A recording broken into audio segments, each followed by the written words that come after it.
energy projects have been consented to and why, and understanding how this contributes to a better, cleaner local future. Mr Speaker, it's estimated that £40 billion could be spent annually on new energy infrastructure between now and 2030. The question is not whether that money should be spent, it must be. The question is what evidence and what voices inform how and where it is spent. The window of opportunity is narrow because business plans for the next price control period and the regional energy strategic plans will both be finalised by 2028.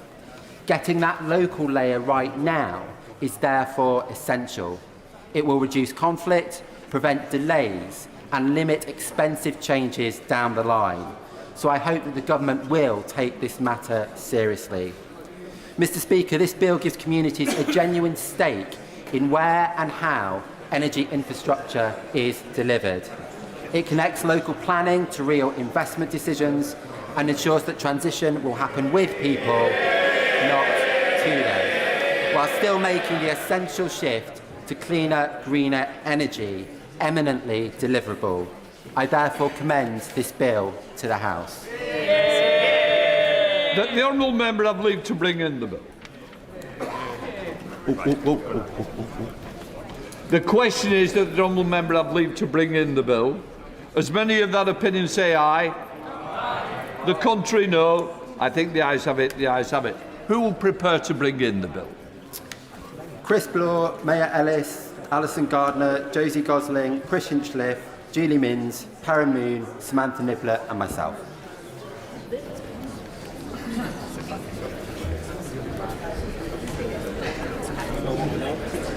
James Ash.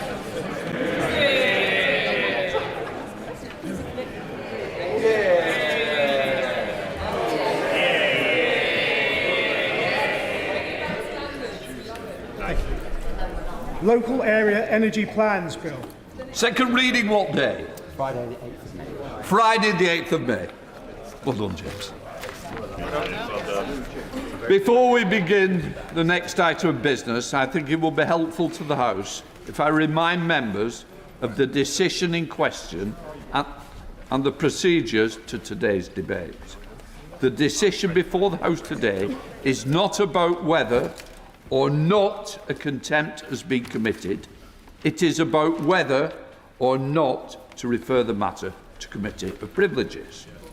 If such a referral is made, it will be for the committee in due course to report back to this House and make any necessary recommendations. The debate today may continue till 7 o'clock at the latest, at which time there will be either a need to a successful closure motion or a debate will be adjourned to a future date. In recent years, the length of time taken for debates on similar motions has ranged between 7 minutes and 5 hours. Any members who wish to speak need to stand to ensure that they catch my eye at the beginning of the debate. I would say to members that if the debate becomes very repetitive, we may have to consider whether it would be appropriate to accept an early closure motion. Finally, members may well be aware of the rules relating to good temper, moderation in parliamentary language. Today's proceedings are on a substantive motion relating to the specific responses by the Prime Minister to this House. It is perfectly in order for honourable members to question the veracity of those responses cited in the motion, or whether or not they were misleading. However, it is not in order to challenge in more general terms of truthfulness of the Prime Minister. Right.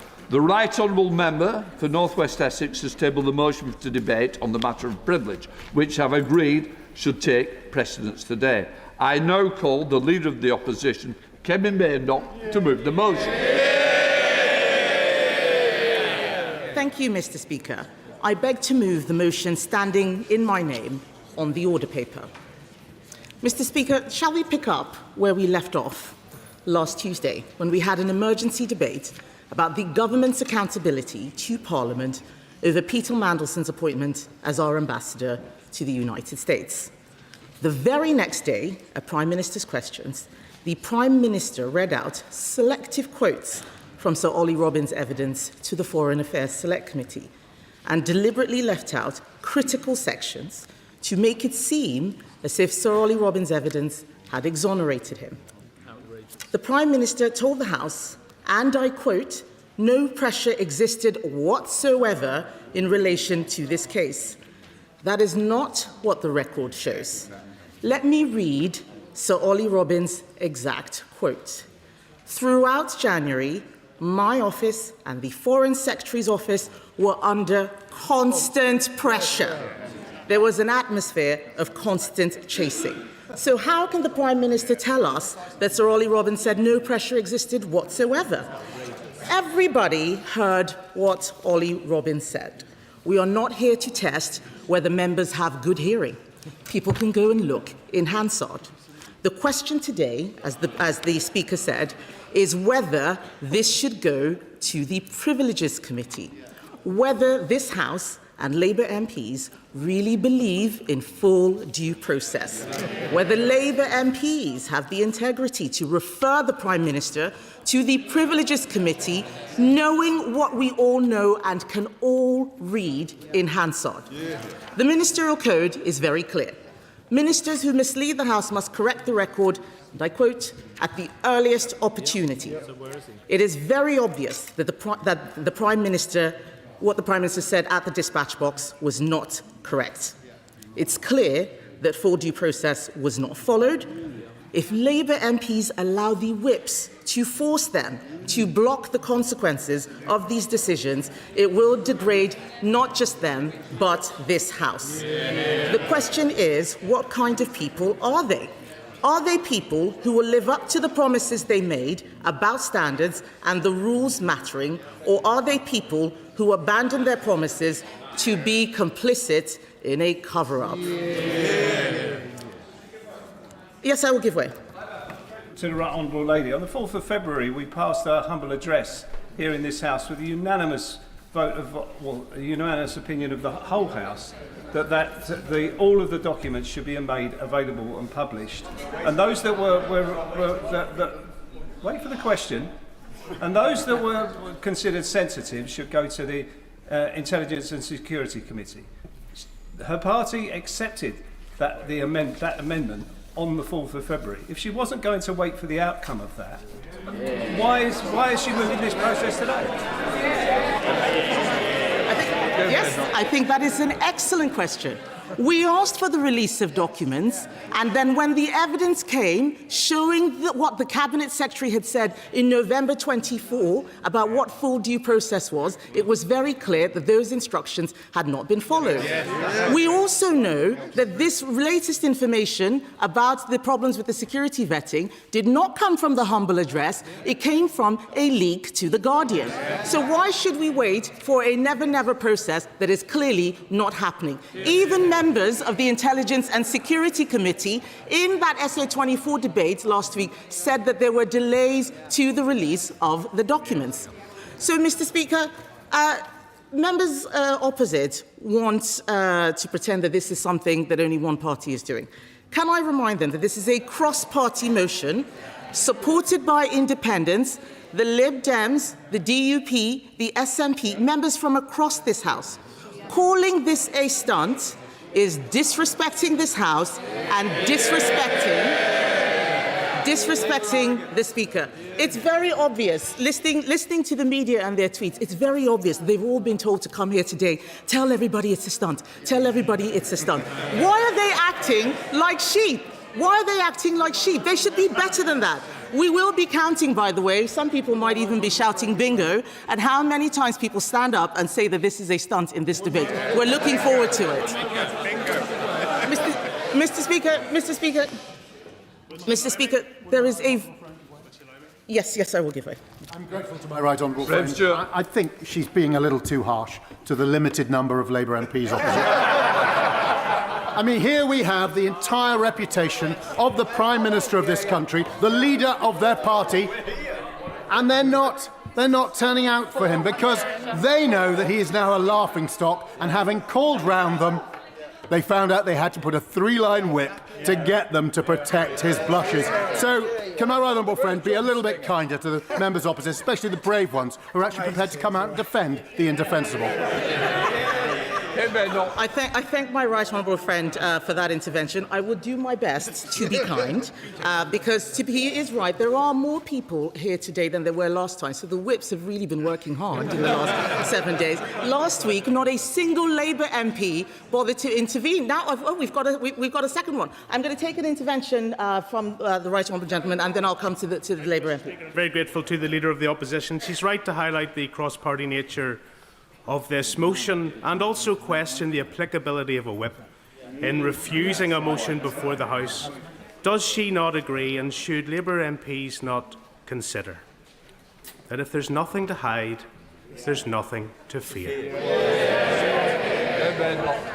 The honourable gentleman makes an excellent point. I completely agree with him, and in fact I will be making that case in due course, but I will give way to the honourable gentleman. Well, I thank her for giving way. And a moment ago, she talked about selective quoting, and I'm sure that she would not want to selectively quote Sir Ollie Robbins herself. So could she tell us what the rest of that quote was? And when he talked about pressure, was he talking about pressure to deliver a decision in time for President Trump's inauguration, or was he saying that he felt pressure to materially change what that decision would be? Because that is quite an important distinction, is it not? It is quite important, and if it was, why didn't the Prime Minister say so last week? Why didn't he say no pressure whatsoever? He should go and read the Hansard, Mr. Speaker. Mr. Speaker, yes, I will give way on that point. My friend, for giving way on that point. Are we really suggesting in this debate in this chamber that anyone who does not fully, comprehensively, without any hesitation, pass vetting should be given the most important role in our ambassadorship? The opposition seem to be suggesting that someone who is borderline, that there are any red flags, should be put in this sort of role.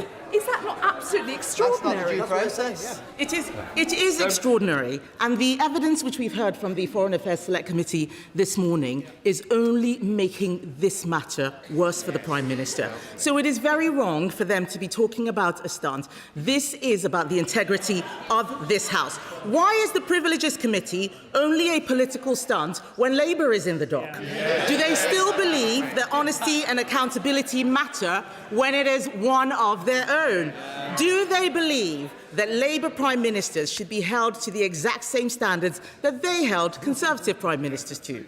Or do they believe that there should be an honesty discount because the Prime Minister is Labour? The fact that there are so few cabinet ministers sitting on the front bench, they've had to dig deep to the bottom of the barrel for junior ministers to come and sit there, I think shows that they're struggling to get support for this. But let me tell Labour, I'm going to make some progress, Mr. Speaker.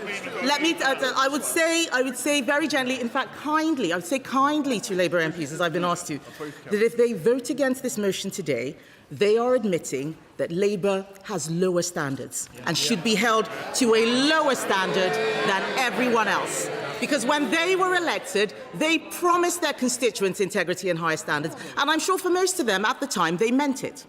This country is the mother of all parliaments. This vote today is about Parliament. It's not about the Labour Party. It is about the Prime Minister being held to account. To those people saying this is a stunt, this is about whether the Prime Minister is accountable, not just to the opposition, but to them and their own constituents. Members opposite may believe that the Prime Minister is telling the truth. As the Speaker said, they are not being asked whether the Prime Minister is telling the truth. They are being asked whether the committee should investigate whether the Prime Minister told the truth. That is a different thing. The question is whether there is a case he misled this House and has failed to correct the record. Yes, I will give way. Can I thank the right honourable member for giving way? The British public are already fed up with politicians. We see that in general election and the low turnout rate. What we have here is a prime example of why the British public has lost confidence. We are trying to shield and hide from the public the truth. Does the right honourable member agree that in order to restore that trust, this Prime Minister must be put in front of a committee? I do agree that this is a matter of trust with the public. We have to show that we do things properly here. As I was saying, Mr. Speaker, the question is whether there is a case to answer that the Prime Minister misled this House and has failed to correct the record. If there is a credible case that he did, then this matter should be referred to the Committee of Privileges. Those are the rules of the House. Let me quickly run through the facts to make sure that every Labour MP hears them. Mr. Speaker, the Prime Minister appointed Peter Mandelson before security vetting was granted, in direct contravention of the advice given to him on the 11th of November 2024 by the then Cabinet Secretary. That is not due process. The Prime Minister's own National Security Advisor described the appointment and due diligence as weirdly rushed, and the Foreign Office weren't asked to feed in. That is not due process. The chair of the Labour Party has a lot to say, so I'm going to give way and let her say what it is that she wants to. Would you like to speak up? Yes. The Cabinet Secretary said that it was due process. Mr. Speaker, I think we have, Mr. Speaker, I think we have another minister who has just come to the dispatch box and said something that is quite different. Simon Case, the then Cabinet Secretary, has set out what the full due process was. A note from the Cabinet Minister a year after the appointment, after Peter Mandelson had been sacked, after I asked questions at the dispatch box, is not an exoneration, it is part of the cover-up. Mr. Speaker, we have been told by Sir Ollie Robbins, that the former Permanent Secretary of the Foreign Office, that the government showed a dismissive attitude to vetting and even argued that Peter Mandelson did not need any vetting. That is not due process. I'll give way in a moment. We have been told that Number 10 put constant pressure on the Foreign Office to approve the application. That is not due process. Sir Philip Barton, the former Permanent Secretary of the Foreign Office, said he was, and I quote, presented with a decision, that there was no space for dialogue. That's Philip Barton this morning. He also confirmed that the normal order is vetting and then announcement. But in this case, the announcement was before the vetting. That is not due process. I'll give way to the honourable gentleman. First of all, can I thank the opposition leader for bringing this forward and for their introduction. Does the opposition leader agree that there is a very dangerous pattern emerging in government judgment and bypassing vetting to appoint Lord Mandelson, a man with a well-documented security concerns? And does the opposition leader also express concern about handpicking an Attorney General whose hands are still warm from the working of defending Gerry Adams against the very victims of IRA terror? It is little wonder that the people of this nation are concerned out there in the streets. They're worried, they're concerned, and well done to the opposition leader in bringing this forward. Order. Sorry. You're straying outside the debate, Mr. Shannon, and we mustn't do that.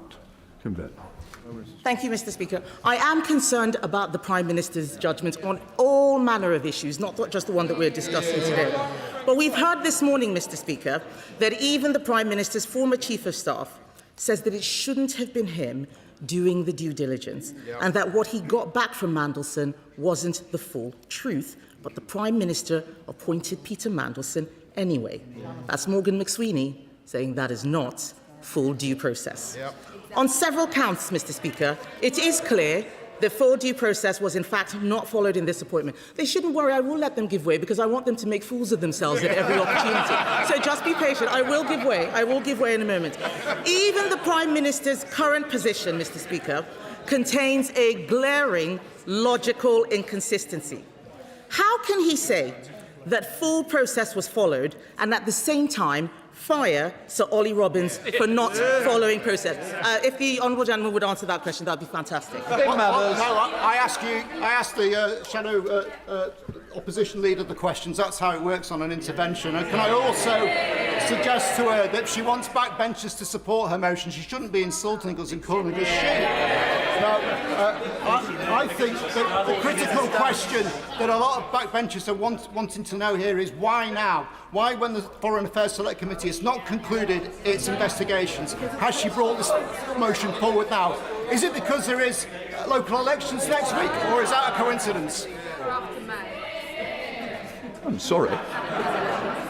The decision was made on the letter that's been sent to me, not on whether somebody may be meeting somewhere else. It is judged on that merit. I don't need to be questioned again.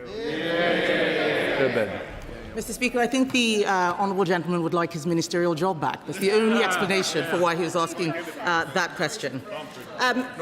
So I did ask, if full due process was followed, why was Sir Ollie Robbins sacked? No answer. The Privileges Committee is clear that misleading intentionally or recklessly, refusing to answer legitimate questions, or failing to correct misleading statements impedes or frustrates the functioning of the House and is a contempt. That's what the Privileges Committee says.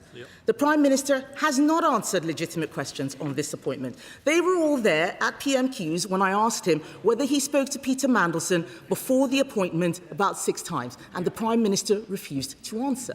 Contempt. This is no longer just about the appointment of Peter Mandelson or the convicted paedophile Jeffrey Epstein.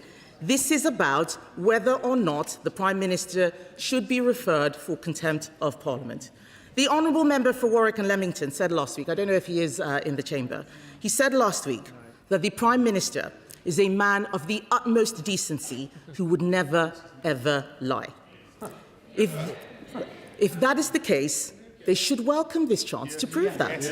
If they really believed that statement, they would not have to be whipped to block an investigation.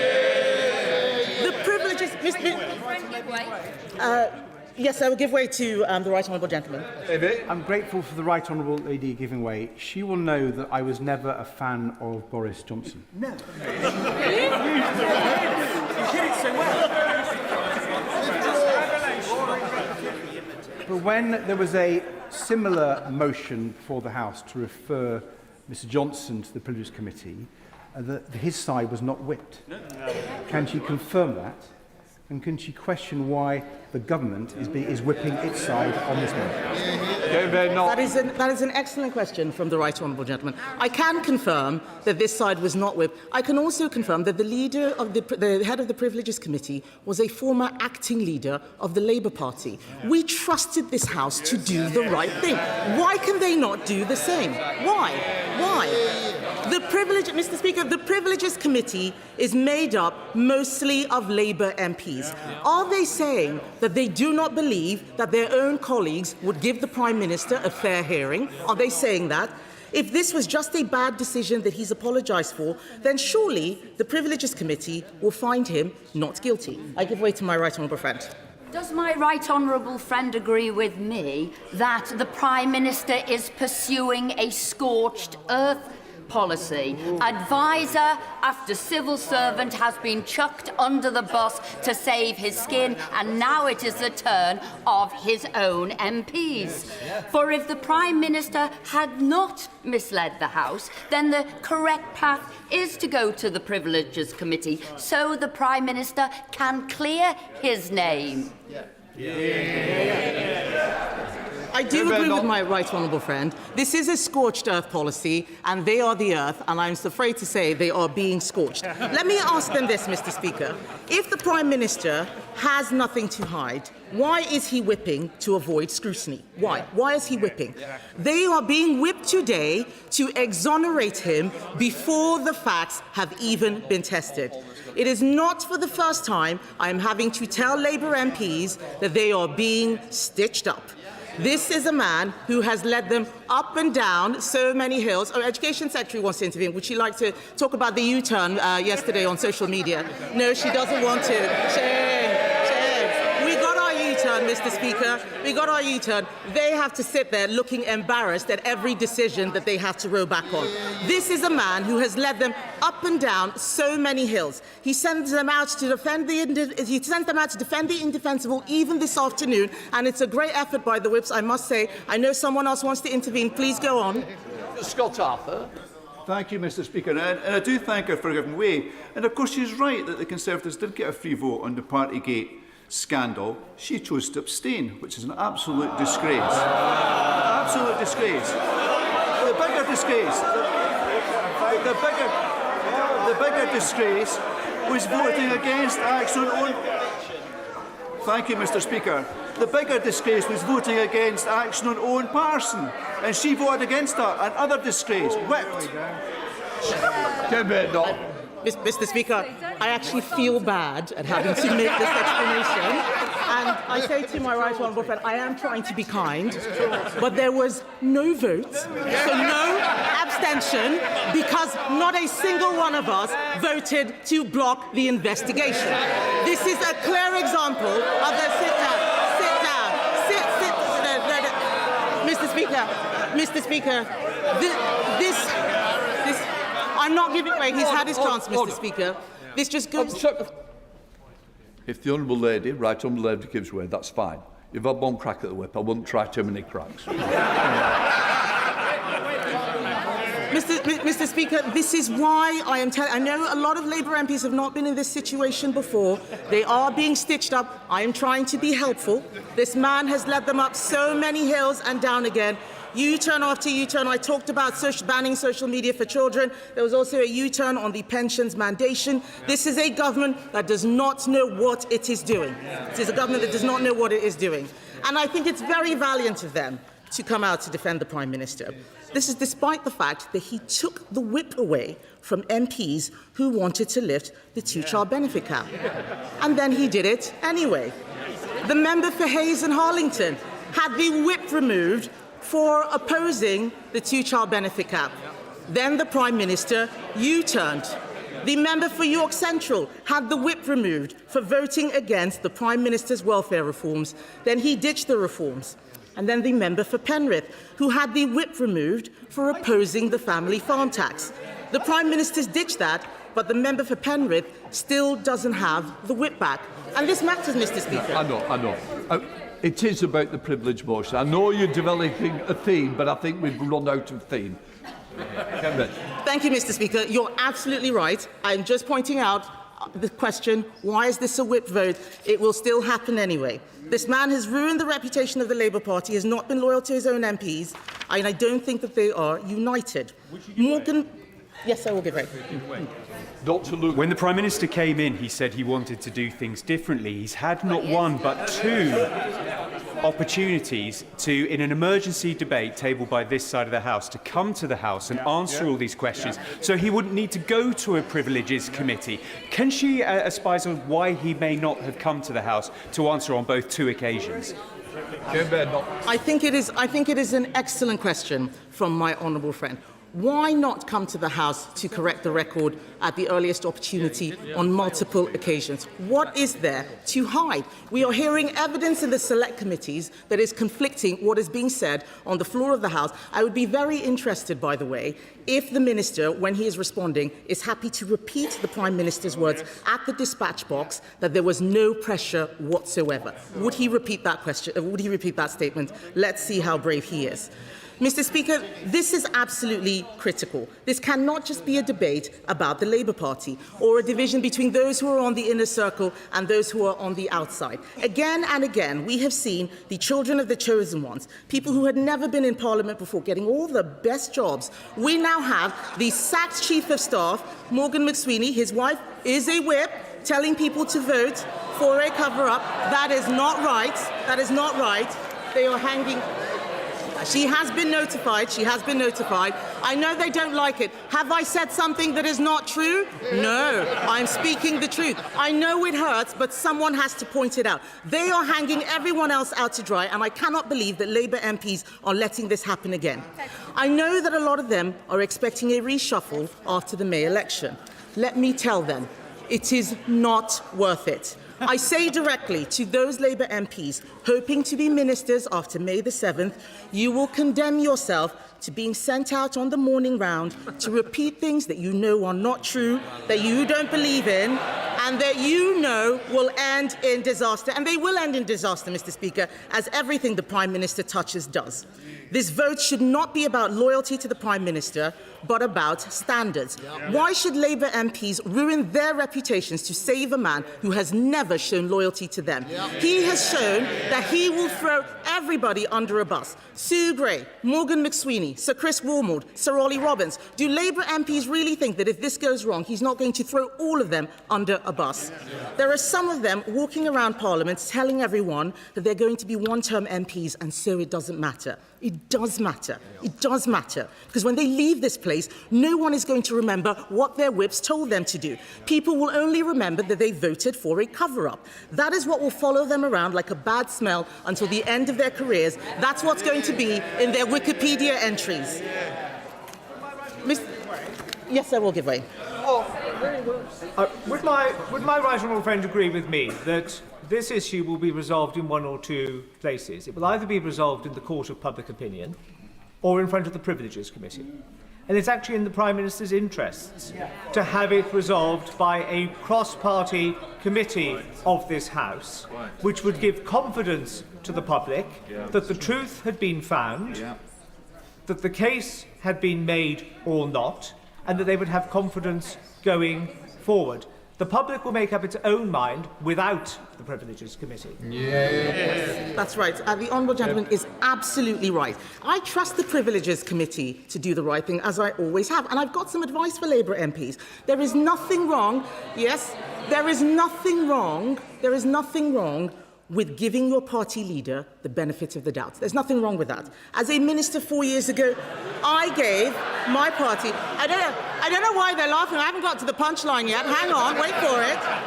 As a minister 4 years ago, I gave my party leader the benefit of the doubt, but I trusted the Privileges Committee to do the right thing, even when it was led by a former leader of the Labour Party.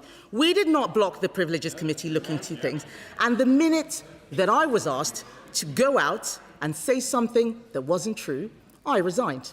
None of them want to do that. I will always be able to hold my head up high because I did the right thing. I do not understand why Labour MPs are quite happy repeating things that aren't true. We have all seen the Hansard. That's the difference between them and us. When we get things wrong, we put our hands up and say so. They pretend, Mr. Speaker, they pretend that the wrong thing is actually the right thing. They pretend that the bad thing is actually a good thing because it's Labour MPs who are doing it. That's what they're being whipped to do today. It's the same way the Mandelson appointment happened. Because they thought they were appointing him, it must be a good thing. That's what's happening again today. They are being whipped to do the wrong thing. If they are telling the entire country that nothing matters, in a moment, if they are telling the entire country that nothing matters except avoiding scrutiny of this Prime Minister who won't answer questions at that dispatch box, then they're telling people that the Labour Party is not worth voting for. It does not exist. That this is not the Labour Party of Attlee and Bevan and Wilson. That Labour Party no longer exists because they would never do this. They would never be voting for someone who had stood at that dispatch box less than a week ago and read out doctored statements from the head of the Foreign Office like the Prime Minister did. Yes, I will give way. I will give way. On the point of reading out statements, I thank the Right Honourable Lady for giving way. I can see that she's enjoying reading out her statement. But what I can't see is the case that she is making about the Privileges Committee. What I can't see is what she doesn't think is right about a criminal investigation, about inquiries that are consistently being made about the decision that was made that we have accepted was wrong. What's wrong with the Foreign Affairs Select Committee, and what's wrong with the processes that are in? I'm sorry, you're out of scope. Come here. Perhaps she should have just taken the whip's questions instead of messing that one up. She does raise an interesting point about the Foreign Affairs Select Committee. It's only looking at Mandelson. It's not looking into the issue of the Prime Minister misleading the House. Let's stop pretending that the Select Committee is a massive inquiry. It really isn't. Yes. Mr. Rushworth, are you sure it's point of order? Sure. Let's hear it. A moment ago, the Leader of the Opposition described the statement read by the Prime Minister as doctored. Now, doctored is akin to saying that it was dishonest, that it was lying. Is that not unparliamentary language, Mr. Speaker? Oh, no. As I suspected, it's not a point of order. You need to read the rule book. This is a substantive motion. This isn't the normal debate. So please, it might be helpful if you took some time out rather than question. You might be onto something, but it's not today. Mr. Speaker, time and time again throughout this debate, I've seen Labour MPs stand up showing that they do not understand what the rules are or what this is about. This is not about whether or not, this is not about the specific statements, this is about whether or not we should have a referral to the Privileges Committee. They are moving the goalposts because they don't want to answer that simple question. And they've come up with all sorts of excuses. It is not an excuse to say that there is a war on. The Prime Minister has said repeatedly that we are not in this war. He can't have it both ways. At every turn, he has tried to deny this House full transparency over this appointment. We had a vote in the House for documents to be released, and yet we discover that documents are not being released. That is a contempt of this Parliament. Labour MPs supported that humble address because they knew that we needed to see the truth. Documents from that release show due process was not followed.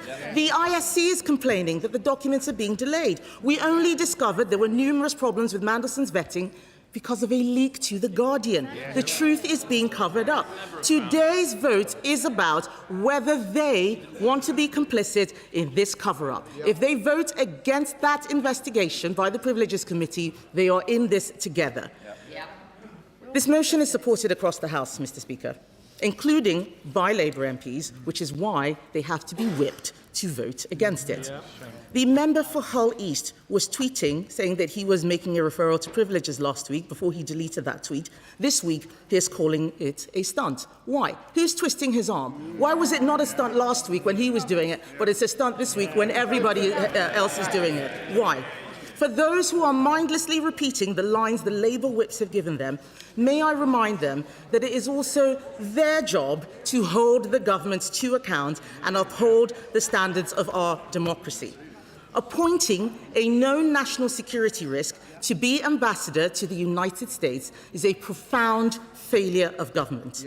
Do they not think that it is important the Prime Ministers tell the truth on a matter of national security? Or do they think that this is an internal Labour Party matter that they can fix themselves? And for those people who believe that Andy Burnham is coming to rescue them, can I just say that if they vote against this investigation, there will be so much contempt for Labour that there is no by-election on this planet that Andy Burnham will be able to win.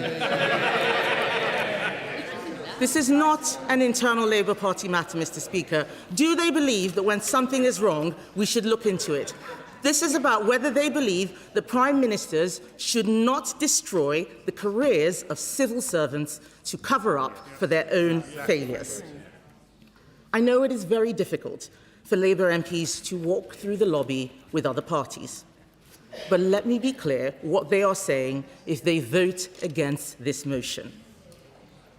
Would they rather be on the side of Peter Mandelson, of convicted paedophile Jeffrey Epstein, of Morgan McSweeney and Matthew Doyle, on the side of the man who sacked Sir Chris Wormald, sacked Sir Ollie Robbins, Sue Gray? Is that what they came to Parliament for? Yesterday, we read that the honourable member for Stoke-on-Trent South said we should do this so she could pay off her new kitchen. Do they really want to tell their constituents that they voted against this inquiry because they are more concerned about their own personal finances than probity in public life? Because that is a shocking statement. Every MP voting on this motion today will need to examine their conscience on all sides of the House, Mr. Speaker. This is not a matter of party loyalty. It is a matter of what each and every one of us believes is right. They are being asked to defend a man who has let the country down, he has let Parliament down, and let's be honest, he has let the Labour Party down.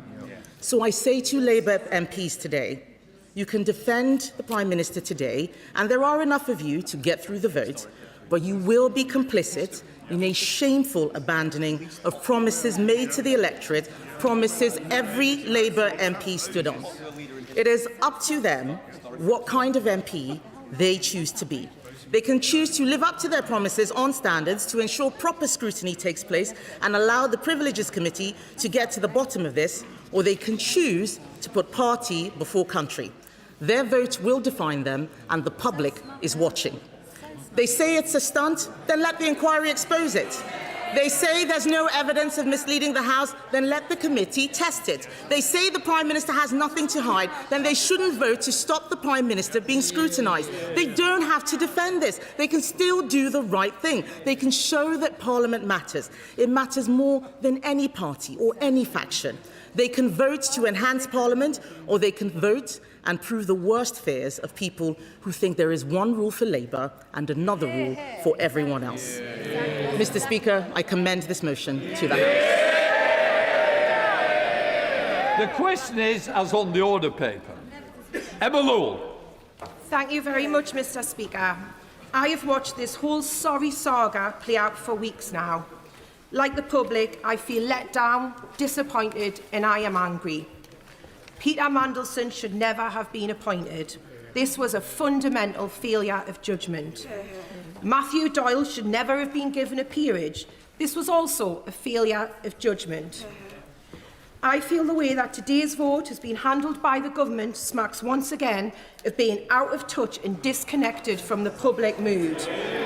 The fact that MPs like me are being whipped into voting against this motion is, in my view, wrong, Mr. Speaker. It has played into the terrible narrative that there is something to hide, and good, decent colleagues will be accused of being complicit in a cover-up. A number of weeks ago, at a private meeting with my right honourable friend, the Prime Minister, I spoke about how, after a career of working so closely with victims of child sexual abuse, that I could not even begin to express how much it hurts me when people are screaming at me in the street that I am a member of the Pedo Protectors Party. I also said that prior to this scandal, people criticised the government's policies and at times lack of political narrative. But to me, they are now questioning the government's moral compass. My comments were leaked almost immediately by colleagues who were present. My words were then used later by the Leader of the Opposition. Recent weeks have since seen such abuse intensify and ongoing abuse and threats to mine and my staff's safety continue. Privilege motions, ISC investigations, committee hearings and process don't come up on the doorstep. What does come up time and time again is a general feeling that there is something just not right, that politicians are failing to deliver on their promises. Trust has gone and it's been replaced by anger, and the already fragile fabric of our democracy is eroding further every day this continues. This Prime Minister is very careful with his words and does have respect for the office he holds.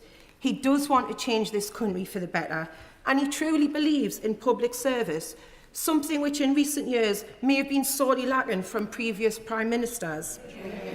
So I can't understand, Mr. Speaker, why the Prime Minister doesn't refer himself to the committee with a clear statement that he is doing so to clear his name. One quick session of the committee could surely see this matter concluded. Instead, it will now drag on and dominate every headline and interview. It will overshadow and undermine every good policy we make and continue to drag every single one of us down. Whether any Prime Minister misled the House or not is not a matter for the Foreign Affairs Select Committee, nor is it a matter for the Intelligence and Security Committee. It is a matter for privileges. That's why such a committee exists. It may be that opposition parties are using this motion today to box Labour MPs in, but I'm not angry about that. That's politics. Some of us here would do the same. But I know one thing for certain today, Mr. Speaker, that I will not be voting against this motion, but I want to listen carefully to the rest of this debate, because like everyone, when I came to this House, I wanted to do the right thing, and I hope I continue to do that for however long I have left in this place. Sir Ed David, Leader of the Liberal Democrats. Mr. Speaker, it's an honour to follow the Honourable Lady, the member for South Shields, who I think has made a very powerful speech.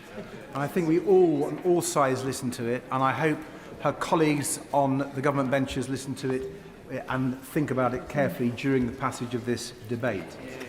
Mr. Speaker, the Prime Minister called this motion a stunt. That is not why I put my name to it. But it's funny, though. I was just checking whether they were awake, Mr. Speaker. But it is funny, though, because stunt is exactly the same word Boris Johnson used about the motion that the Prime Minister and I tabled 4 years ago, referring Boris Johnson to the Privileges Committee.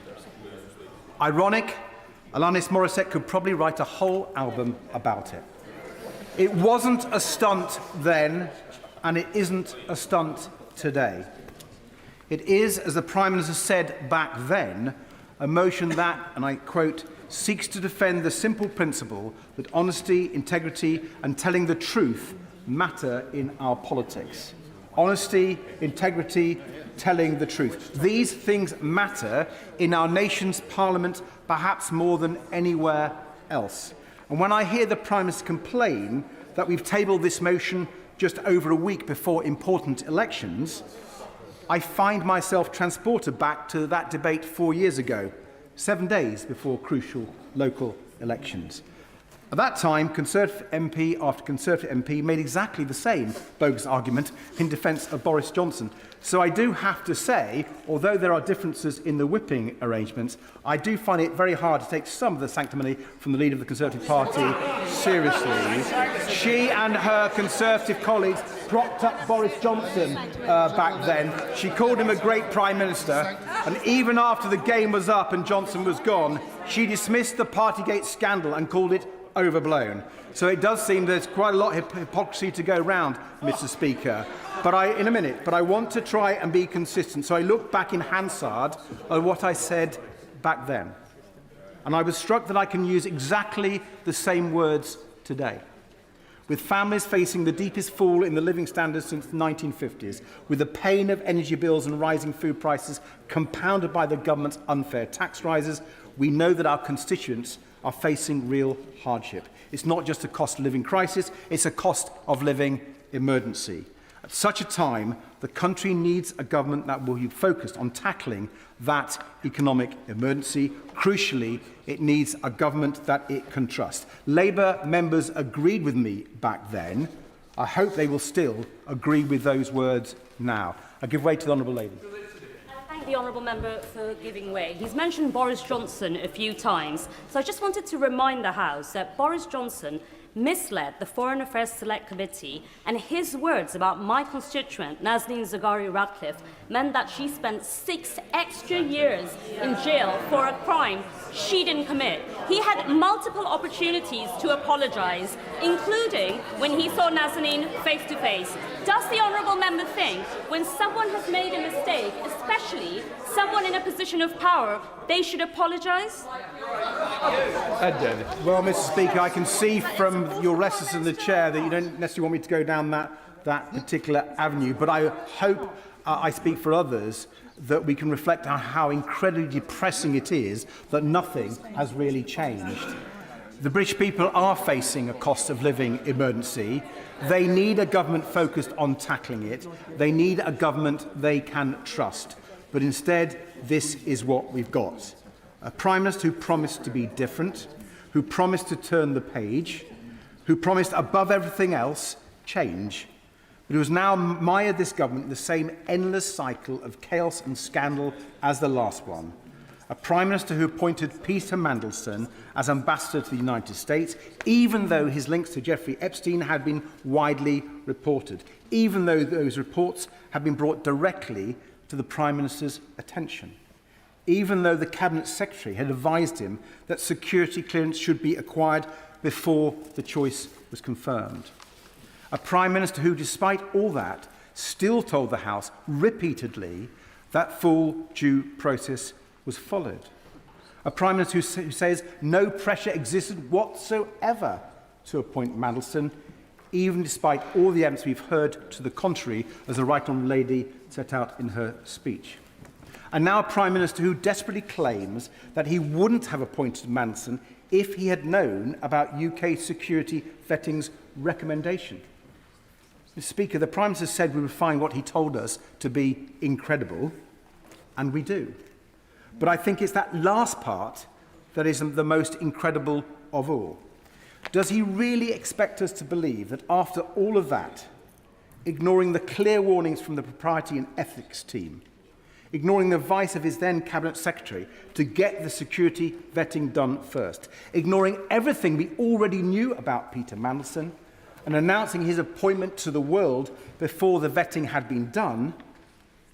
Does the Prime Minister really expect us to believe that if he'd been given the same recommendation as Ollie Robbins, that it was a borderline case, that he'd have cancelled the appointment? Do honourable members opposite really believe that's what would have happened? Because that claim is now all that's left of the Prime Minister's case for the defence, and I'm afraid it just doesn't stand up. So, Mr. Speaker, I will finish not with my own words, but with the words of another honourable member 4 years ago, the now right honourable member for Ashton-under-Lyne. I know her words carry a lot of weight on Labour benches. She said, and I quote, "The only way to get to the bottom of this issue and regain public confidence in our democracy is by respecting the processes that have been created to enshrine the rules of our Parliament. I point out that process we are following today is in place only because the Prime Minister has failed to do the decent thing and resign. I repeat, honesty, integrity and the truth matter in our politics. Today, MPs across the House have the opportunity to defend those principles and to vote to support our democracy." Mr. Speaker, the Right Honourable Lady was right back then. That is the opportunity before MPs today, and I urge us all to take it. Brenda Singh-Johnson. Thank you, Mr. Speaker. Last week I spoke in the emergency motion debate, and I spoke about the appointment of Peter Mandelson in the first instance, the approach taken by the Prime Minister as details have become available, and finally the vetting process overall. Today I want to address the motion and why I feel it's premature. And in doing so, I believe there are 3 principles of this House that are key to our consideration today, and that is transparency, due process and proportionality. A privileged motion is a serious matter and a tool available for Parliament to use in such circumstances. And whilst the motion is there to address such matters, it is also the case that use of a privileged motion impacts on the integrity of the House and its procedures. And deploying a privileged motion prematurely or in the absence of full and proper grounds has the ability to impact negatively on the integrity of the House. And I am clear that any allegations or concerns must be addressed. Refer the member to the words of the Speaker earlier. It's the Speaker that decides whether or not a privilege motion goes ahead. So he's criticising the Speaker for having allowed it. He received So my point is about what our consideration of it, the fact that the Speaker has decided we are here discussing it, and I'm putting a case forward about why I think it's premature to vote for it today. Just because the Leader of the Opposition and others have decided to put it does not make it right. It's clearly a political and partisan process. And I'm very clear that any allegations or concerns must be addressed, and it's quite clear that the Prime Minister is clearly of this view as well, and which is why we have the humble address, why we've got ongoing inquiries by the Foreign Affairs Select Committee, and even an ongoing police investigation. It is right and proper that all allegations should be examined thoroughly, and that these processes should be allowed to run their course. And whilst there is all that is all ongoing, I would suggest this privileged motion is premature. Who's giving a powerful speech. He said that all allegations should be investigated properly. Well, with greatest respect to him, the Foreign Affairs Committee isn't looking into whether the Prime Minister misled the House. Neither are the police. Neither are the police. There is no process other than the one which the Speaker has allowed to be addressed today, and that is to refer the issue of whether the Prime Minister has misled this House should be determined by the Privileges Committee. And if the honourable gentleman is going to be consistent, he should agree with that and he should vote for it today. I think the honourable you should understand that the only reason we're here today is because of things that are being determined either through the release of papers through the humble address or evidence people are given to the Foreign Affairs Select Committee. And that's why we're here. So for him to say that those processes have no relevance and in this process is absolutely wrong. That they absolutely have full relevance. And my whole case is that we should have let those processes complete their entire run before, and that's why I believe this is premature. I'll come back in a bit. I want to make a bit of progress. So it is right and proper that all allegations should be examined thoroughly and those processes should run their course. And whilst that is all going on, I would suggest this privilege motion is premature. More than that, it's a clear attempt to bypass the processes already taking place, as I've just said. Mr. Speaker, whatever one's views of the substantive issues, there are some things that we should all agree on, and that is that the Prime Minister has been forthcoming in addressing the allegations, both in this House and outside. The Prime Minister has apologised from the very outset for the decision to appoint Peter Mandelson in this House and outside, and apologies that have been full, wholesome and without equivocation. He has also specifically apologised to the victims of Epstein. The Prime Minister has repeatedly answered questions in this House and outside and shown a willingness to be held accountable.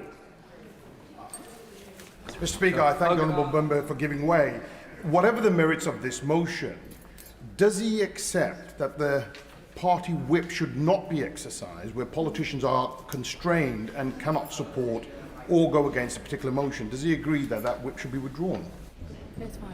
Mr. Speaker, I'm a humble backbencher, and I would not disagree with my chief whip in terms of their decisions on how to apply the whip. That's a matter for them. The inquiries, all those inquiries I've talked about, are ongoing and they are being robustly pursued. Mr. Speaker, I fear therefore that this motion risks setting an unhealthy precedent. That unproven allegations alone are sufficient to utilise a most serious, one of Parliament's most serious procedures. And this is not something any of us should be comfortable with. The naked politicising of this process will not serve Parliament well.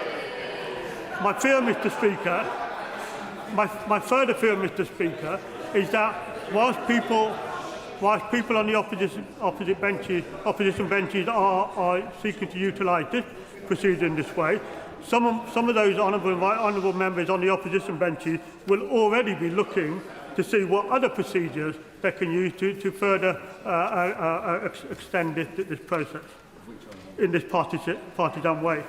Mr. Speaker, it is incumbent on all of us to give consideration to due process and proportionality.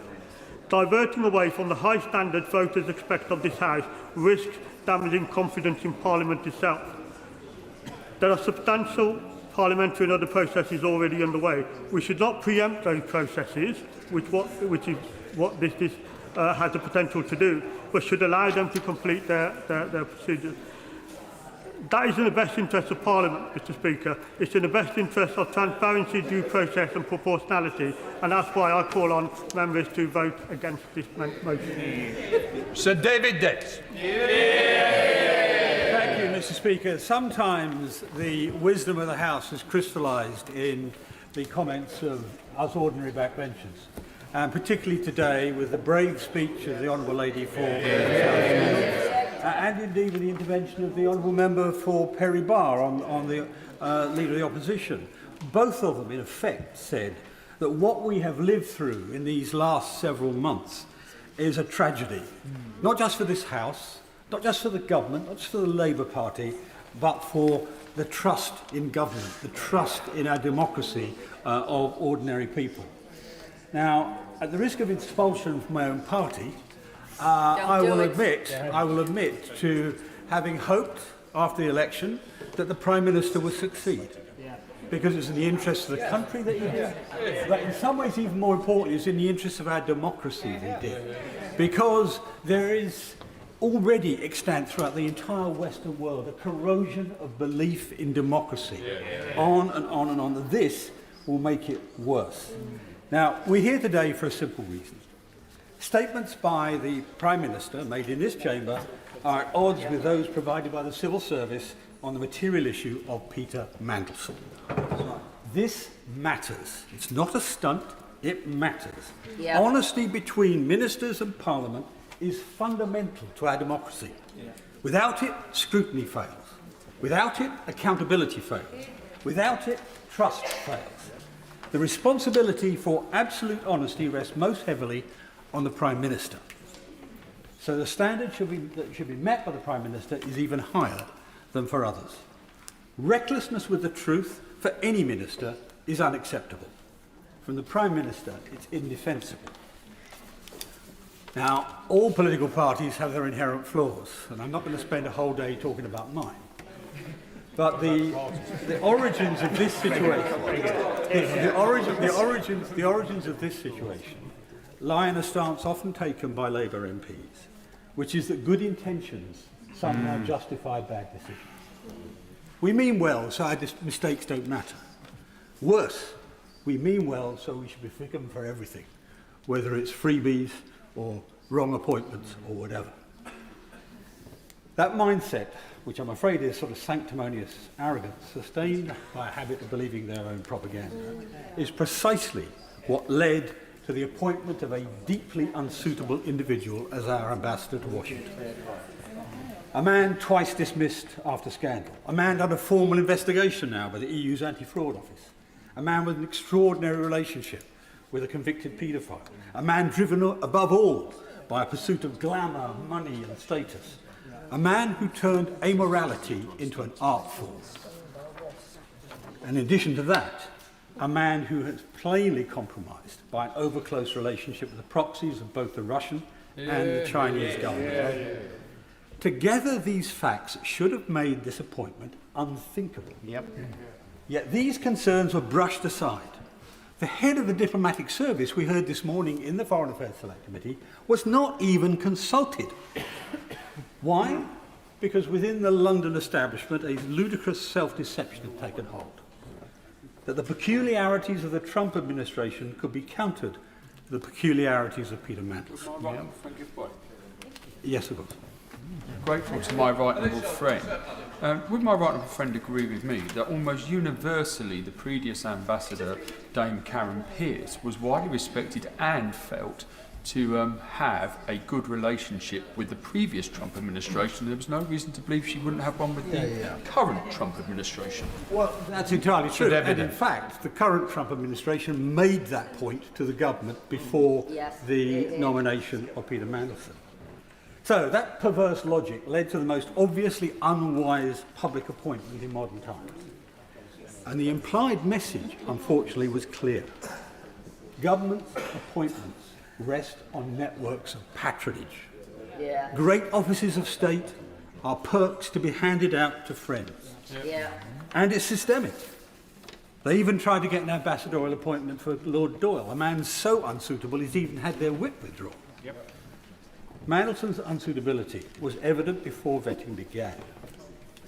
It would have been surprising had the vetting service not found grounds to reject the appointment. I suspect Number 10 knew that, and they leaned on the Foreign Office to ensure the outcome was secured quickly and without question.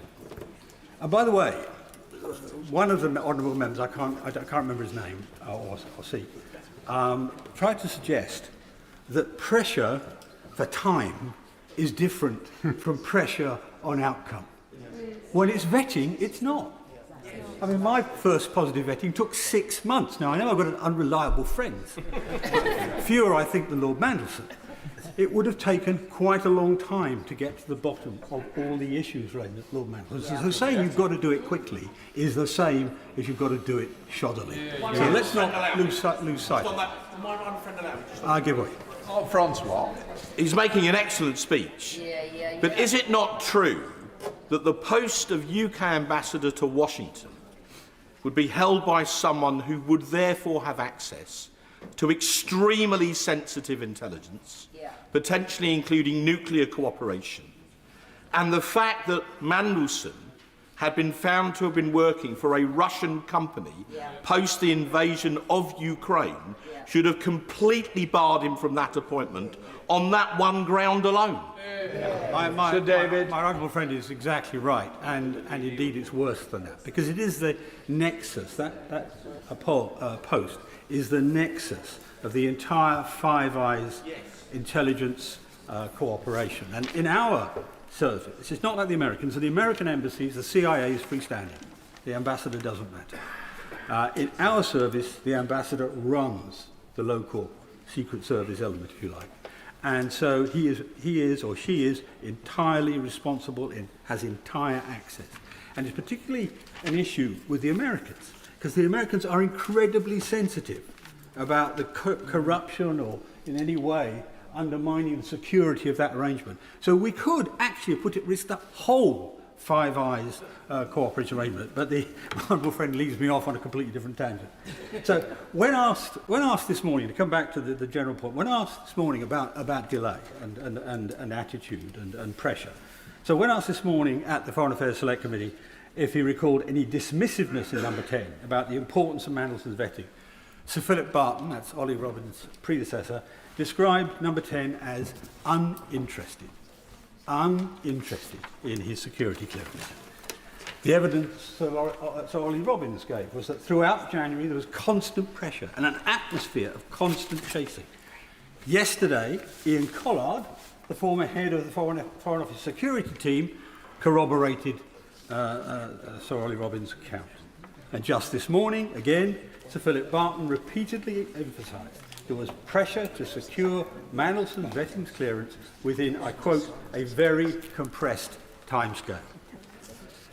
And the Prime Minister told this House only a week ago, no pressure existed whatsoever. Now, if that was the only issue, that would justify being referred to the Privileges Committee to resolve what the exact truth was. But it wasn't. Because plainly there, if the Foreign Office is right, the Prime Minister is wrong, and on that timetable, actually deliberately wrong. But let's take some other occasions. On the 4th of February of this year, the Prime Minister gave an unambiguous impression when asked about Epstein's coverage in the security clearance that he'd seen Peter Mandelson's security vetting.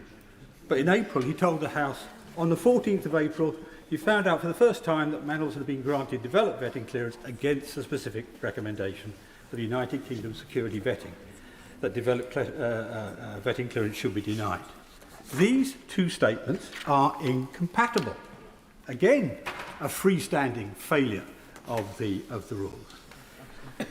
And more, this chaotic clash of opinions reinforces the impression that far from following due process, as the Prime Minister has maintained on a number of occasions, number 10 was effectively making it up as it went along. Yeah. On the 11th of November 2024, the then Cabinet Secretary Simon Case, as we've heard already from the Leader of the Opposition, issued explicit advice: secure the necessary security clearances before confirming your choice. Again, this was reinforced this morning by Sir Philip Barton, who described the correct process as, quotes, the normal order is vetting and then announcement. Normal due process was clear, but the Prime Minister did the opposite. Yep. Claims that this was normal defy common sense. For career ambassadors, the DV, the direct vetting, happens at every new post. You go to become an ambassador in Tehran, you're DV'd. You go to become an ambassador in Washington, you're DV'd again.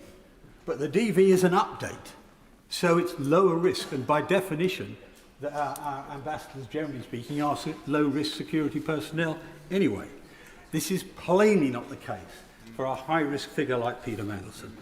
Indeed, frankly, it's harder to imagine a higher-risk appointment to a post, as my honourable friend, said, is of the utmost sensitivity. To appoint first and vet later is not due process, it's certainly not prudent, it's a gamble with national security and a risk to our single most important alliance. So there are three instances where the Prime Minister made questionable statements. His insistence that there was no pressure when there evidently was, the two versions he gave on when he saw the vetting file, and the assertion that due process was followed when it clearly was at odds with the process described by both the Cabinet Secretary and the Permanent Secretary for the Foreign Office. So the Prime Minister made a deeply questionable decision.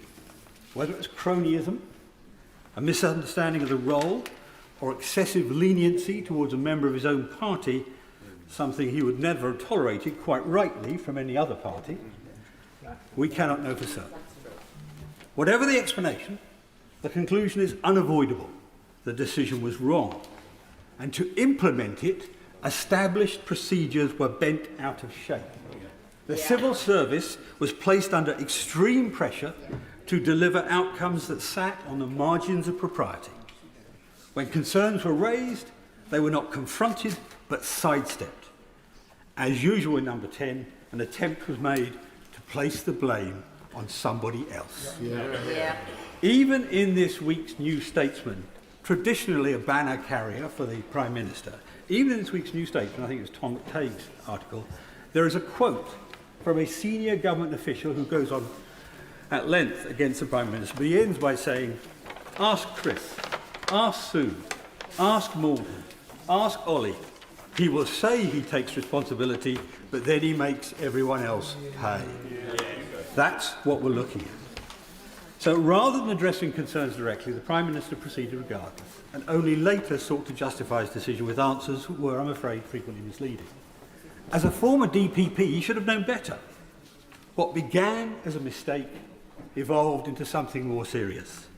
A failure turned into a defence, a problem became a pattern, and ultimately the situation now looks like a cover-up. But today, as we've already heard from the front bench and a number of other speakers, is not about determining guilt, it's about determining whether there is a case to answer. Finding the truth and adjudicating guilt is the task of the Committee of Privileges, which has both the time and the access required to examine the evidence in full. Now, much has been made of Boris Johnson's appearance, as it were, before the Privileges Committee, and I am famously a fan of Boris Johnson. When it was brought to this House, that question, whether it should go, it was clearly recognised at the time that this was not delivering a verdict, but was deciding whether there was a case to be answered. Now, I, at the time, with our own Whip's office, made it very plain that I would not countenance any attempt to block a proper investigation on a House of Commons matter. But I was by no means alone. There are a number of other colleagues who made the same argument. And as a result, the government of the day accepted this is a House of Commons matter. Exactly. It is improper for the government to intervene in such a matter to try to guide the House. Accordingly, the motion passed without a whip and without division. Interestingly, the honourable gentleman thought. Mr. Speaker, you know, in a debate which is about misleading the House, I do wonder when members of this House accuse others of not voting in a measure without a vote. So I will not be taking intervention from him. I will certainly not be taking intervention from him. As the honourable gentleman is a noisemaker, not a truth issuer. On the evidence before us today, contradictions, procedural failures and an emerging pattern of conduct, there is plainly a case for referral. Where doubt exists, it should be resolved through proper scrutiny. Where a case exists, it should be tested. This case should go to the Committee of Privileges and go today. Cole Turner. Thank you very much indeed, Mr. Speaker. It's a pleasure to follow the right honourable gentleman for Goole and Pocklington. We rarely agree politically, him and I, but we do work together, I think, constructively in the constituency for the betterment of the region. Mr. Speaker, I start by way of an apology, because I think it was mentioned by the Leader of the Opposition. I did accidentally publish correspondence between me and you, Mr. Speaker, last week. That was my mistake. I respect you, Mr. Speaker, and I respect your office. So I apologise sincerely for that mistake. But it was my mistake. Now, do I believe that the Prime Minister deliberately misled this House? No, frankly. I've known him a long time. I know him, I think, very well.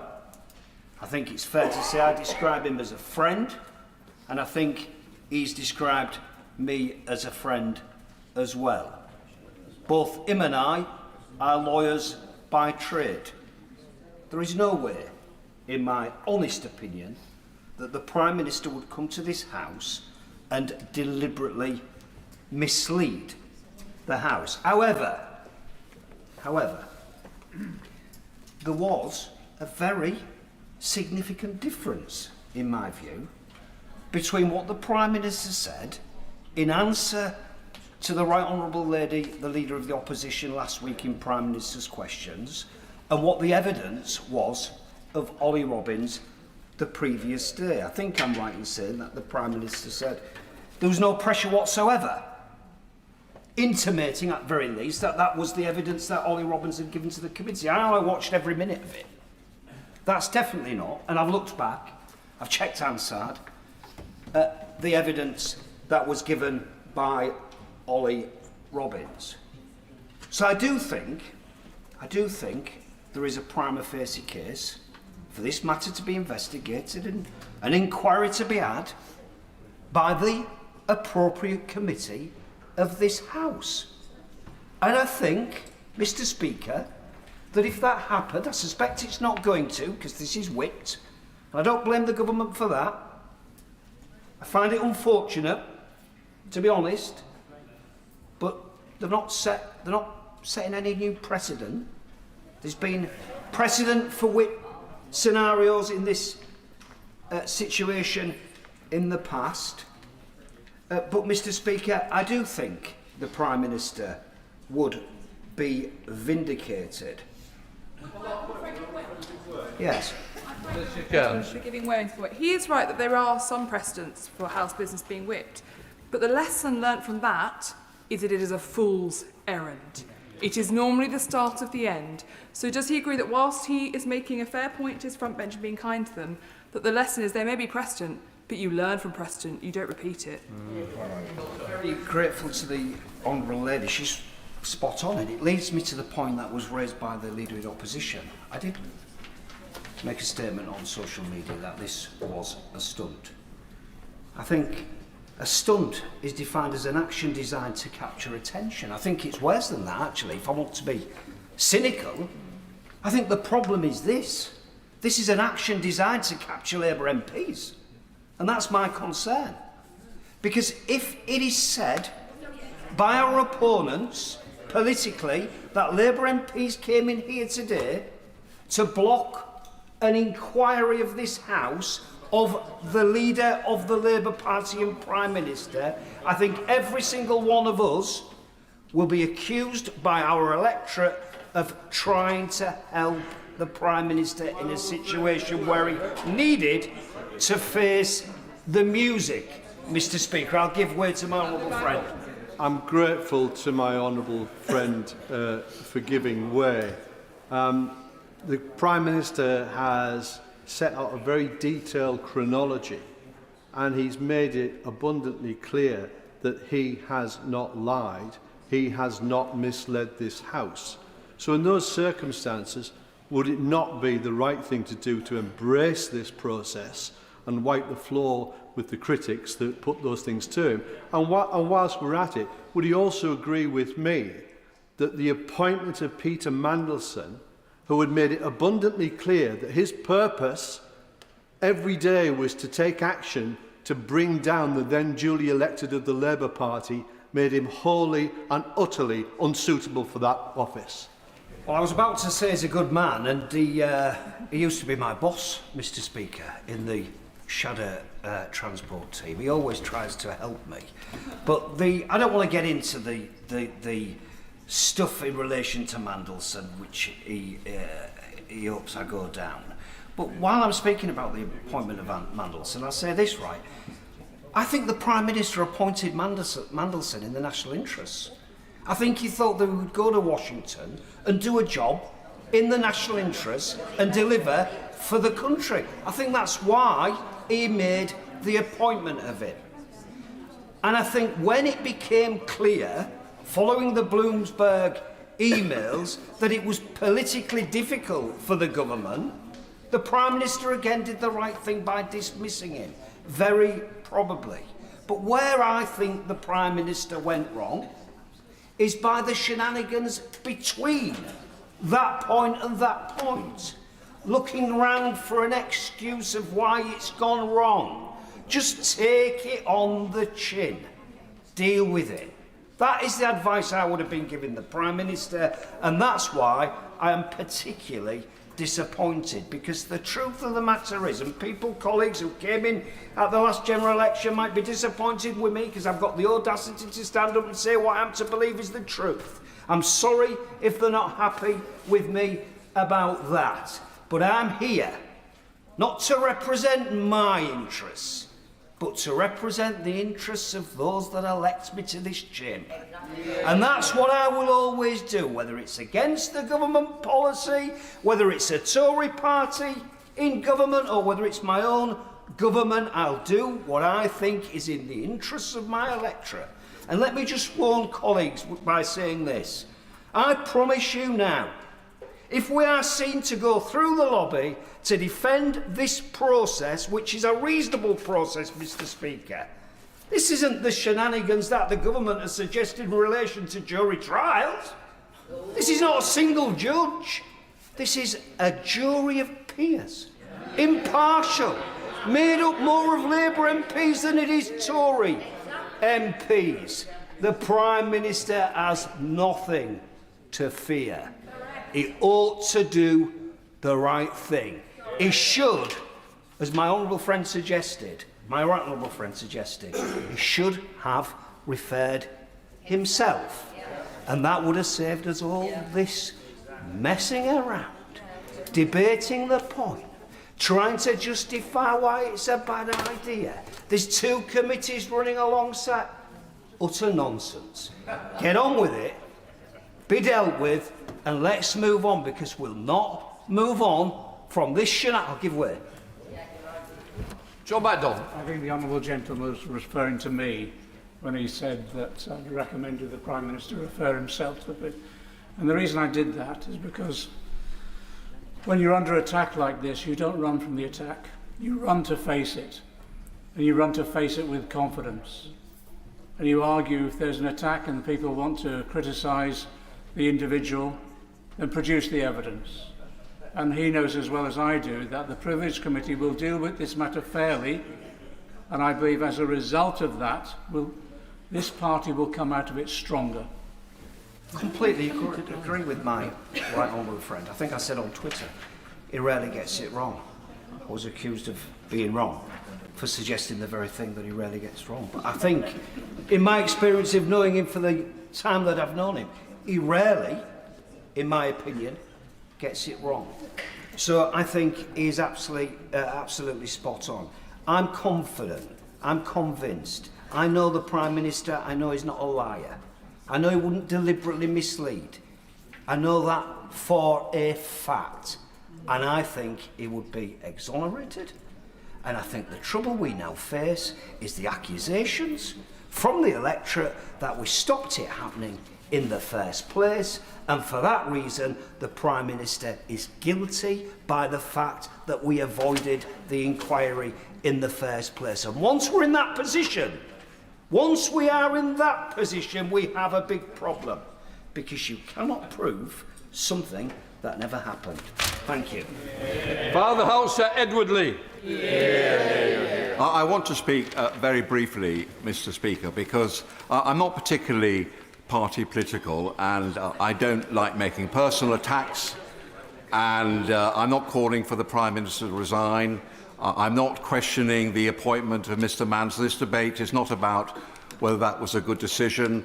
I'm sure that at the time there was some logic in appointing him, in that obviously the incoming president was a very political, very difficult character, and it was felt that Mandelson had the political skills to deal with him. I understand all that. So I'm not making a big issue about Mr. Mandelson or about whether it was right to appoint him or not. And I wasn't really going to speak in this debate until I heard the speech from the Honourable Lady for South Shields, which I think was a very powerful speech, because it came from somebody who was obviously a loyal member of the Labour Party, as is the member for Hull East who's just spoken. They were not trying to damage their own government. All they were, I think, trying to say is that when you have an issue like this, when all sorts of allegations are being thrown across the floor of the House about whether people lied or not, actually having a process with the Privileges Committee is a process of catharsis.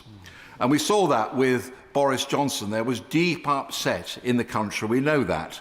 Whether that was fair or not, whether Mr Johnson acted wrongly or not, we know that there was deep upset about what was going on with Partygate. But it was right that the House decided to have that Privileges Committee, and we knew that in a way that drew a line under the whole thing. Now, I believe the Prime Minister. I'm sure he's an honourable person. It's not for me to say that he deliberately misled the House. But I think there are many questions that quite reasonable people are asking. And one of the most reasonable questions was actually put by my right honourable friend, the Leader of the Opposition. If due process was followed, why was a dedicated civil servant, Sir Ollie Robbins, sacked for not following, apparently, due process? And I think many reasonable people feel that what is really monstrously unfair about this is that civil servants, dedicated civil servants, were simply trying to carry out the wishes of their political masters.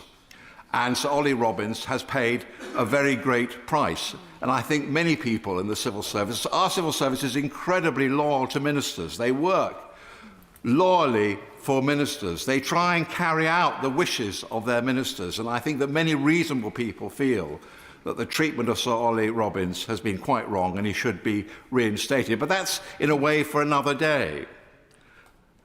You know, I think my honourable friend for Lagan Valley put it so well. If there's nothing to hide, why worry? You know, in these scandals, it's such a war of words, we almost lose track of what was originally true. It's not the original scandal, if there is indeed a scandal, which is at fault. It's the cover-up, or the perceived cover-up. And the best way to restore public trust in Parliament, in the system, in what the Prime Minister said or didn't say, and the public are not that interested in all the details of all this, and they're probably, like me, quite confused about actually whether the process was followed, who said what, whether the Chief of Staff bullied the head of the Foreign Office. These are all just party political words, Westminster bubble. What's important is the reputation of this place. And the most important thing in this place, we may say wrong things, we may say silly things, we may be party political, we've got to tell the truth. That's all that matters. Nothing else matters in this Parliament. I am prepared to accept that the Prime Minister, for whatever reason, made this appointment. I'm prepared to accept that in his heart of hearts, when he's been standing at that dispatch box, he's been telling the truth. Why can't we just have a Privileges Committee, not the Foreign Affairs Committee, which is deciding great issues of foreign affairs, just a Privileges Committee to look at this narrow issue? Why can we not just not have a vote at all? Not have a vote at all, like the last occasion with Boris Johnson. Just don't have a vote. Let us all express our point of view and let it go through. Let us have an impartial committee, let us listen to the testimony, and let the committee and the House of Commons make up its own mind on the truth. Nadia Wood. Thank you, Mr. Speaker. Firstly, it's important that in all of this we're centring Epstein's victims, who have so often been forgotten. Their courageous campaign for justice and accountability continues, and we must all do all that we can to support it. I've heard the argument that this is all a distraction from the real issues that we should be discussing. Now, I would like nothing more than for us to be focusing on what this government has delivered, like bringing NHS waiting lists down, raising the minimum wage and lifting children out of poverty, and pushing for even greater ambition. But unfortunately, it's because of the serious mistakes made by Number 10, like appointing Peter Mandelson, that these achievements are being overshadowed. Now, I also don't doubt that the Conservatives are attempting to use this issue for their own gain ahead of the local elections. As my honourable friend said, that is politics. Of course, our political opponents will try to exploit our weaknesses. But nevertheless, I believe that our constituents do care about the honesty of politicians and that they deserve nothing less than the whole truth on this matter. This vote is not on whether we in this House believe that the Prime Minister misled Parliament or not, but about whether we believe that there are questions that the Prime Minister needs to answer and that the Privileges Committee should look at the matter and give its assessments. I appreciate that the Foreign Affairs Select Committee inquiry is ongoing, and I'd like to commend its chair for the fantastic work that she is doing. But the purpose of that inquiry is not to look at the Prime Minister's conduct. I've listened to the Prime Minister's arguments, and unfortunately I am yet to be convinced that he has definitively not misled the House, even if inadvertently. Because I'm concerned that pressure was put on the Foreign Office regarding Mandelson's appointment, given Sir Ollie Robbins' evidence. And if I remain unconvinced, Madam Deputy Speaker, I'm sure there'll be a sizable number of our constituents who are also unconvinced. Why not let the Privileges Committee settle this matter once and for all? As is often said, sunlight is the best disinfectant. If we're to preserve what little trust still remains in our political system, it is vital that ministers demonstrate the utmost transparency, and it is vital that we, as MPs, no matter our political allegiance, do not allow the impression that we are in any way attempting to cover things up for the leadership of our parties. And that is why I'm extremely disappointed that Labour MPs are being whipped to oppose this motion. Votes on House business are not normally whipped, and even Boris Johnson's government did not whip Conservative MPs to oppose his referral to the Privileges Committee. I'm not making any comparison between his behaviour and that of the Prime Minister's, but our government must be seen to be holding itself to far higher standards than the mess and the sleaze and corruption that Johnson's government came to represent. I wish that the Prime Minister would just refer himself to the Privileges Committee, demonstrating his confidence that he has nothing to hide and preventing the need for a vote entirely. Now, colleagues will be aware that the Prime Minister and I have had our political differences, which is to be expected in a broad church party, but I want to be clear that that has absolutely no bearing on my vote today. I'd rather stick to debating these politics, not matters of integrity. So it brings me no pleasure to vote for the motion today, but this is about doing what is right by our constituents, for trust in politics, and for the party that I've been a member of for almost half my life. Simon Hall. Thank you very much indeed, Madam Deputy Speaker. And there's been a common theme in the remarks made by the Honourable Gentleman, the member for Kingston upon Hull East.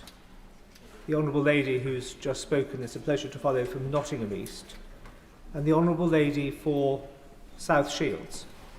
I don't really know what wings of the Labour Party or bit of the Labour complexion they represent, but what I do know of the three of them is that they are Labour people and part of the Labour family to their very fingertips.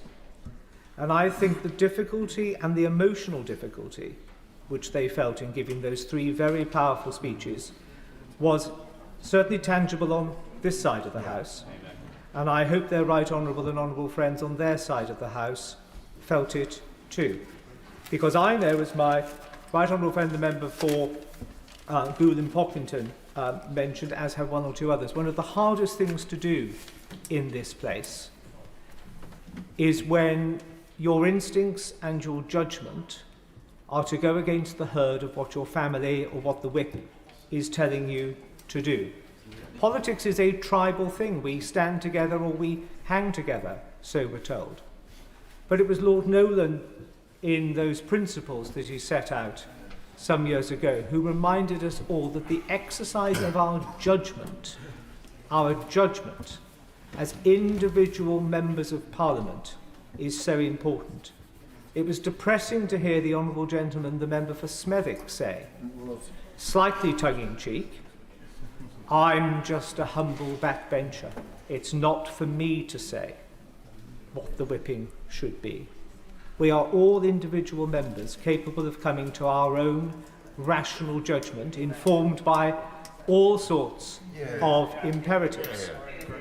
And I would just remind the House, Madam Deputy Speaker, if I may, that one or two members opposite have prayed in aid as a reason why this motion shouldn't be carried, the humble address. But I would just remind colleagues across the House, but particularly colleagues opposite, that we started that debate on the humble address with the whip being to vote it down from the government side. It was only when the government chief whip and the leader of the House, two right honourable gentlemen with whom I have the highest esteem and regard, listened to the debate, when the right honourable gentleman, the member for Torvine as the Paymaster General, read the mood of not the House, but their own benches, and realised that the whip was wrong, and they needed to find a way of meeting something in the middle. Now, all of this could go away, of course, were the Prime Minister to refer himself. Now, the I will be fine. I'm grateful to my honourable friend, and Madam Deputy Speaker. My honourable friend and I could never have been described as the greatest fans of Boris Johnson. But this party decided that when it came forward to go to the Privilege Committee, that committee was the right place to decide whether he had misled Parliament. Nobody was calling for his resignation until that report came out. Now, after that report, this party moved and he went. Now, isn't the flip side of the coin, I say to my honourable friend, that once the Privilege Committee, as many Labour MPs believe, will clear the Prime Minister, that actually his strength will grow? Is it not true, Madam Deputy Speaker, that he has nothing to fear? My right honourable friend has many skills, one of which I've just learned is that he is able to read the left-handed scrawl of my hand on my notes, even when he's sitting next to me, because that is a point I am literally just about to come to, because the Honourable Lady for South Shields wondered, as have one or two, is this a trap set by my right honourable friend, the Leader of the Opposition, and many on these opposition benches laying this motion? I don't think it is. But even if it were, which I do not believe it is, as I say, the whipping operation from the government benches today has baited that trap. It is the wrong thing to do. It makes, as my right honourable friend suggests, the Prime Minister look uncertain. It makes the Prime Minister look weak.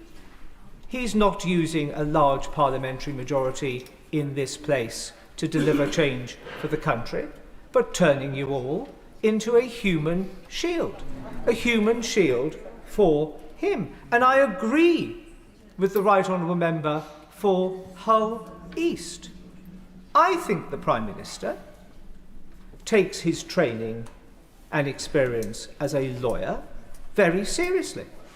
I think the Prime Minister takes the integrity of politics very seriously. I sometimes think the Prime Minister can be naive in presuming that everybody else takes a sort of similar, sort of elevated view of these things, and I think that can sometimes be really feeding in to some of his problems. So one has to ask, what would the Prime Minister, who is an experienced lawyer, fear from having his name cleared and his reputation strengthened by going through a cross-party informal process of this House? He wouldn't. He would feel stronger. But we do understand that Labour whips and loyal ministers have been picking up the telephones or whatever, accidentally on purpose, bumping into people in the lobby or elsewhere, asking them to vote this motion down. May I give, for what it's worth, just some thoughts on how I would have responded were a whip on my side to have asked me to do the same. Keep it clean. You said to me. Keep it clean. And don't worry, Madam Deputy Speaker, I have checked what is parliamentary language and what is not. The first point I would make is one which has already been made. Not even Boris Johnson. I was never a fan. We first met in the late 1990s. I never got him then, he never got me, and nothing ever changed. But not even Boris Johnson thought to apply a whip on a privileges motion. So the question I would be asking if I was the honourable gentleman, the member for Smethwick, or anybody else to the whips, is do we, as Labour, really want to be letting him look like the good guy when it comes to referrals to the Privileges Committee? Bad politics, as far as the Labour Party is concerned. The second point I would make is that the Privileges Committee can be the fulcrum for lancing this particular boil. It will do it dispassionately, it will do it well, it will do it without fear or favour.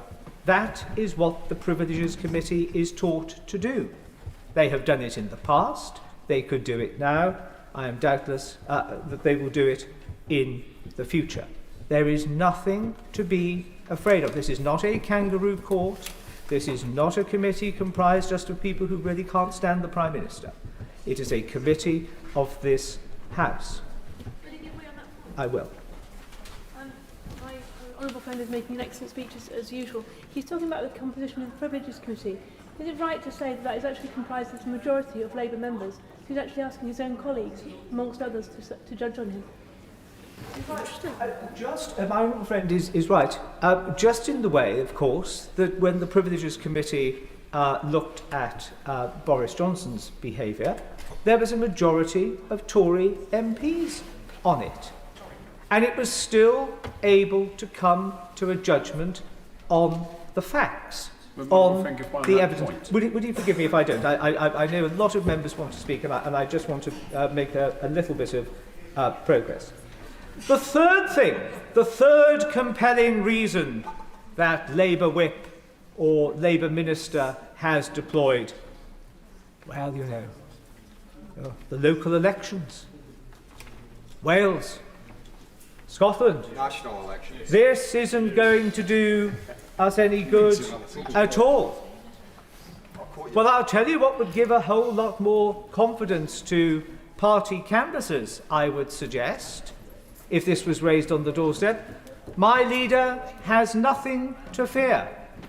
He has referred himself, or has not sought to hinder, a motion that referred him to the Privileges Committee.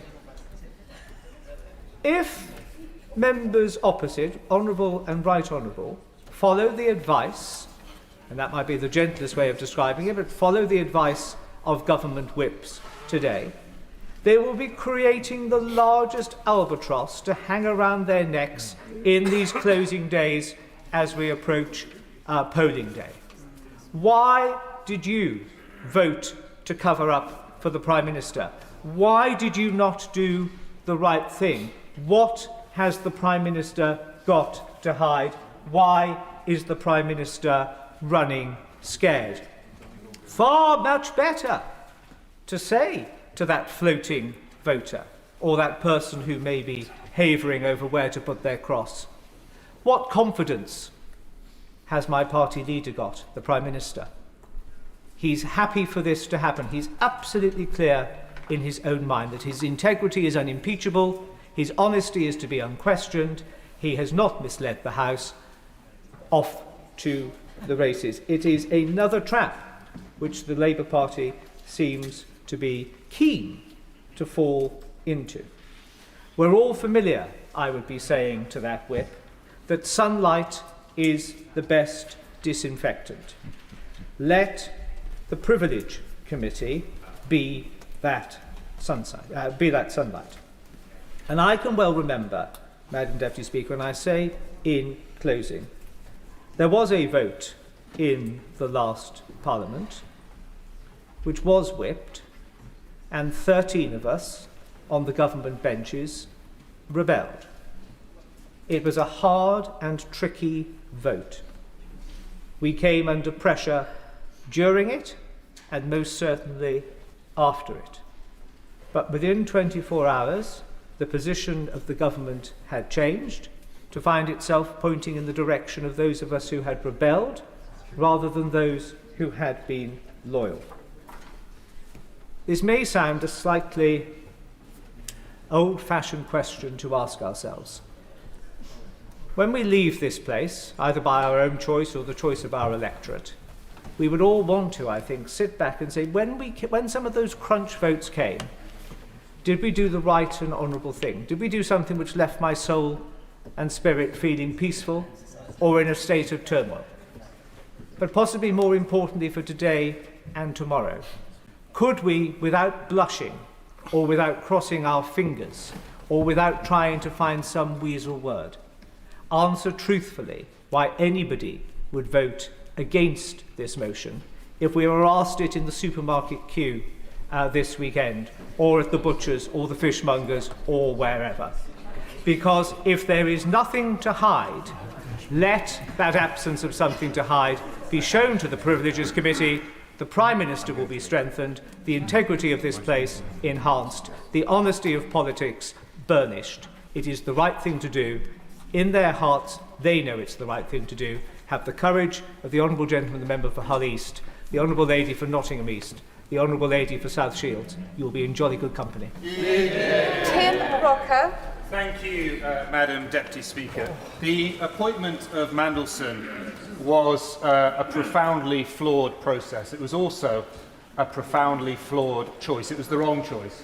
And I think of the victims of Epstein, and I also think of Alistair Darling, who was a fine public servant, a committed public servant, and what he would be thinking today. But we're asked this afternoon to make several leaps of faith, one of which is to believe that just 9 days from local and national elections that we are here not because of a political stunt coordinated by the Conservative Party, but to accept that they have turned into a sober, principled set of defenders of parliamentary standards. That they are not interested in pre-election theatre. But nobody seriously believes that. Even their own press briefings give the game away.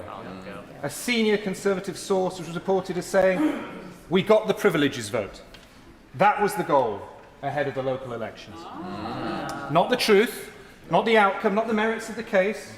The goal was simply to force the spectacle of a vote. And that tells us everything we need to know about the intent behind what is happening this afternoon. And it's no surprise, then, that this has been widely characterised, even by those observing closely political correspondence, as a win-win exercise for the opposition. If they secure an inquiry, they claim vindication. If they lose, they still bank the headlines, the insinuation, the noise. This is not how the House should conduct itself when invoking one of the most serious mechanisms at its disposal. And as the Honourable Member for Smethwick very powerfully pointed out, we're not dealing with a vacuum. There are mechanisms already in train. The Foreign Affairs Select Committee, the humble address. The Prime Minister answered questions for nearly 3 hours last week. That is important.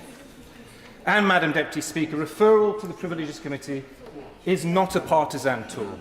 It is not a device to be deployed because one side sees a political opportunity.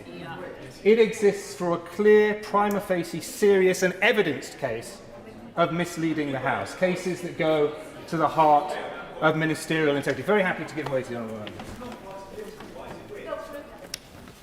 Because it's so evident that what you're doing this afternoon, that the Honourable Member is participating this afternoon, is party political. In fact, I would say to the Honourable Member that he's partaking in a particularly dishonourable act in doing this in such a partisan way. So, to carry on with the case that I was making, I do not believe that what has been presented meets the bar that I just mentioned. At most, what we are dealing with now, I'm going to make some progress, thank you. At most, what we are dealing with here is an argument about a deeply flawed appointment, as I've said, a deeply flawed process and the judgments around it. But those are matters for political debate, for scrutiny, for challenge, across this chamber, but they are not, in themselves, grounds for alleging contempt of Parliament. If they were, Madam Deputy Speaker, the Privileges Committee would be constantly in session. And that brings me to the question of consistency, because the House in recent years has had to confront genuinely serious breaches, cases where standards weren't just questioned but plainly and repeatedly violated. Findings of bullying at the highest levels of government in the last government. Of ministers in the last government falling short of the standards expected of them. And most notably, we saw a former Conservative Prime Minister investigated and found to repeatedly have misled the House. Conduct so grave. I'll finish this point and then I might give way if I'm feeling generous. Conduct so grave that it resulted in a damning report, which I think the Leader of the Opposition abstained on voting in favour of, I think. And, of course, that's quite aside from the fact that it also involved a criminal conviction. Yes, exactly. There is no equivalence, none. Between those cases and what is before us today. Because if there was, there would have been a genuine attempt at a cross-party piece of persuasion. And instead what we got from the Leader of the Opposition was a rambling roller coaster. Iran, the two-child benefits cap, U-turns, etc.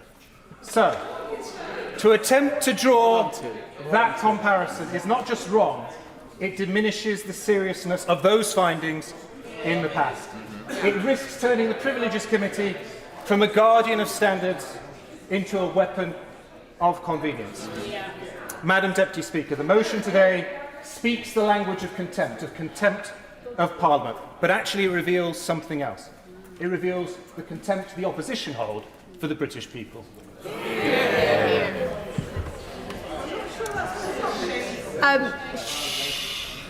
Keep the temperament good. Stephen Flynn. Deputy Speaker, it's a pleasure to follow the honourable gentleman from Macclesfield who's done himself no harm whatsoever and soon becoming a junior whip in the government. I look forward to seeing him in his trade envoy, of course. America, an ambassador. I'll let them have their fun soon, Madam Deputy Speaker. But I wish to start on a much more important note, which is not to dwell upon what the Prime Minister said, where he is, of course, accused of misleading the House. I will come to that. It's something that he said at the dispatch box a few months beforehand, when he stood up just there and in response to the Leader of the Opposition said that he knew that Peter Mandelson had maintained a relationship with the world's most notorious paedophile and child trafficker, Jeffrey Epstein. And when he stood up at that dispatch box and said he knew, he finally admitted that he knew. That should have been it. That should have been curtains for him. And the members opposite at that time, at that moment, should have made a moral decision that he was not fit to hold the office of Prime Minister of the United Kingdom and the First Lord of the Treasury. He was not fit because his judgment was flawed and it was wrong. But they proactively chose to ignore that and to defend him.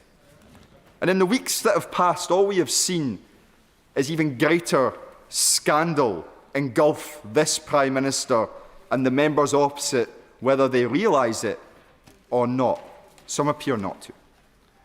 And as Parliament returns after the prorogation which is to come, we've now received confirmation from the Prime Minister's chief bag carrier that the second tranche of the Mandelson files will become apparent. And each and every one of these members opposite will be wedded to him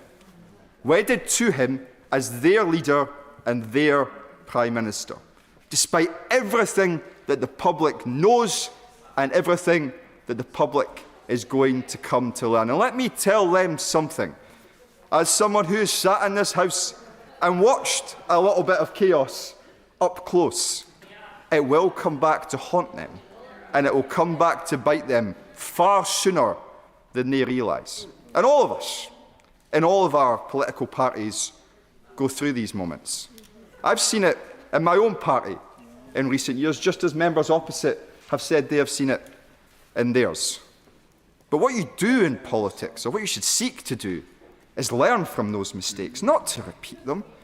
I remember sitting outside this chamber during a very contentious vote to which the right honourable member behind me referred earlier, where Conservative members were whipped to support the indefensible, and all chaos broke loose. That was the legacy that they built for themselves, and it's why they got hammered at the last election.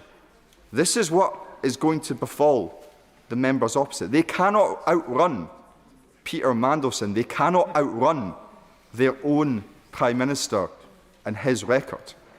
And what the House is being asked to do today is, of course, very simple. If they believe that the Prime Minister is innocent of the accusations that are being put to him, then all they need to do is accept the premise of taking it to a committee of the peers in this House, ourselves, to decide whether that is accurate or not. A confident Prime Minister, a confident Labour Party, a confident government would believe their Prime Minister, would have courage in their conviction and go to that committee post-haste to clear his name. But they will not do that because they are not acting from a position of strength. They are acting from a position of profound weakness. And the public see that, and the public smell it. And all they are going to believe is that there is a cover-up on behalf of each and every one of the members opposite who traipses through the lobby behind this front bench. Of course I will. I thank the honourable member for giving way. Referring to the whiff that the public may pick up, do you think that some of the Prime Minister's concern may be that the Privilege Committee delivers a result that he may not like? It's hard at this stage to come to any other conclusion. And if they had confidence in their Prime Minister, then they would already be going to the Privileges Committee, irrespective of the views of any of us in this here House. But notwithstanding the arguments that have been made regarding Ollie Robbins and Simon Case and others, and the Prime Minister's decisions to throw everyone under the bus bar himself, I do wonder what the public make of all this. At a time when they are profoundly, and I'm sure all of us can agree on this point, profoundly anxious about the very basics in their life, of being able to afford things in the supermarket, of being able to fill up the car because the price of diesel is near £2. And they turn on their TV and see a Labour Party that should be acting in their best interest, looking to protect and save their jobs, to give them hope and opportunity for the future, simply seeking to defend the indefensible. And that breach of trust, with the public can't simply be renewed. When the Prime Minister first came to that dispatch box following the general election, I did as many others did, and I congratulated him and I wished him well. And the phrase that sits most acutely in my mind at that moment was his attempt to convey to the people of these isles that he would tread lightly on their lives. He has done the opposite.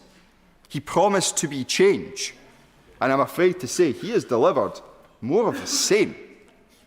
The public deserve better. The government can do better. But that will only happen if the members who are sitting behind that front bench find the courage that the front bench so badly lacks. Sam Rushworth.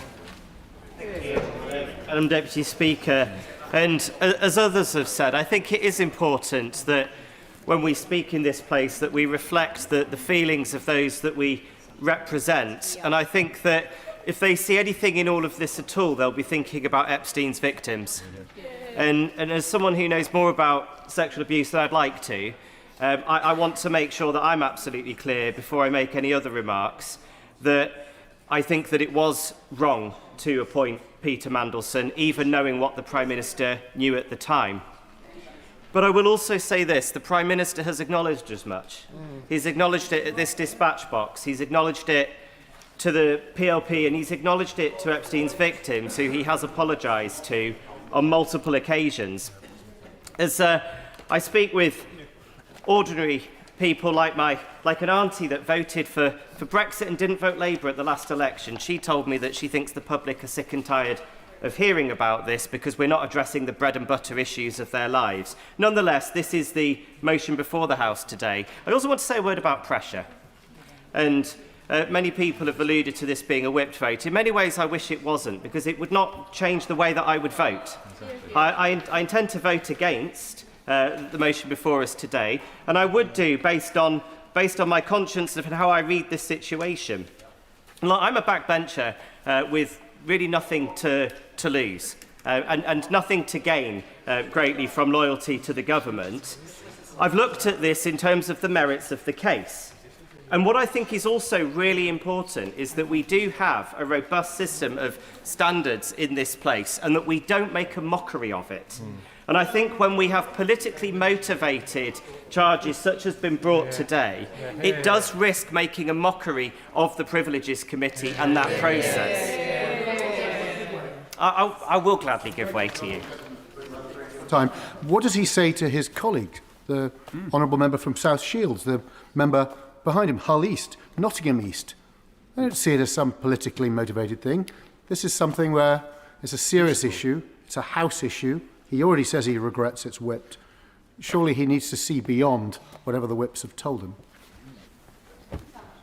Well, the whips haven't told me very much, but look, I will address the answer. I will address his question as I progress in my speech, and he will see why I've drawn the conclusions that I've drawn. The question is this: has the Prime Minister deliberately or recklessly misled the House sufficient to make a referral to the Privileges Committee? And as I said a moment ago, I think it's important that we treat that properly, because we should not treat lightly this committee. We should not mock it. If we just make political referrals all the time, every time a member says anything where someone could twist or misconstrue their words, we'd be making referrals. Now, it seems to me, from listening to the Leader of the Opposition, that there are two sort of principal claims. One is regarding whether due process was followed, and the other was regarding pressure. And I've been watching, and as we all have, the evidence sessions by the Foreign Affairs Committee. I've been listening carefully to those. And we're still awaiting many of the documents, more than 300, that have been referred to the Intelligence and Security Committee. And we're waiting to see what those documents say. But nothing so far that's come out has done anything other than corroborate what the Prime Minister has told us. I'll give way. Just so I make sure that I can follow his logical structure. So when he's saying that the Prime Minister said there was no pressure existed whatever, no pressure whatever, he meant there was no pressure whatever apart from the various types of pressure. Is that right? I will come on to address that point in just a moment. First of all, let's address the point about process. Sir Chris Wormall's letter to the Prime Minister said, "The evidence I have reviewed leads me to conclude that the appropriate processes were followed both in the appointment and withdrawal of the former HMA Washington." Sir Ollie Robbins confirmed that he did not tell the Prime Minister that Mandelson had failed the vetting process, and said, "You are not supposed to share the findings and reports of UKSV other than in exceptional circumstances where doing so allows for specific mitigation of risk." So this is according to him. Cat Little, who appeared before the Foreign Affairs Committee, said, "My view is that due process was followed, because the process I've outlined to the committee is that UKSV make a recommendation and the Foreign Office make a decision as to whether to grant DV." So all the evidence so far is certainly corroborating that view. I want to address your colleague's question about pressure. Clearly, there are different types of pressure that can be exerted. And what Sir Ollie Robbins was clearly talking about was the pressure to reach a decision quickly. And we all know, they know what was going on here in the decision to appoint Peter Mandelson. We had a change in government in the United States. We had no trade deal with the United States, thanks to the legacy that they left us. We had a very difficult situation that meant that we needed a capable ambassador in post before President Trump's inauguration, and there was clearly... I'll give way. The member is suggesting that the previous ambassador was not therefore capable. Yeah. It's just not what he said. I'm happy to answer that point, and if they stop chuntering, they'll hear the answer. No, not at all. I mean, it's my personal view, although I'm not an expert in these things, that I probably would have appointed an ambassador. I said I thought the appointment of Peter Mandelson was wrong. I would have probably appointed an ambassador to the United States or left her in post. But that's immaterial to the point that I'm making. The point that I'm making is that Number 10 clearly felt time pressure to get somebody in post. There is a difference between feeling a pressure to conclude a process quickly and pressure exerted on somebody to change the decision. And if we listen to what Sir Ollie Robbins actually said, we will see that. I'll happily give way one more time. And I'm genuinely listening to the honourable member's logical process as he ratiocinates through this. I might humbly say that we could do this, we could put this evidence out in a privileges committee, which would be the point of doing it. But in terms of no pressure whatsoever being exerted, and he's talking about the kinds of pressure that didn't include that were exerted, could he give examples of the kind of pressure that wasn't exerted? We've seen no evidence, and indeed, Sir Ollie Robbins made it quite clear that he did not feel pressure to change his mind, that there was no pressure exerted on him with regards to the decision that he made. There was pressure exerted to make a decision. Now, that is just part and parcel of the normal runnings of government, particularly when you're working to a timeline. Let me quote him. I'll make some progress in a moment. I walked into a situation where there was a strong expectation, you've seen the papers released under the humble address coming from Number 10, that he needed to be in post in America as quickly as humanly possible. The very first formal communication to my predecessor from Number 10 Private Office being that they wanted this done at pace so that Mandelson could be in post before inauguration. That does not imply that there was some pressure to appoint him against the evidence that came forward. I will give way. I thank the member for giving way. Having recognised that, as Sir Philip Barton said this morning, I don't think there can be any doubt that there was pressure to get this done as quickly as possible, i.e. to jump through all of the hoops, to confirm the decision, to... No, that's what you said. That first bit is a quote. That's a quote. The next part of my sentence is my words, i.e. to jump through the hoops to confirm an announcement that had already been made that Mandelson was appointed as ambassador.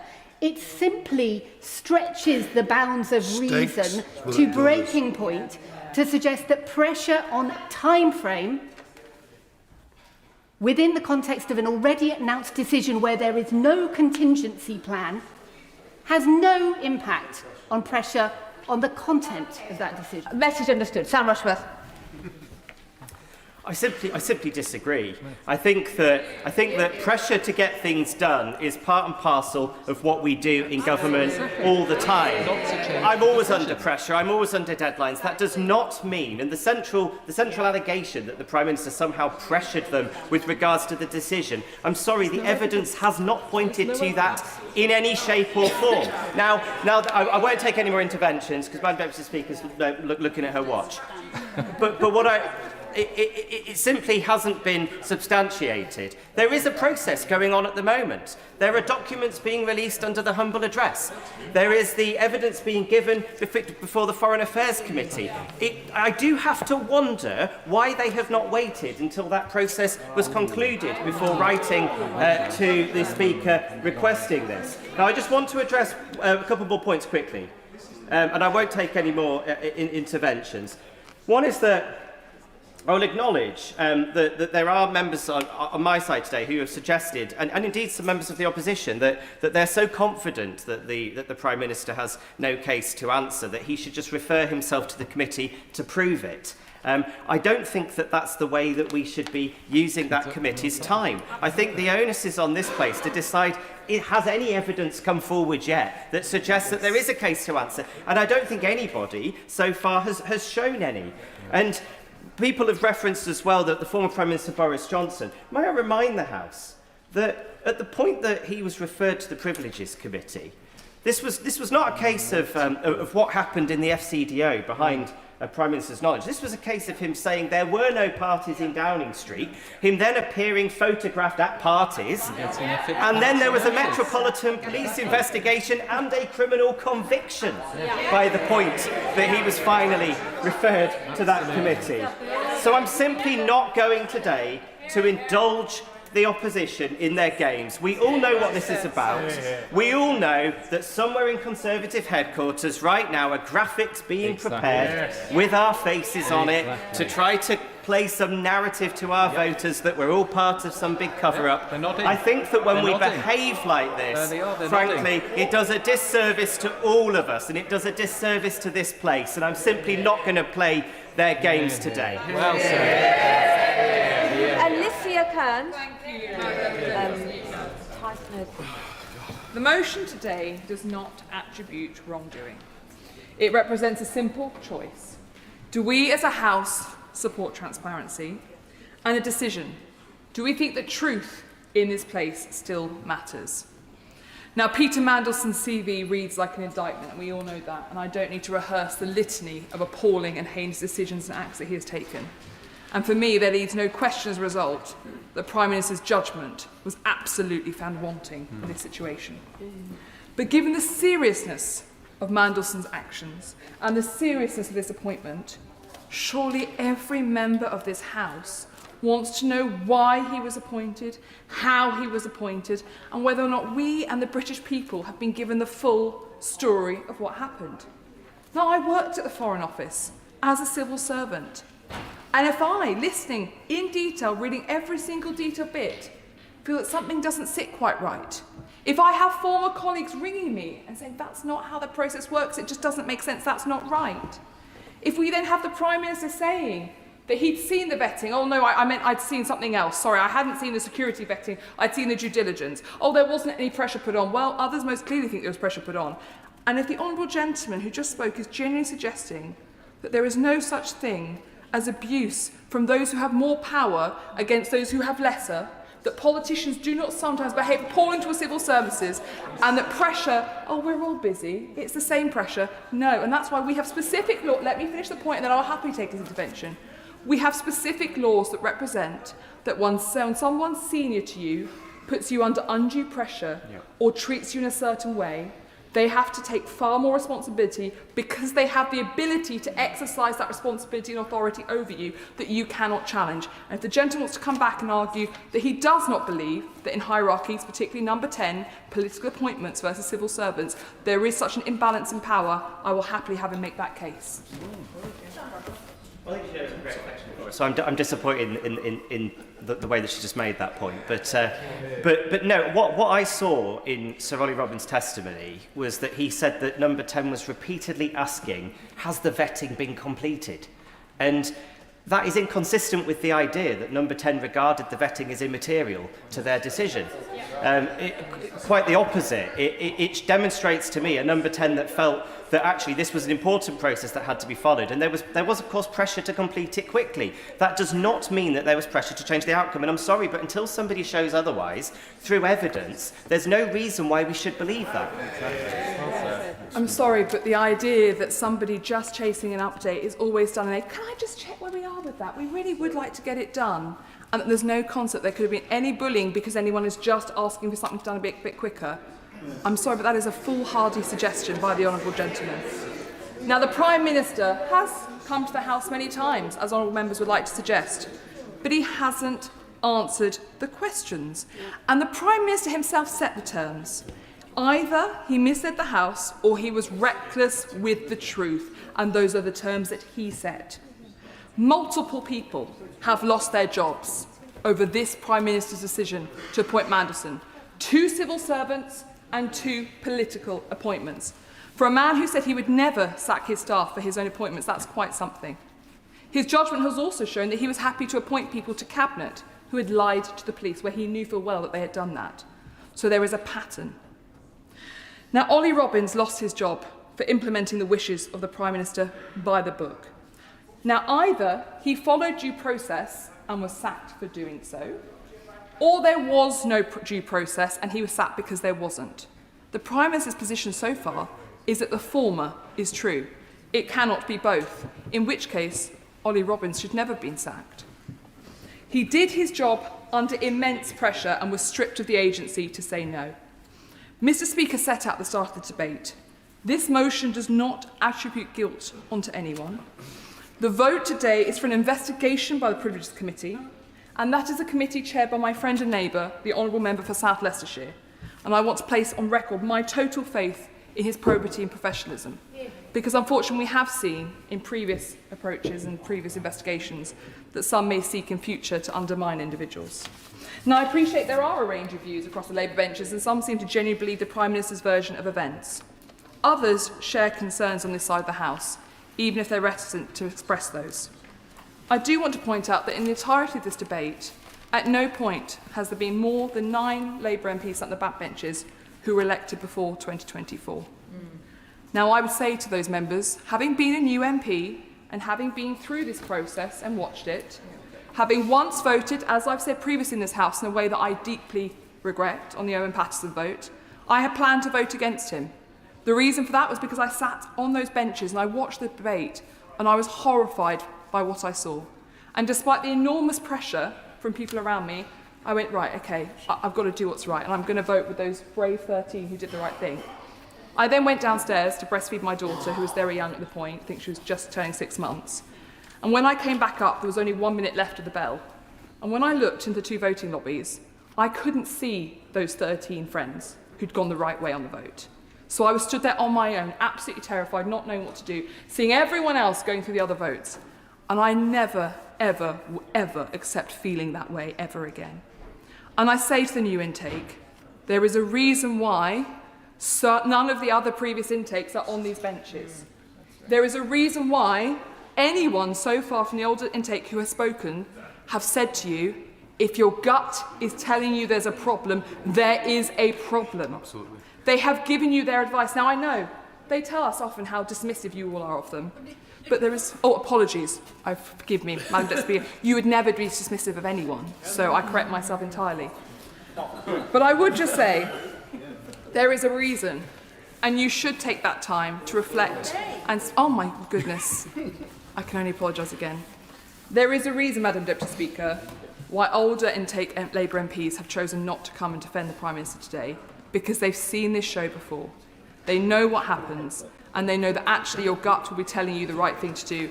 And I also congratulate those who've been brave enough to speak out today and to share their views.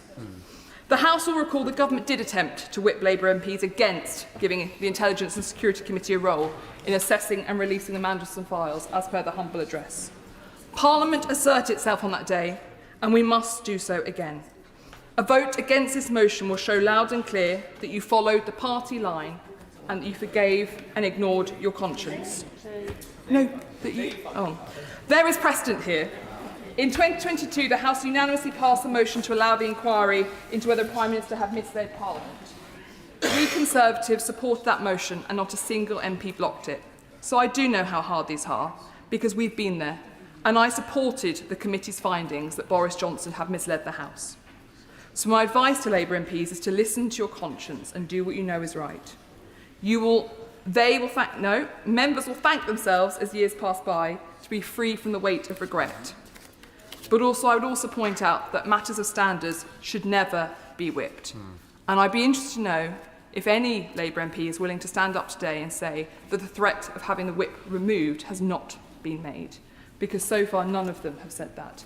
And I would also say to the front bench that there is indeed, well, pressure seems to be an issue we need to debate more.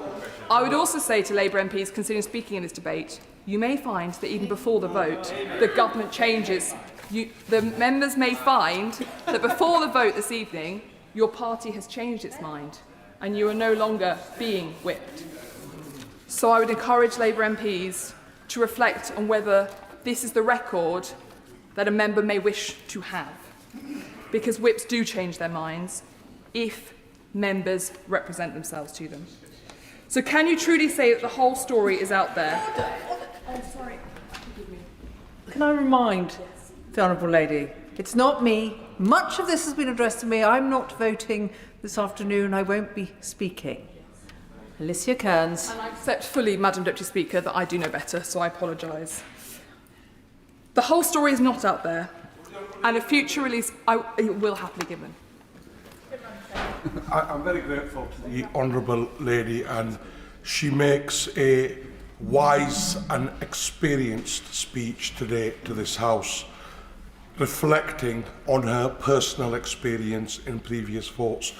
Would she agree with me that the question we must all ask today is, whichever side of the lobby we vote, we must justify that to our constituents?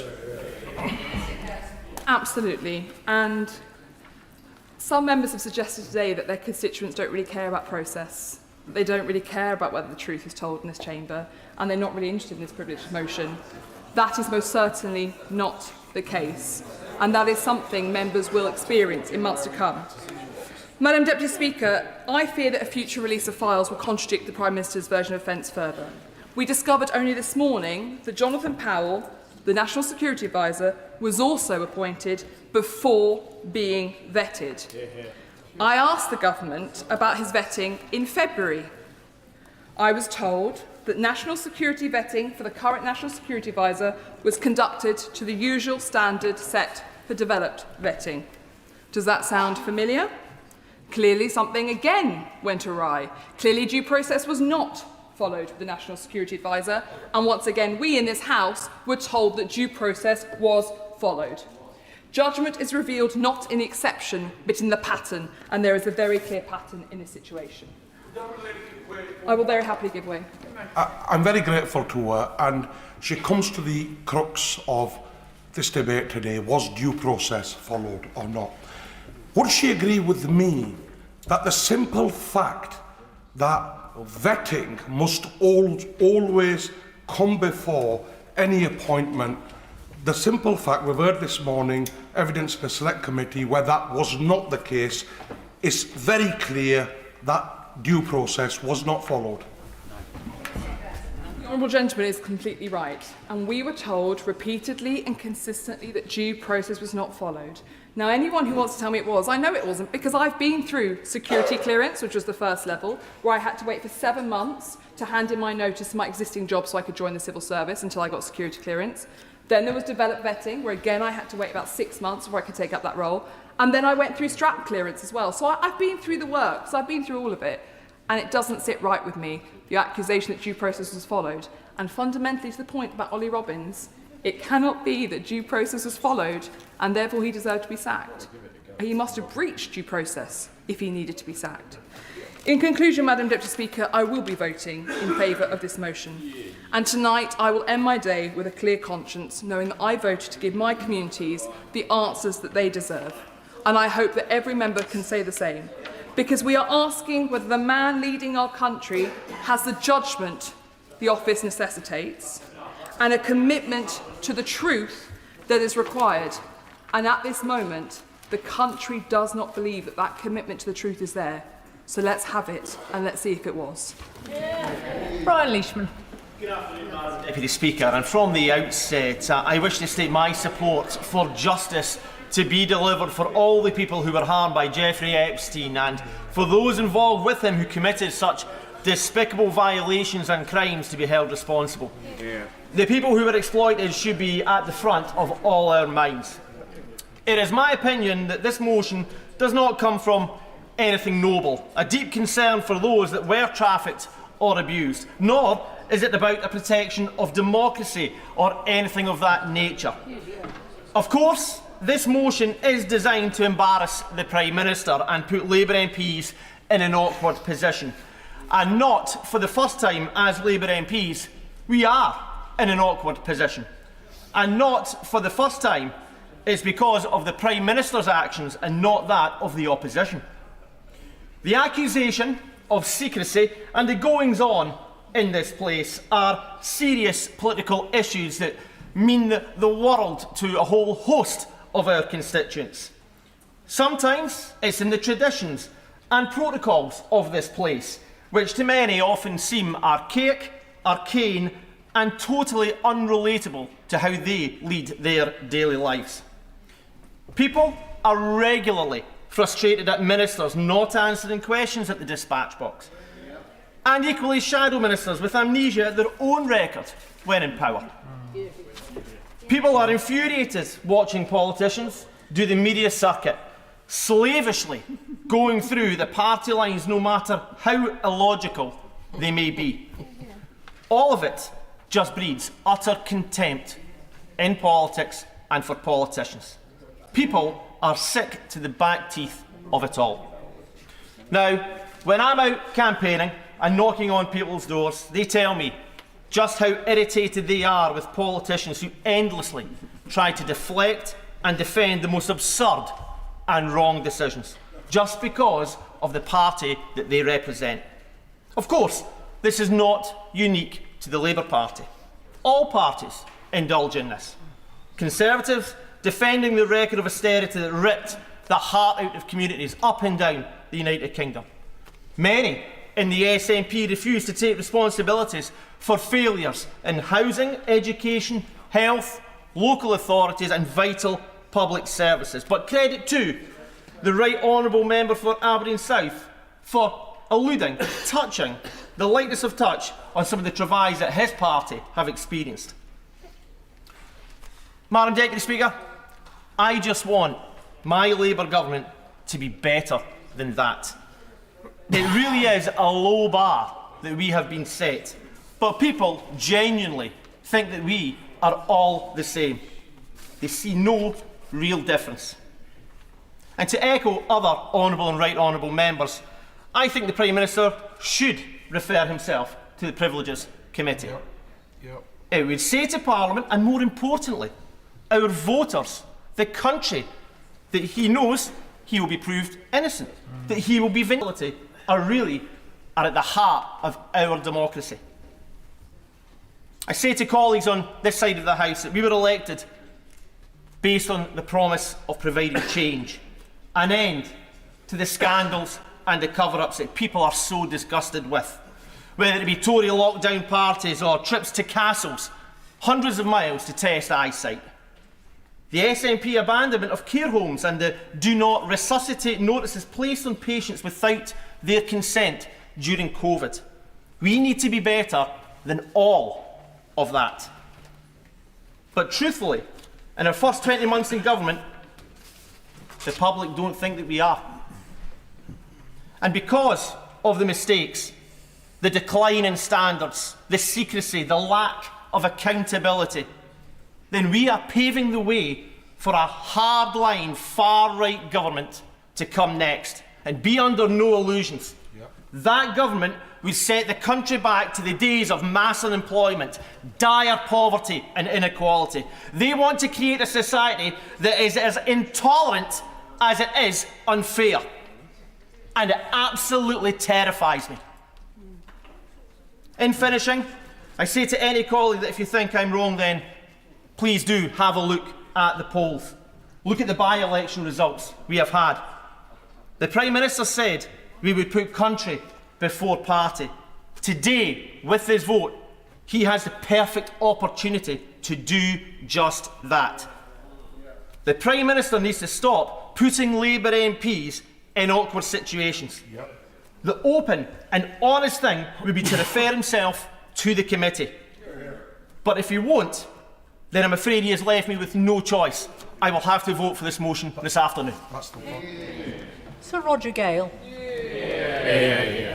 Thank you, Madam Deputy Speaker. At the start of this debate, when Mr. Speaker was in the chair, he's reminded the House that this debate was not a trial of the Prime Minister.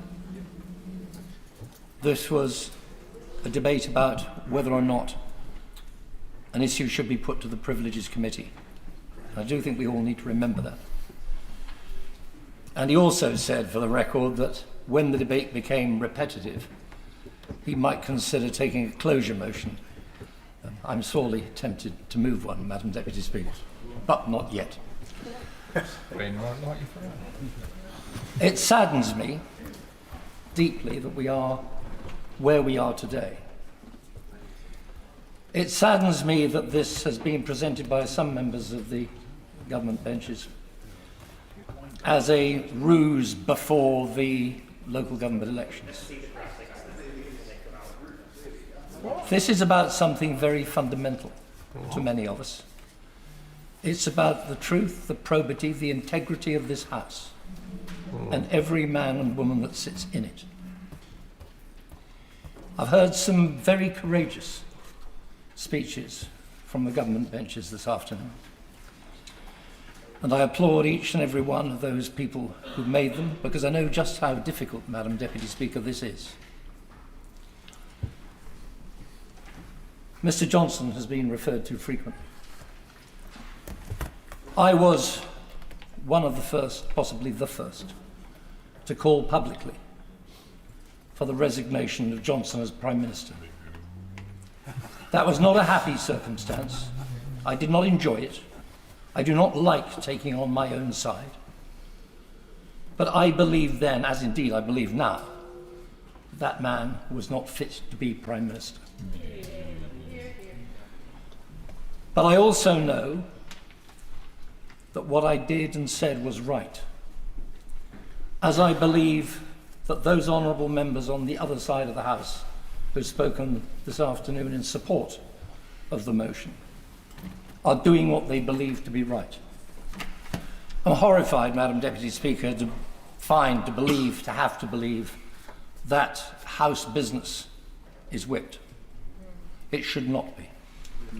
It's been said repetitively that actually the sensible thing to have happened would be for the Prime Minister to refer himself to the Privileges Committee, but if that's not going to happen, then I think we all need to understand that out there are people waiting to see what we do. Can we be trusted? Never mind can the Prime Minister be trusted, can we be trusted? Yeah. Can we be trusted to take the proper decision tonight? Every single one of us in the morning is going to get up and look in the mirror to either put on makeup or shave. Or both. And we have to look.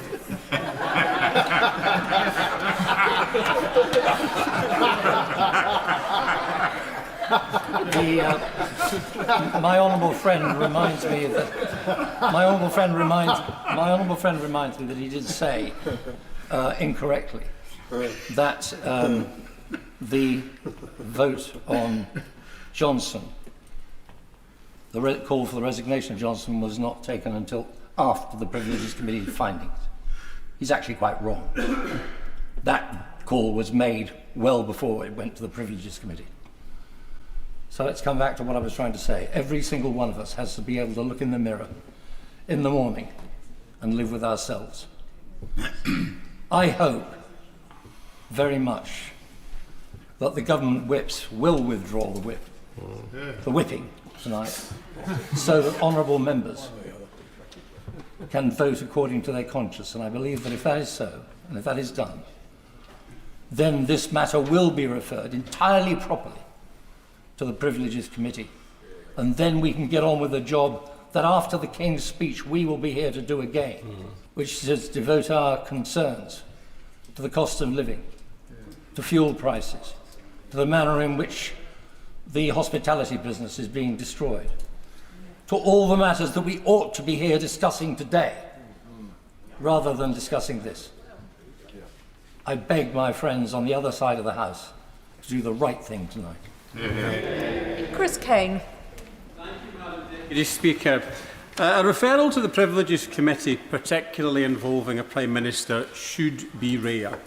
The bar should be high because we have so many other processes available to us in this place.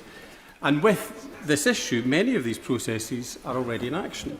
The Foreign Affairs Committee, under the excellent chairing of the Right Honourable Member for Islington South and Finsbury, is taking evidence and will report in due course.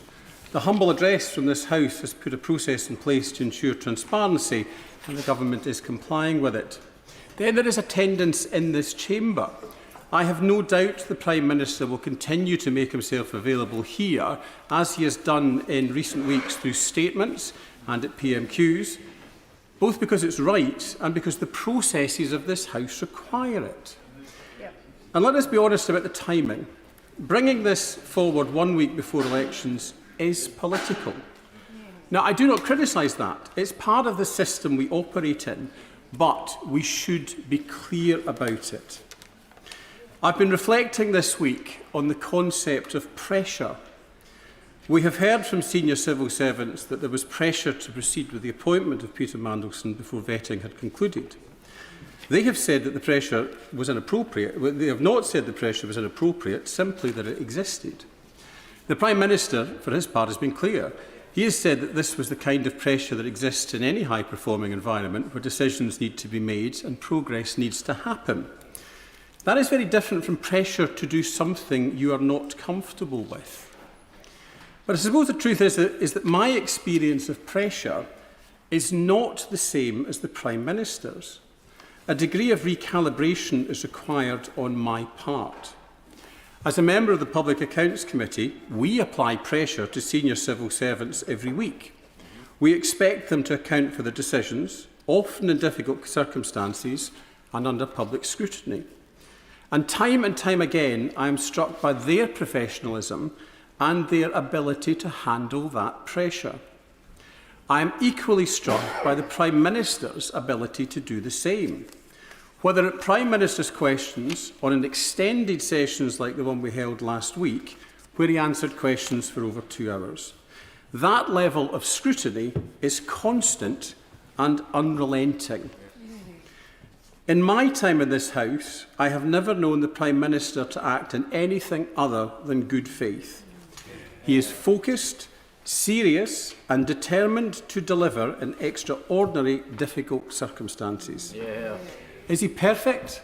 Of course not. None of us are. His is an almost impossible job in turbulent times. But that is the nature of government. The public elects a government and gives it time to govern. That requires consistency, judgment, and at times the ability to change course as circumstances demand. What it does not require is abandoning the course entirely at the first sign that another ship looks to be sailing more smoothly. We are, quite clearly, in the middle of a storm. Not a passing squall, but sustained, difficult conditions.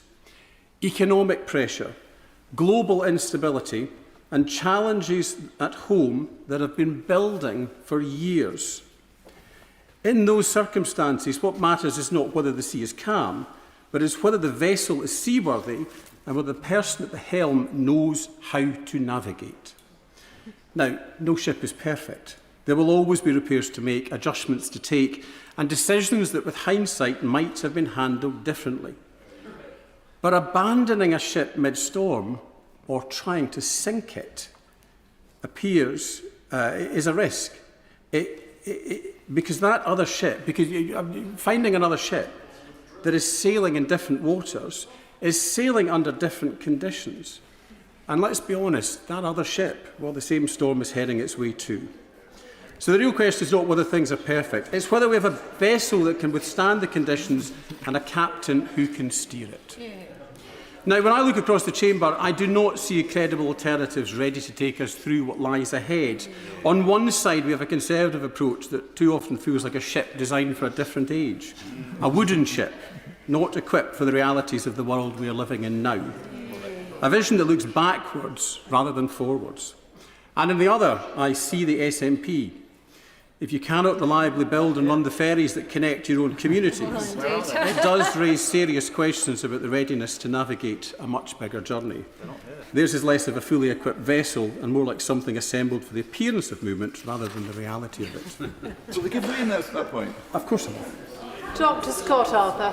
Does he agree that it appears the SNP don't have a ship right now? They must have a submarine. Order. I think honourable members will find this is not a debate about the SNP, and perhaps we all ought to confine remarks to the subject that we're actually debating. Chris Kane.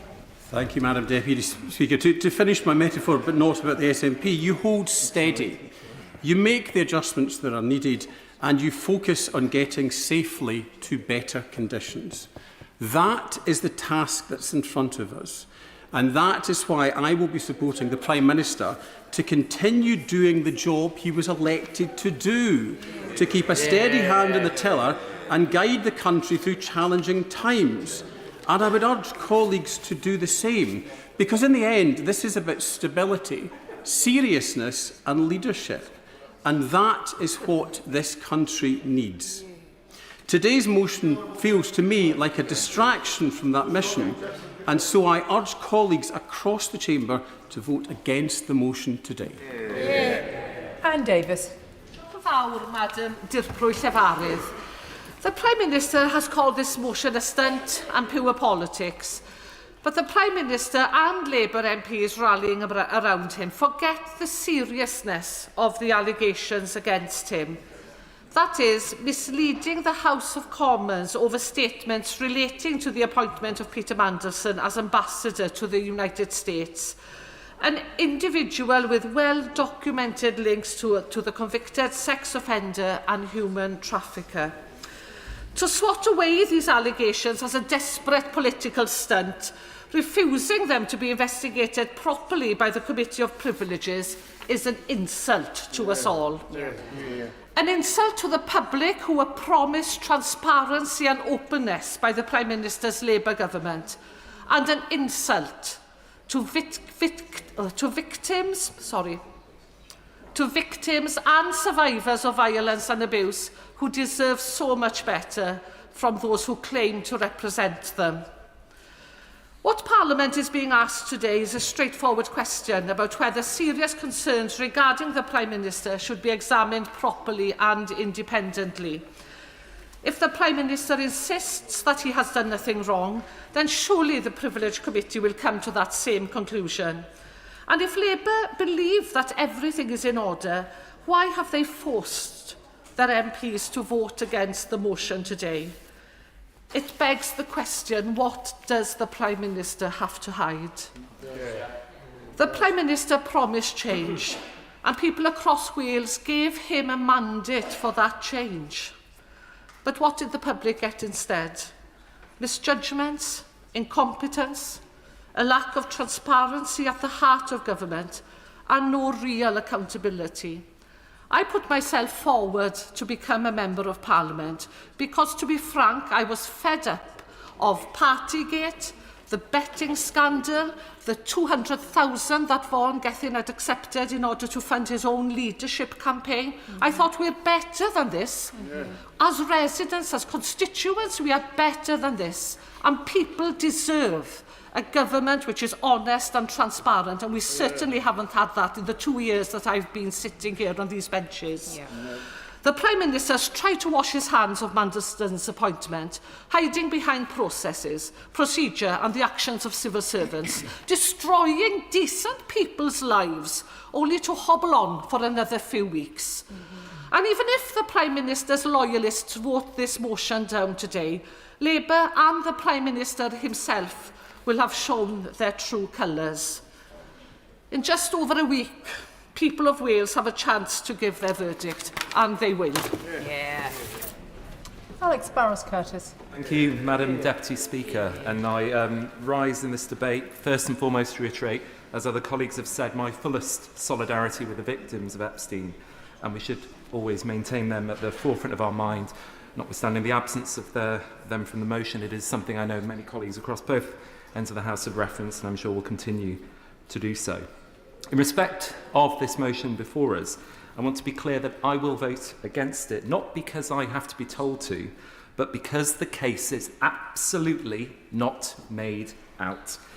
And given some of the contributions made about shaving in the makeup or shaving in the morning or putting makeup on in the morning, in considering and reflecting on the vote that will be cast tonight, I will have no compunction whatsoever and have absolutely no doubt in my mind when I go through the lobbies today that I will have made the right decision for the reasons and I do not need to have insinuations to impugn my integrity to the opposite. And before I explain why I am making that case and that decision, I will happily give way.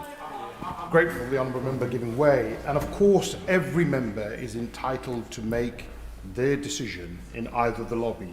They have to justify it to the electorate. For that reason, does the honourable member believe that having a 3-line whip is necessary? Alex Barnes-Curtis. It's an irrelevant point, and the point that I would make, I've already said that regardless of the position of the party, I don't need to be told how I will vote on this for the reason that the case is not made out. And he says, if people will stop chuntering, the individuals who have said that they have to look in the mirror tomorrow, every decision we make in this place, regardless on this motion or on amendments, on legislation, we do, I have no doubt, with integrity and with our best motivations of our constituents in mind. So the need to remind me or my colleagues of that today suggests more about the person making the statement than it does about me and the decision I've made. So as I said, I will vote against the motion because I do not believe the case has been made out. And in my time as a solicitor, I've seen many witness statements and particulars of claim. And if I hear and reflect on what the Leader of the Opposition laid out as her case today, I thought it was one of the most poorly made out cases in my professional lifetime. Well, if he waits to hear why I think that, then I will happily give way in a moment. This motion cuts across existing procedures, as has been said, and that just a few weeks ago, everyone in this House jointly, unanimously agreed, supported and initiated. And as I said, and I will go on to explain, it lacks any credibility or evidential basis. You can chunter some more, but maybe listen to the basis on why I reached my decision, and then I will happily give way in a moment. So, I will turn to, as I say, the lack of evidence to make out this case. But before I do, I want to mention, as others have mentioned, the integrity of the Prime Minister in and of itself. I've known the Prime Minister for a number of years, and I know that he is a man of integrity and that he will act without fear or favour and will always be the hardest critic on himself. He has apologised, and rightly so, for the poor and incorrect decision to appoint Peter Mandelson in the first place. He's done it in this House, he's done it to the country, and he has done it, most importantly, to the victims of Epstein. He's very eager, I will give way. Very grateful to the honourable gentleman, he's being most generous. But we haven't really heard the case yet, given that colleagues opposite will be in a similar position to the honourable gentleman. They will know the Prime Minister, they will have known him for years, they will be sure of his integrity or otherwise. Why does he think there should be a 3-line whip imposed on members opposite? Even the member for Bishop Auckland, who spoke with his cause, could see that it wasn't a good idea. But the honourable gentleman doesn't seem to see it. But as a good lawyer, maybe he'll be able to share the argument with the House. I appreciate his patronising tone, but I will simply say this. I have said that I don't need to be told how to vote in this because I do not believe the case is made out, as I will go on to explain now if I can make some progress. And I underline this by reiterating what the Speaker said earlier and what I said to him when he was in the chair, that of course the question here is not about the application that was put before him, and he's rightly made the decision as he is required to once it came to him. But I am clear that from those who put the application to him for him to have to make the decision, it is a nakedly political stunt to submit that application in the first place. And that's not just because of what the motion is before us, but because of the shape-shifting of the opposition party leaders on this issue since The Guardian broke the story on the 16th of April. I'll give way. I'll give it to my honourable friend, making a really powerful statement to the House. Isn't the reality that this is about a leader of the opposition who, just like with her call for us to join the US in attacking and join the war in Iran, she called the Prime Minister a liar, and the evidence has shown that there is absolutely no basis for it. Isn't reality that this is just the leader of the opposition once again shooting from the hip? Curtis. I thank him for his intervention. I completely agree, even if it was perhaps slightly askew from the point I'm about to make, but I think it goes to consistency on this issue and many others. And I think, as I said, the shape-shifting of the position of the party leaders, rather than wait for the evidence, we know that both the Leader of the Opposition and the Right Honourable Member for Kingston and Surbiton had already made up their minds 2 weeks ago. I've got here, I will at least make a point and make the point, and then I'll happily give way. On the 17th of April, this is the day after the Guardian story was broken, the Lib Dems put out a press release Starmer must be investigated by Privileges Committee over the decision to overrule Mandelson's failed security vetting. But that was found wanting because the evidence was showed otherwise, as was proven when the Prime Minister came here at the earliest opportunity on that Monday, the 20th of April, and laid before this House the evidence, and Sir Ollie Robbins backed that up in his evidence to the Foreign Affairs Select Committee on the 21st of April. I'll give way. Member for giving way. He mentioned the Guardian story on the 16th of April. The Prime Minister found out on the 14th of April, so the earliest opportunity would have been the 15th of April at Prime Minister's questions, wouldn't it? Yeah. The Prime Minister already addressed this when that was put to him in this House a number of times in the following days, whereby he said he was trying to secure the answers to the questions which he put on that evening, and the officials were not able to answer, so that he could then, as he said, and as other colleagues and cabinet colleagues have made clear, at the earliest opportunity, then come back in order to update this House, as is rightly the case. I go back to the timeline of the shape-shifting of the opposition. On that same Friday, the 17th of April, the leader of the opposition went on national radio and television, saying it is completely preposterous for us to believe that civil servants would have cleared a political appointee who had failed security vetting. The Prime Minister is taking us for fools, and she called for him to go. A standard that, as other colleagues have elaborated on, and I won't dwell on, has not previously and consistently been applied to the proven lawyer before Boris Johnson. So we've got the shape-shifting of the opposition parties on this point, and therefore the motion before us today dwells on two aspects: due process and, of course, the question of pressure. In respect of due process, Madam Deputy Speaker, now explain why I do not think the motion and the evidence is made out. I note the motion itself doesn't critique the process itself, which, as this debate has played out over recent weeks, has shown to be seriously deficient and lacking. That has necessitated the necessary reviews and changes at the Prime Minister's order, as some of this debate today has elaborated on. Indeed, this motion asserts, without actual evidence, that has been that has withstood further testimony from key officials to the Foreign Affairs Select Committee. And we know the Prime Minister was not told about the UK security vetting's recommendation to not grant Peter Mandelson clearance, that he was not told about that in many subsequent weeks. And Sir Chris Wormwood confirmed that due process was followed. So I do not accept that that case has been made out. And when we turn to the question of no pressure, the Leader of the Opposition made great play of her selected quotes. And I have Hansard before me from Prime Minister's questions of the 22nd of April.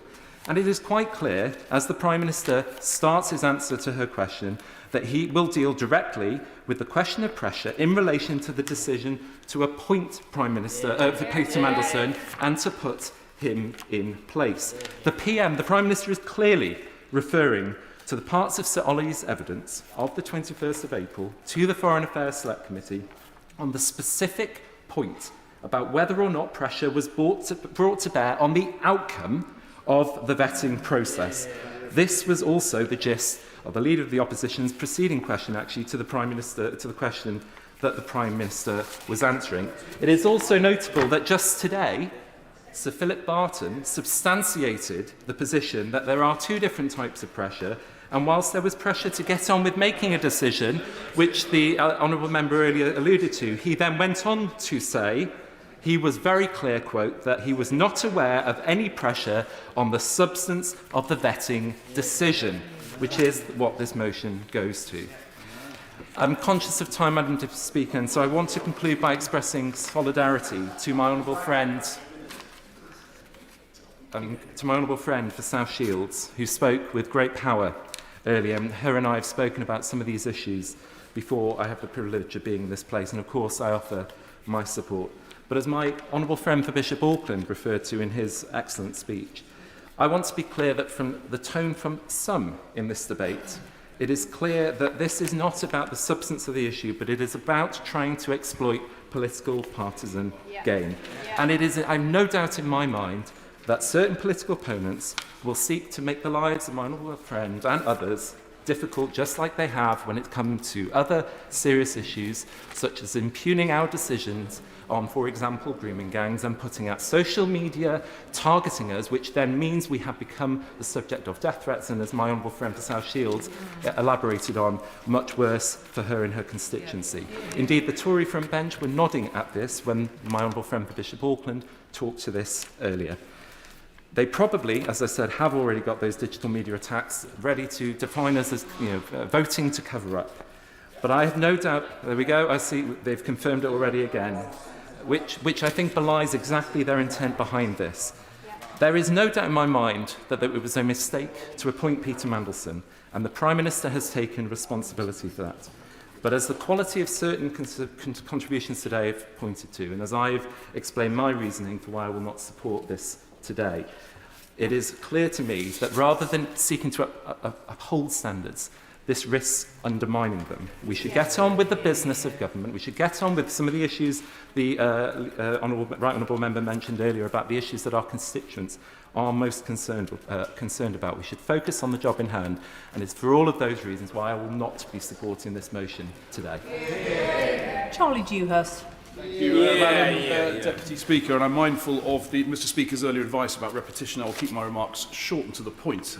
We've had a number of speeches where other members on the other side have debated whether there is a sufficient threshold to refer this matter to the Privileges Committee. Yet, I have to say, if you look at the evidence, there is clearly some very, very concerning issues amongst those documents that have been released into the public domain, what has been said on the floor of this House and what has not been said on the floor of this House. Now, we take the advice given by Simon Case when he was Cabinet Secretary back in November 2024. It's very clear from that document that was released as part of the humble address that the Prime Minister was advised, if he wanted to make a political appointment, that vetting should be done before that appointment is made. We now know, of course, that didn't happen.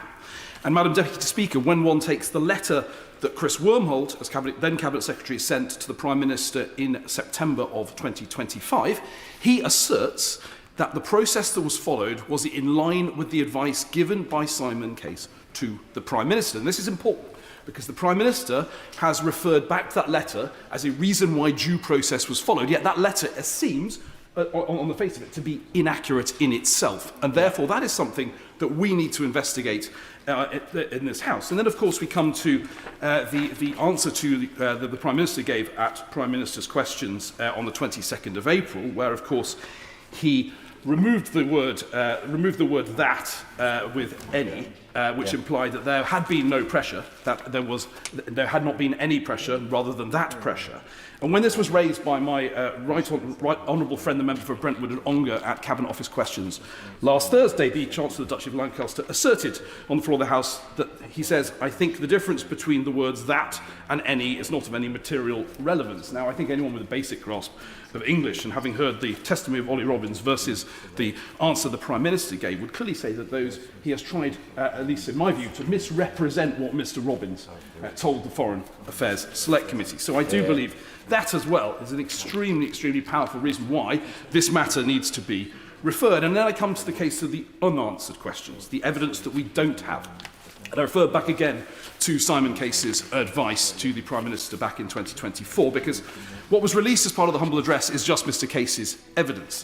The box for the Prime Minister's comments remains blank. Now, are we expected to believe that the Prime Minister did not respond to the advice given him by the Cabinet Secretary, or has that advice been withheld from this House? A question I think that does need to be answered. And then there are other matters. There are the evidence that the Prime Minister did see regarding Peter Mandelson, some of which he has confirmed to this House of Prime Minister's questions in relation to Jeffrey Epstein. But he has refused to answer whether he was aware of Mr Mandelson's business links, particularly those connected in Russia and his directorship of Sistema, even after Russia invaded Ukraine. And then there's the matter of documents which the government is unwilling to even confirm even exist. For example, Mr Mandelson's declaration of interest, Madam Deputy Speaker. We've asked repeatedly whether that document simply exists, not whether it's going to be published in full at this point, and we do not get answers. And then we find today Morgan McSweeney giving evidence to the Foreign Affairs Select Committee and confirming that a meeting took place in December regarding the first meeting that took place regarding the potential appointment of Mr Mandelson as Ambassador to the United States, and the Cabinet Office have said they have no record of this meeting. So were there no minutes taken at this meeting? If not, why not? Or have those minutes somehow vanished? All of these, I think, are very, very good reasons why this matter needs to be referred. Honourable friend, I mean, the Prime Minister has told the House, and this is about the allegation that the Prime Minister may have misled this House, that all due process was followed.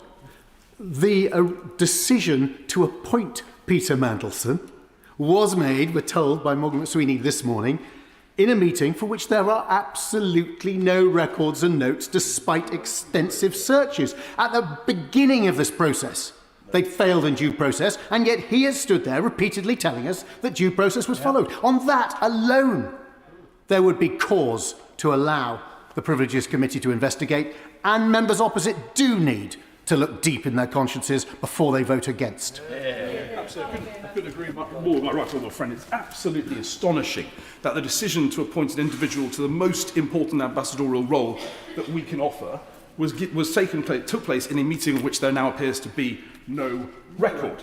So we have three clear issues here. We have a discrepancy in documents that have been published. We have inaccurate recollection of events in response to questions in this House, whether inadvertent or deliberate, and we have a failure to provide full transparency in relation to this very, very sorry saga. Now, as my honourable friend, the member for North Dorset, said, the Prime Minister is losing in the court of public opinion, and therefore the best route for him now is to refer himself to the Privileges Committee to make his case and perhaps to clear his name. Because as my right honourable friend, the member for Gainsborough, said, it's not always the cock-up. And we know in this case the decision to appoint Peter Mandelson was a cock-up. It is the conspiracy that brings you down. Yeah. Joanna Baxter. Thank you, Madam Deputy Speaker. And before I start, let me also pay tribute to the victims of Jeffrey Epstein, because their views have been heard far too little in these debates. Let me also address some of what I feel to be quite patronising comments made to backbench Labour MPs today. Nobody has asked me to speak today, and nobody has put any pressure on me. In fact, colleagues on these benches know that I have my own mind and will express it as I see fit. At a moment of genuine challenge for families across the country, when households are concerned about rising prices, instability abroad and pressure on living standards, the opposition has brought a motion that is ultimately more concerned with political point scoring than practical solutions, and that is deeply regrettable. Because the British public expect and deserve better than Westminster at its most performative. They expect seriousness and rightly expect scrutiny where scrutiny is due, but also expect Parliament to focus on the issues that shape their daily lives.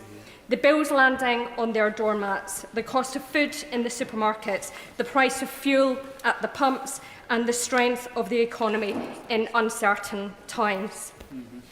On Peter Mandelson, let me be absolutely clear. He should never have been appointed as our ambassador. The Prime Minister recognised that. He's apologised for that. He did so properly, repeatedly, with transparency and accountability, and with respect to the victims of Jeffrey Epstein. That was the right course of action, and I would not have expected anything less from the Prime Minister, because I too have known him for many years.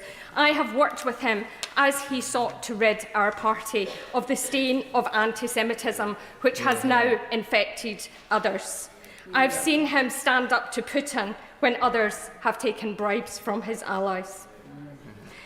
Madam Deputy Speaker, given those processes of transparency are in place and underway, which they are, why, it has to be asked, are the parties opposite working to ride roughshod over investigation processes they all agreed to? Well, we've heard it here earlier in the debate. Social media clicks and cheap headlines ahead of significant elections. The fact is that the Government has agreed to and is complying with the humble address to allow scrutiny of the Mandelson appointment in this place, to see the facts, the advice that was available to the Prime Minister at the time Mandelson was appointed. And my right honourable friend, the member for Islington South and Finsbury, is chairing a select committee inquiry to which key figures involved in the Mandelson appointment have rightly been summoned. And the Prime Minister has come to this House repeatedly to answer questions about that appointment. As has been already expressed, politically motivated use of the Privileges Committee procedures risks undermining those procedures. What is clear, the circumstances the opposition hoped would come to light, which they hoped might bring down a successful Labour government, have been nothing more than conspiracy. First, they said that the Prime Minister must have known that UK security vetting recommendation was to reject the vetting for Peter Mandelson. Yet Ollie Robbins confirmed to the Select Committee last week that he had chosen not to share that crucial information with the Prime Minister. They were wrong. They said that the Prime Minister was wrong to say that due process was followed, yet Chris Wormold has confirmed in a letter to the Prime Minister that the process was followed. In his own words, the evidence I have reviewed leads me to conclude that appropriate processes were followed in both the appointment and the withdrawal of the former ambassador to Washington. Again, they were wrong. How could the Prime Minister have taken any other assessment than due process was followed when it was spelled out to him in black and white from his own officials? Those are not rumours, they are not talking points, they are facts, and facts matter in this place.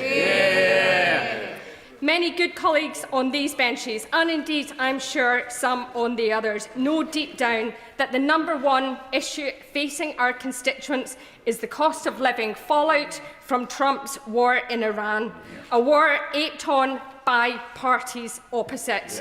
They know that because when we've been out on the doors in the lead up to the elections in May, that's what voters are telling every one of us. They're worried about their bills, the prices at the pumps and the prices in their supermarkets. And while some in this House want to engage in political stunts, this very afternoon the Prime Minister is convening a committee on the response to the conflict in the Middle East, on how we support the British economy, our services and, most importantly, our constituents. What is clear is that there is only one party focused on the job of delivering for the British people, and it is the one that the country voted for in the last election. The Conservative Party, after 14 years of chaos, scandal and economic recklessness, now wants to lecture anyone else on standards in public life is galling. From the party that gave us Partygate, revolving door Prime Ministers, cronyism, collapsing public services, Liz Truss's catastrophic experiment that sent mortgages soaring and punished working families for Conservative failures. Meanwhile, they collude with the SNP who asked voters... I've made the point previously. Please will members confine themselves to debating the issue at hand and not into fighting the local election campaign, perhaps. Joanna Baxter. Thank you, Madam Deputy Speaker. Those are the issues we could have been debating today, but instead we are debating a political stunt. This government is standing up for the British people, showing leadership in our support for Ukraine, bringing our national rails services back into public ownership, delivering our historic Employment Rights Act, amongst many others. Madam Deputy Speaker, when I vote this afternoon, I do so knowing full well I was elected to serve on the priorities that matter to the people of Paisley and Renfrewshire South. Their bills, their security, their welfare, and I will vote to ensure that we have a government that continues to focus on those priorities. Richard Tice. Thank you, Madam Deputy Speaker. Well, the motion to refer the Prime Minister to the Privileged Committee revolves around two words, Madam Deputy Speaker. Pressure, that's the first word, and it's absolutely vital also process. And of course, the Prime Minister is the master of process. He bangs on about it all the time. The king of process here in the Commons.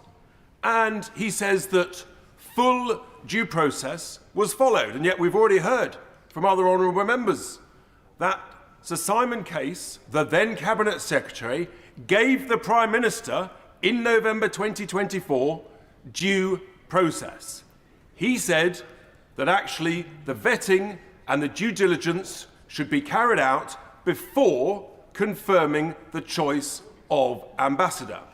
The Prime Minister chose to avoid that due process. There is a second key element of due process that I don't think has been properly teased out so far this afternoon, and that is with regard to the timing of the decision on vetting through January 2025. Because if full due process was being followed, then the security authorities, the vetting authorities, should have been allowed to take whatever time they deemed necessary to make their judgment. And with regard to Mandelson, goodness me, there's a lot to go through to check that clearance.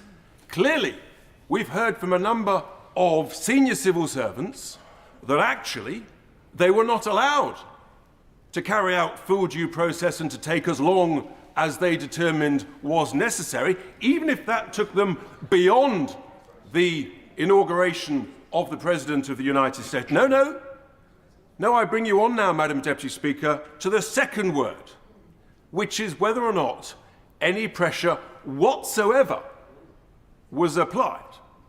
And we've heard from not one, not two, but from three separate senior civil servants that actually the pressure was not on the decision itself, the pressure was indeed on the speed of the decision, because the decision had already been taken by not following due process. And we have heard Sir Ollie Robbins confirm that pressure was felt to get on with the decision. We've heard yesterday from Ian Collard that actually pressure was applied to make that decision. And we've heard, of course, from Sir Philip Barton that actually, again, he said the pressure was to get on with it. There was no space in the decision. There was no space in that. In other words, due process was not followed. And it was all about, I will happily give way to the honourable gentleman. If we're giving way. Did we not hear last week at the Foreign Affairs Select Committee that whilst there was pressure, and that was discussed, it had no impact on the decision, and it was a marginal decision, and they felt that the risks could be managed. I feel that the honourable gentleman is missing this part out in his story. I think the honourable gentleman, but I would remind him what the Prime Minister said at Prime Minister's questions just last week. No pressure existed whatsoever. Whatsoever is the critical word, which is the flaw in the honourable member's argument. So we now know, Madam Deputy Speaker, that not only actually did the Prime Minister inadvertently mislead the House with regard to full due process, but he has misled the House for a second time with regard to whether or not any pressure existed whatsoever. Madam Deputy Speaker, the evidence is in. And for a Prime Minister that prides himself on process, anecdotally, it seems that there is a culture that does not exist around him and within him and perhaps himself. For example, we now know that the Cabinet Office questioned whether or not there should be any vetting at all. In other words, they didn't want full due process, so we know that. And we now know that Sir Ollie Robbins, in terms of the decision whether or not to retain him or fire him, clearly full due process was not followed. And then the issue of whether or not this decision to refer any member of the House to the Privileges Committee, precedent clearly shows that it should not be whipped. And I would argue, Madam Deputy Speaker, that precedent is a process. And the process of not whipping this decision, this vote, is not in this instance, Madam Deputy Speaker, being followed. So I would urge all honourable members to ignore the whipping, to follow the conscience and to follow the evidence. The evidence is in, Madam Deputy Speaker. The Prime Minister inadvertently misled the House of Commons. David Pinto-Dyczynski. Thank you, Madam Deputy Speaker. Appointing Peter Mandelson was wrong. And as with any debate on this subject, we should start by acknowledging the suffering of Jeffrey Epstein's victims. They have my full solidarity. But, Madam Deputy Speaker, I have listened closely to the opposition during this debate, and I think we need to call their behaviour for what it is. This is political game playing of the lowest order from the party opposite. Politics is a circus to them. They thrive off this use of politics as a soap opera because it is all they know. That's why the public grew so heartily sick of them, and it is precisely why so many of their former colleagues no longer sit on their benches. Just weeks ago, their leader showed a catastrophic failure of leadership in calling for this country to rush to war. When she spoke then, she had no underlying strategy and she didn't focus on what was right for the country. Clearly, she has learnt nothing from that. Her cynicism becomes clear now when we peel back their rhetoric and expose the lack of substance behind her arguments. Peter Mandelson was dismissed last September. Rightly so. The Prime Minister has already acknowledged that his appointment was a mistake. Senior civil servants, including Ollie Robbins, Chris Wormholt and Cat Little, have all made clear that due process was followed in that appointment. Ollie Robbins himself has said that no one from Number 10 ever spoke to him or messaged him to apply pressure. And Philip Barton today also confirmed that there was no pressure on the substance of the vetting. I also want to deal directly with this point about the sequence of vetting. I have been through developed vetting. I've been through security vetting numerous times. It is completely standard procedure to make offers of jobs contingent on passing security. On this point, as on other points, there is simply no case to answer. What's more, this government is undertaking an extensive release of documents. Now I'm making some progress. In the interest of transparency and respect for this House, ministers have updated us on that progress with the humble address. And on top of that, the Foreign Affairs Select Committee is holding hearings. What's more, alongside that, the government has strengthened already the processes around national security vetting and senior appointments. So I ask again, what's the real substance here? We are not uncovering new facts. In fact, the opposition's argument has changed time and time again, as the member for Cardiff West so eloquently pointed out. What we are seeing is lots of throwing mud in the hope that some of it will stick. The party opposite is not speaking in the public interest, but in service of political opportunism. It is demeaning and diminishing an important parliamentary process. Our disciplinary processes are serious. They should not be used for political point scoring. A privileges investigation would not bring further clarity. It would only create a long, costly and wholly unnecessary duplication of processes that are either completed or already underway. It is a distraction, and I'm guessing that's why the party opposite wants it, a stunt, and that's why I will be voting against it. But, Madam Deputy Speaker, under the previous government, this House was treated with contempt. Standards were bent and procedures were torn apart to protect those in power, with the support of many members now sitting opposite. So we are entitled to ask, why do they raise this now? Well, it's for one reason only. Of course it's because there's an election in a few days' time, but it's also because fundamentally they cannot accept the change this government is delivering. They cannot accept that we are investing in public services that they ran into the ground. I'm going to make the point again. We're debating privilege. We're not debating the government's record and its actions. David Pinto-Dyczynski. Madam Deputy Speaker, so with that, I will then wind up. We were elected with a mandate to deliver change, and that's exactly what we'll do. The party opposite's trying to distract from that fact, but, Madam Deputy Speaker, it will not work. Joy Morrissey. Thank you, Madam Deputy Speaker. And may I echo the voices of other MPs across this House, particularly the member for South Shields, when asking why doesn't the Prime Minister refer himself to privileges? And if the Prime Minister has nothing to hide, why is he whipping his MPs against a House motion. Now, we have the Privileges Committee, as Madam Deputy Speaker, you know full well. The Privileges Committee, the Standards Committee, is there to judge us and our conduct in this House, to judge members.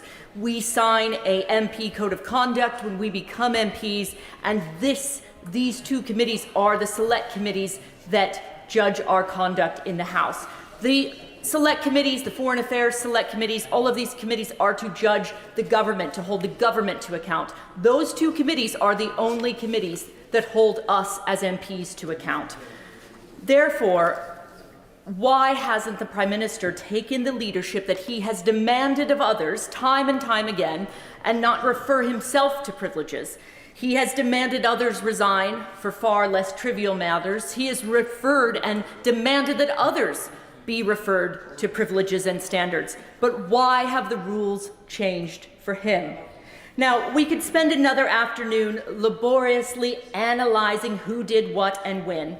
Another week of the Prime Minister telling us what he didn't know and wasn't responsible for.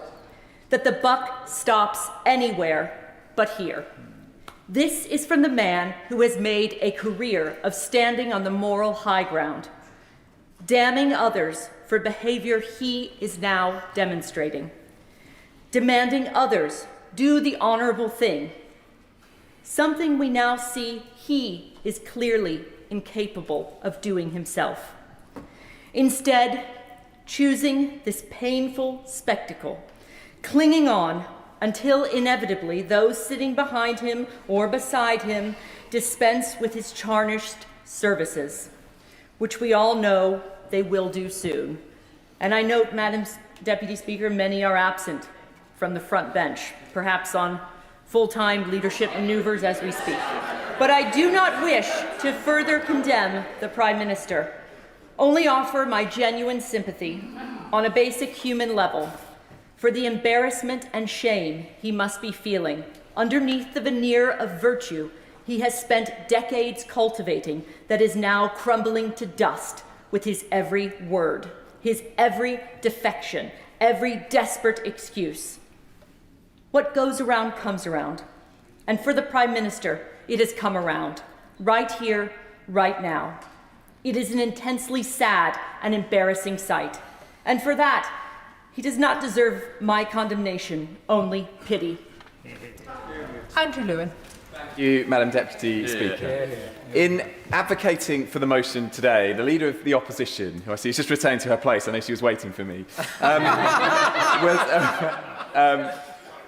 her essential argument, I believe, is that we in this House have not spent enough time debating this issue and that perhaps just one more committee would be the answer.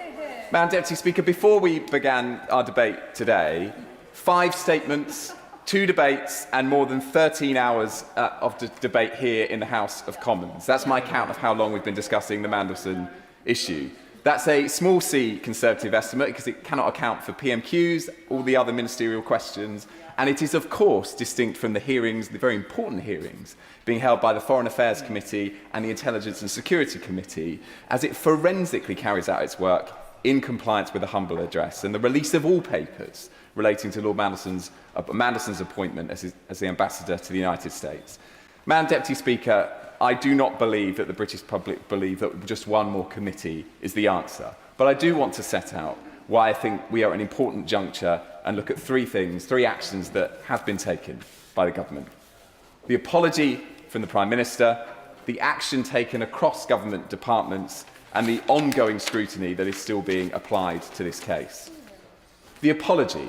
The Prime Minister has offered repeated and unconditional apologies from that dispatch box, from when he's been asked questions by the media and to the victims of Epstein. He's made clear that this was an error of judgment. There has been a message of contrition that I believe that has been heard by people in this House and across the country. We all make mistakes. That is not in dispute. So let's turn next to the action that has been taken and continues to take place across government. More than 300 documents have already been released to the Intelligence and Security Committee in full compliance with the humble address. And I think this is really important because I was a part of the debate, and it was a good debate that this House had about involving the Intelligence and Security Committee in this process and giving them that oversight. And at the time, the benches opposite said that this was the very important thing to do, and there was a consensus across the House. But earlier today, happily. Him giving way. I too was in that debate, and if the member remembers, as the House will show, it was the decision during the debate to suddenly do that. The government was going to vote against having the humble address. It was only because members from both sides of the House, particularly the Security Committee, put themselves forward to say, we have an option here. So the reason we were actually having the debate in the first place was because this side of the House compelled the government to come to give that papers away. He can't have it that it was just put out there by his side. Andrew Lewin. Thank the honourable member for his intervention. I remember it vividly. Members from both sides made the case, and I said in my remarks that it was an example of the House at its best because we came to a good decision to involve the ISC. But the reason I raised it again today, Madam Deputy Speaker, is because I was fascinated by what the Leader of the Opposition said. She characterised that committee as, quote, a never-never committee in her remarks earlier today, as if it would never come to the answer. So all of a sudden it seems that it's politically convenient that they've now lost faith in the ISC when they were advocating for it for so long. But more action has been taken, and it's important that it has been. On vetting has been discussed extensively today. The process that was in place under the last government and at the start of this government has gone and has already been changed by my honourable friend, the Chief Secretary, to the Prime Minister. In the future, all vetting will now be completed before appointments. That is absolutely the right change. Right, but it's quite clear from the advice given by Simon Case in November 2024 that that was the situation. The only reason that we found out that there wasn't the alternative one was because the documents were forced into the open. And does he not agree that Chris Wormold's letter that suggested that everything had been done properly directly contradicts the direct advice given by the then Cabinet Secretary that you should do the vetting first? It's not compatible. It's illogical. And surely the honourable gentleman, who is giving the least embarrassing speech on behalf of the government so far, congratulations to him for that, can see that. Andrew Lewin. It's very kind. I'll see him on the cricket pitch in a week's time. Look, there's a serious point here in that there are a number of very senior civil servants that I'm going to come to who have given evidence on this and have said that process was followed. And it leads neatly into my next point about the importance of ongoing scrutiny. The scrutiny that is being conducted by the Foreign Affairs Select Committee. Very happy to give way. On the point, and we've heard a lot of evidence today, does he agree with me that what's clear about the process is that there were so many inconsistencies and so much confusion that the Prime Minister was absolutely right to build back trust in that process and make the decisions that he has done? Thank you. I appreciate the intervention of my honourable friend. I think he was absolutely right, and the House was absolutely right to accept the humble address, to involve the Intelligence and Security Committee, and to give the Foreign Affairs Committee all the scope that it needs to ask questions of the key actors in the process. And just to remind the House, in the last few weeks and days, we've had evidence in public from Cat Little, Sir Oliver Robbins, Morgan McSweeney, and of course the Prime Minister himself repeatedly from that dispatch box. Madam Deputy Speaker, the Prime Minister and the Government is not hiding. It is putting everything in the sunlight, as an honourable member suggested earlier. But this is a deeply serious issue for the House and for the country. And I want to again associate myself with everyone who has spoken today about the pain that must continually be felt by the victims of Jeffrey Epstein every time this issue is raised. And our thoughts are with all of them. But the Prime Minister has apologised unconditionally. He has acted, and the government has acted, and scrutiny from 2 committees is still ongoing. So the judgment before us today is not whether scrutiny should happen, because it most clearly and evidently is. It's whether we should support a conveniently timed motion from the Leader of the Opposition to refer the issue to one more committee. I'm afraid, Madam Deputy Speaker, I do not believe that is the answer. And I would trust the judgment of this Prime Minister over the Leader of the Opposition every day of the week. Sir Eastwood. Thank you, Madam Deputy Speaker. I just want to put 2 things on record here before I commence my remarks. So the Labour Party don't stand for election in Northern Ireland. We do not have elections next week or the week after. So everything I'm about to say has got absolutely nothing to do with a so-called political stunt, but everything to do with the integrity of this House. And by the way, I find patronising the context that we shouldn't be discussing these things because the government of the day want to get on with the cost of living. I have had 2 car bombs at the edges of my constituency in the last 5 weeks, so believe me, there are much bigger things that I would prefer to be talking about at this time. However, it is incumbent upon everybody in this House to make sure that everything we're doing is completely above board. Now, last week, I posed the question, I don't know why Mandelson was appointed. Prime Minister then said it was a mistake. But here's what I don't understand. Everything that was out there about Mandelson that would have been cause for concern was open source material. It was out there. Peter Mandelson wouldn't have survived the vetting for a kids' football club, and rightly so. And yet we're expected to believe from those benches that it's nothing to see here, we're going to do some process here and there, it's a bit of a hoo-ha, as if there's been a bit of opprobrium around an appointment of a local Rotary club. This is the government of the United Kingdom and Northern Ireland. And we need to make sure that everything that is done here has the trust and confidence of the people that we are sent to represent. One of the things that I'm really passionate about is people being able to get on in life. But if you look at the social mobility figures for the UK, they are declining steeply. And that should be a concern for us all. But don't worry about that. It seems to be jobs for the boys going great guns over the road there. Instead of a meritocracy, it's a chumocracy. And that is at the nub of this. We cannot get answers as to why this was done. So what I'm asking today, will the real Prime Minister please stand up? Please stand up. Is it the man who wanted to tread lightly on our lives? Is it the man who promised a decade of national renewal? Is it the man who said that he was going to do things by the book and better? Because in my nearly 2 years here, I have not seen that. So I'd ask people from across the way, and I want to commend the member for South Shields for her heartfelt words, because this should not be about party politics. This should be about doing the right thing. And I'm here as one member of my party, so I'm aware that I'm speaking from a place of privilege myself.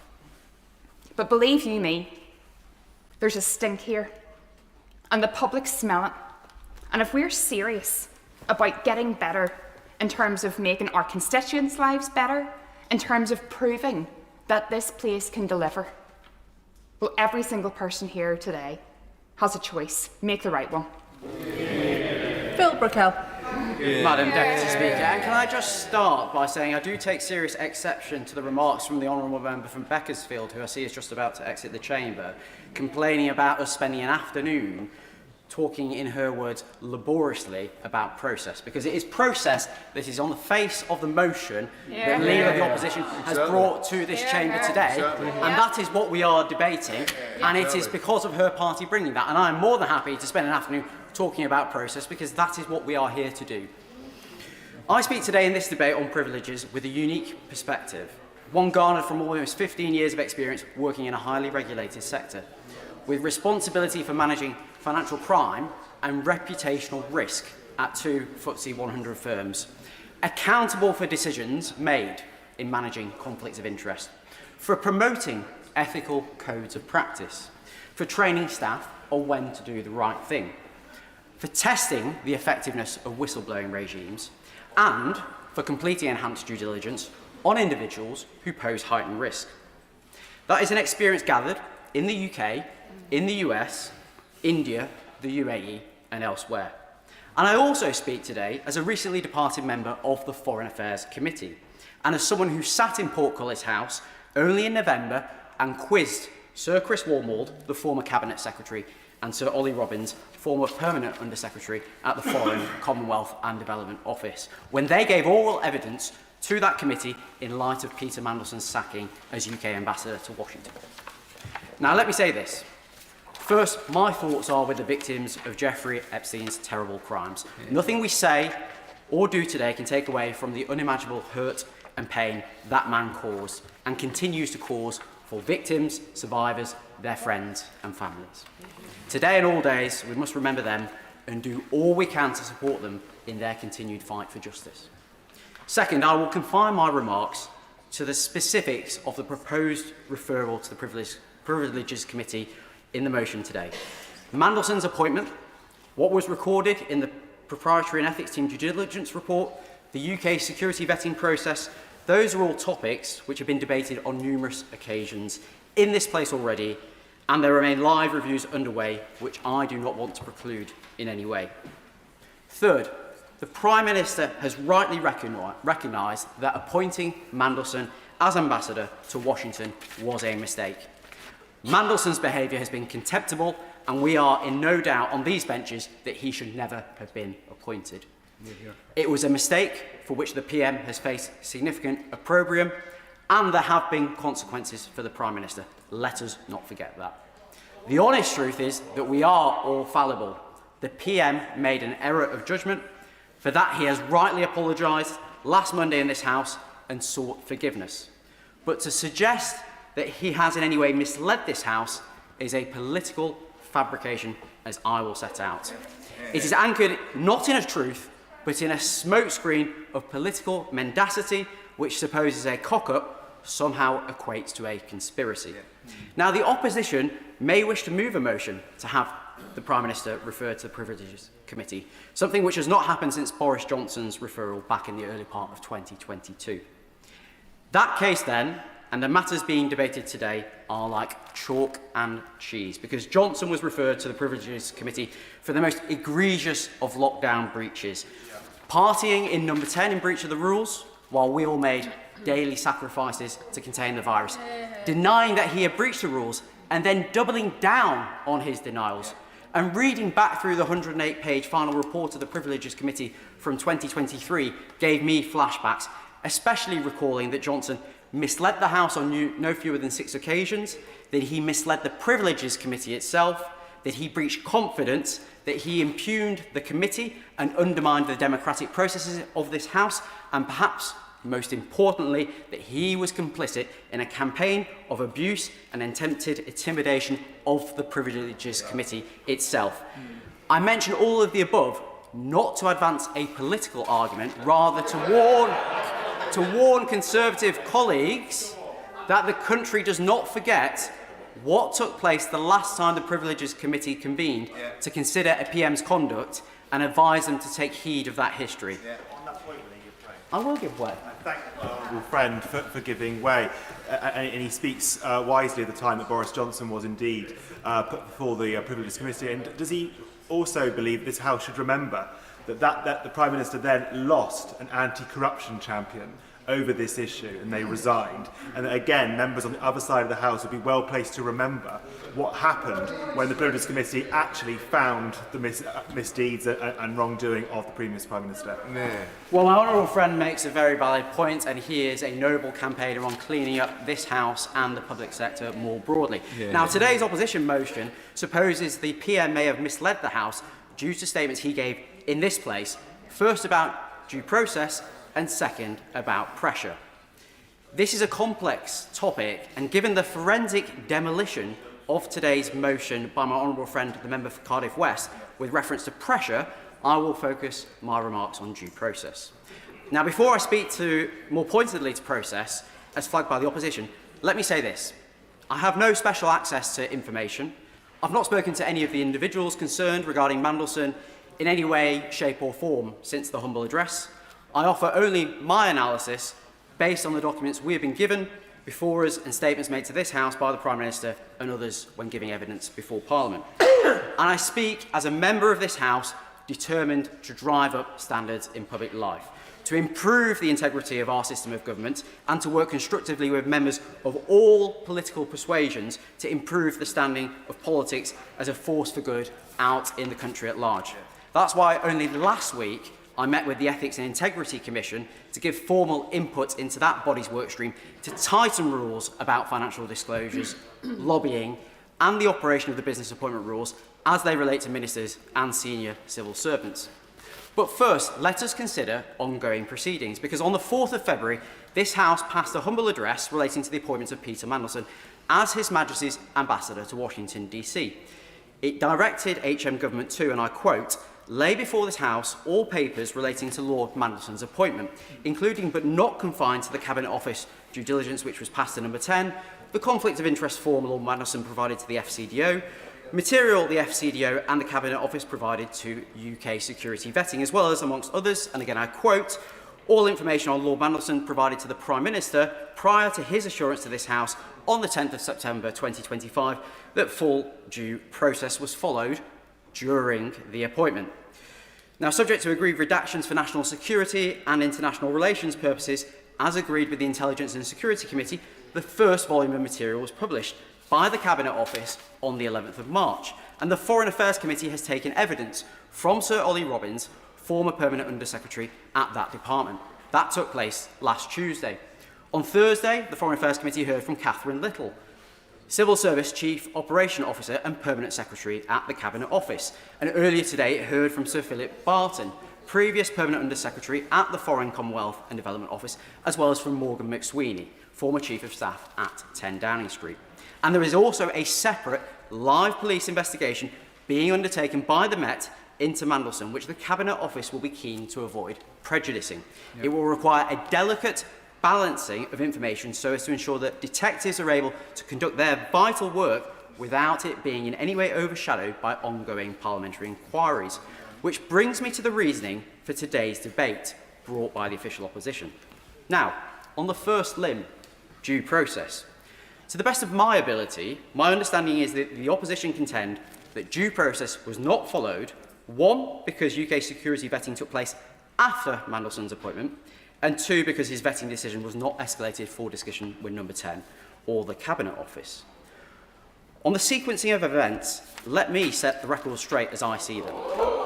When the Cabinet Office published its first volume of material, after the humble address, it included a file note marked Official Sensitive, Personal and Staffing, dated the 11th of November 2024. Advice to the Prime Minister, options for His Majesty's Ambassador, Washington. In that note, written to the PM by Simon Case, Cabinet Secretary at the time, it is laid out in very clear language that one option was a political appointment, as was undertaken when Ed Llewellyn was appointed as HM Ambassador Paris by David Cameron in 2016, and as HM Ambassador Rome by Boris Johnson in 2022, for which there was a clear process to go through. To quote Lord Case in that note to the PM, if this is the route you wish to take, you should give us the name of the person you would like to appoint, and we will develop a plan for them to acquire the necessary security clearances and due diligence on any potential conflicts of interest or other issues of which you should be aware before confirming your choice. A letter is then needed from the Foreign Secretary to the PUS to FCDO formalising the decision to make a political appointment. That was in November 2024. Simon Case's note was followed up by another note dated the 11th of December 2024 from the PM's Principal Private Secretary, Nin Pandit, noting due diligence had been sought from the Propriety and Ethics team in the Cabinet Office on Mandelson, checks which were conducted by PET on the 4th of December 2024. Then after that, the PM's Chief of Staff discussed Mandelson's relationship with Epstein and noted the PM's Director of Communications was satisfied with Mandelson's responses to questions about contact. Importantly, this was before further information came to light in September of last year, when it was identified that those responses were not truthful. The PM's PPS, I'm going to make some progress if that's okay, because I want to make sure that I just don't like I'm in the flow of things, and I want to make sure. Well, I'm not halfway through yet, so I've got a long way to go. The PM's PPS flagged that the relationship between Mandelson and Epstein would be gone over with the Prime Minister by his private office. And the Principal Private Secretary noted that after a decision to proceed was made, only then would a decision be made as to when to make any appointments and announce it, and when the new ambassador would take up post, subject to a letter from the Foreign Secretary to the Permanent Under-Secretary at the Foreign, Commonwealth and Development Office, followed by approval by the King, and then agrément being obtained from the US administration. Correspondence from number 10 to the Permanent Under-Secretary at the FCDO, and from the FCDO PUS at the time, Sir Philip Barton, to the King's Private Secretary, was disclosed in the first volume of material published following the humble address, which testifies to this sequence of events taking place. And on the 20th of December 2024, the Private Secretary to the Permanent Under-Secretary at the FCDO emailed Mandelson congratulating him on his appointment, noting his onboarding, including regarding his clearance, which the head of the US and Canada Department at the FCDO on the 23rd of December 2024 noted was an important, and I quote, first step. And when Sir Ollie Robbins came before the Foreign Affairs Committee on the 3rd of November last year, he said in response to a question from my honourable friend, the member for Putney, that, quote, as is normally the case with external appointments to my department and the wider civil service, the appointment was made subject to obtaining security clearance. Yeah. Moreover, Sir Ollie confirmed in that very session, and I quote, we also went through the standard UK national security vetting process for DV, and that I am absolutely confident that UKSV undertook the process in precisely its standard way, doing all the checks it would expect to do, and we had ample time to assess and decide on the basis of its work. Now, in reference to the remarks from the Honourable Member for Lagan Valley, it is worth noting actually, that it was confirmed to the Foreign Affairs Committee that the high-risk concerns in SV were not Epstein-related, just for the record. I will give way to her on that point because I've mentioned her. Does that make it better?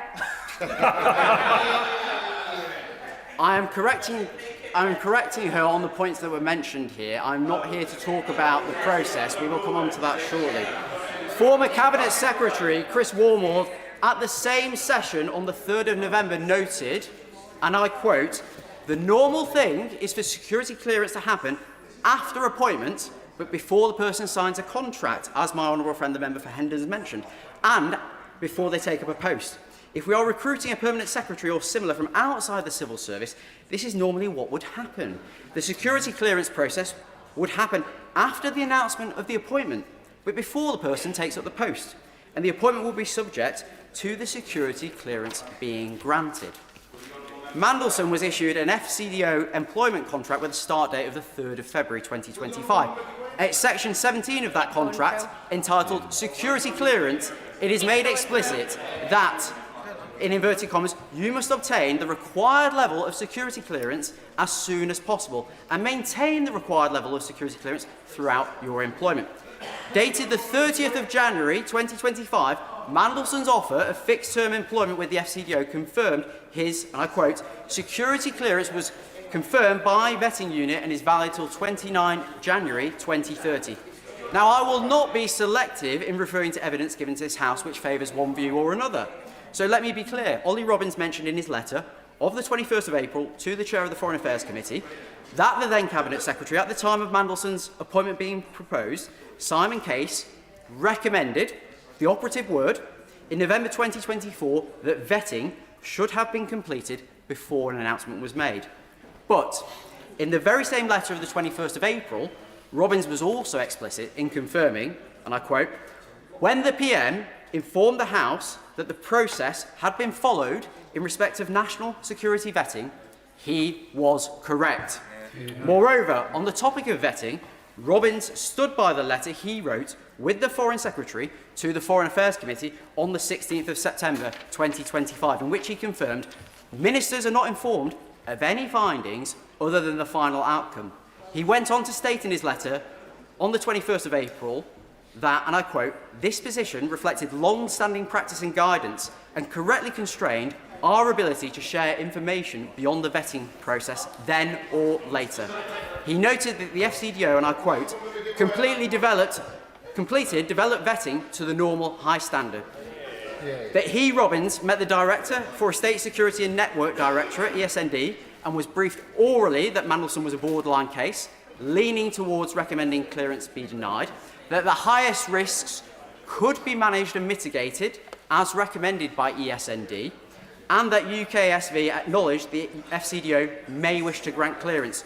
Robbins also confirmed that UK security vetting did not fail Mandelson, the FCDO did not overrule their decision, that a risk-based decision was arrived at by the FCDO, taking into account the feedback from UKSV as a result of the full vetting process having been gone through, and that DV clearance is a risk judgment.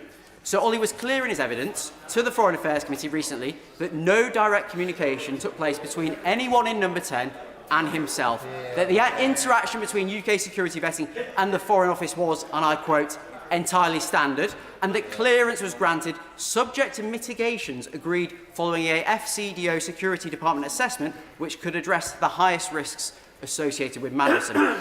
And take remarks from Kat Little, Civil Service Chief Operation Officer and Permanent Secretary to the Cabinet Office, in her oral evidence to the Foreign Affairs Committee, which was clear in her remarks last week, which I quote, "My view is that due process was followed, and if I might explain why, I believe that is because the process, as I have outlined to the committee, is that UKSV makes a recommendation and the Foreign Office makes a decision as to whether to grant DV. That is the process, and that is the process that is agreed with the Foreign Office. Furthermore, on the topic of vetting, Kat Little was clear in her oral evidence to the Foreign Affairs Committee that I do have access to a number of emails which have been disclosed recently to me. What I can see is that there is a senior official from the Government Security Group who goes back to the Foreign Office security team and advises two things. One, that is a decision for the Foreign Office, and two, that they would advise that developed vetting is sought. And that, and I quote, the Prime Minister did not know about the UKSV conclusion and that he did not know which specific risks were identified at the time of appointment. Only this morning, former Foreign Office Permanent Secretary Sir Philip Barton said in front of the Foreign Affairs Committee he was very confident the appropriate process was carried out. So there we have it. Not my comments, but those of senior civil servants, a former Cabinet Secretary, two former Permanent Under-Secretaries at the FCDO, the current Permanent Under-Secretary at the Cabinet Office, all in direct contrast to the motion laid before the House by the Leader of the Opposition. All of the view that proper process was followed. Madam Deputy Speaker, I know whose words I would rather believe, and this chimes with the remarks the PM has made previously that, for a direct ministerial appointment, it was usual for security vetting to happen after the appointment but before the individual starting in post. Members on the opposition benches might take objection to the process. They would be right to do so. But it was a process set out at the time of the appointment, and it was the process which was followed by the Cabinet Office, by the FCDO, by UKSV, and ultimately by the Prime Minister, as the Minister ultimately accountable for the decision. The PM has rightly changed the process so that appointments can only be confirmed once vetting has been completed. And he has rightly appointed Sir Adrian Fulford to lead a review into security vetting to make sure that there is consistency across government into the means by which decision makers are informed of any concerns ahead of appointment. The PM has rightly set up the Ethics and Integrity Commission and tasked it with improving processes around lobbying, the revolving door between government and the private sector, and financial transparency.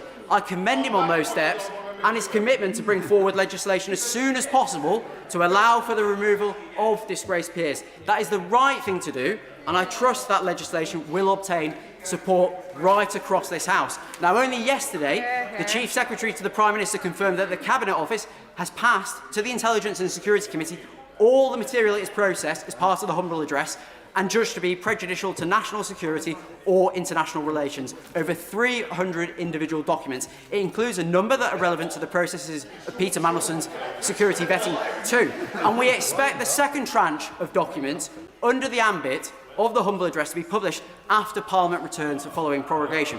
Now, as was mentioned in yesterday's ministerial statement on progress around the humble address, outstanding documents are either with the government awaiting publication, with the ISC, or with the Metropolitan Police, given the ongoing criminal investigation into Mandelson. The last time a referral was made to the Privileges Committee on a PM's conduct was during the COVID pandemic, and Boris Johnson was under an investigation by the Metropolitan Police for repeatedly partying in Number 10 during lockdown, and then misleading the House by saying that rules had been followed when they had not. And the police had issued fixed penalty notices for breach of COVID-19 regulations. I have mentioned the vital ongoing work within the Cabinet Office to view documents within the remit of the humble address, of the Intelligence and Security Committee's work reviewing proposed redactions, of the public evidence sessions held by the Foreign Affairs Committee, and the wholly separate police investigation. The question to therefore ask the Leader of the House is why bring this motion to the House now?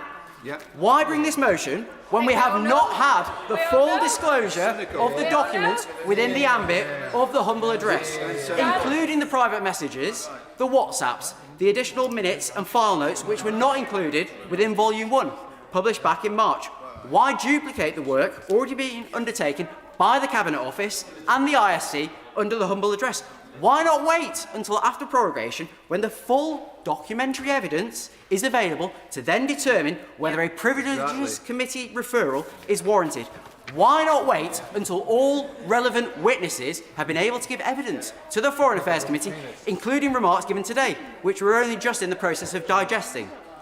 The Leader of the Opposition makes much of due process in her motion. My retort is simple. Due process will also be followed in getting to the truth. Let all the documents be released, and then let this House determine the facts of the matter. And so the cynic in me would say that today's privileges motion is nothing but a barefaced political stunt designed by the party opposite, clutching at straws with just over a week to go until the local elections, to politicise a very important review process currently underway across government and Westminster, which hard-working and dedicated civil servants are working on, alongside ministers, to ensure the humble address is fulfilled as quickly as possible. My obligation, Madam Deputy Speaker, it is to this country first and above all else. I owe it to my constituents to outline my rationale and my way of thinking. I have done so, and that is why I will be voting with the government today. John Lamont. Madam Deputy Speaker, I'm not quite sure how to follow that, but I do hope the whips are listening to that job application for a promotion. In the history of opposition leaders in this place, no one was quicker to demand investigations. No one was more willing to take a pious, high and mighty view. No one was faster to demand resignations. No one talked more about accountability than the current Prime Minister. The Prime Minister claimed to the whole country that he was a man of morals and principles and high character.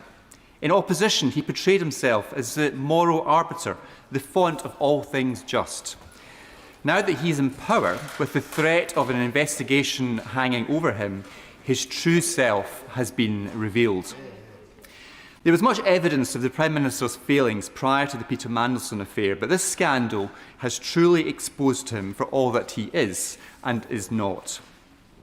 In the Prime Minister's efforts to reject and suppress an investigation into this torrid affair, he has renounced all those claims he made to be a man of morals, principles, conviction, honour, and all the other similar words he lifted from the dictionary without really understanding their meaning.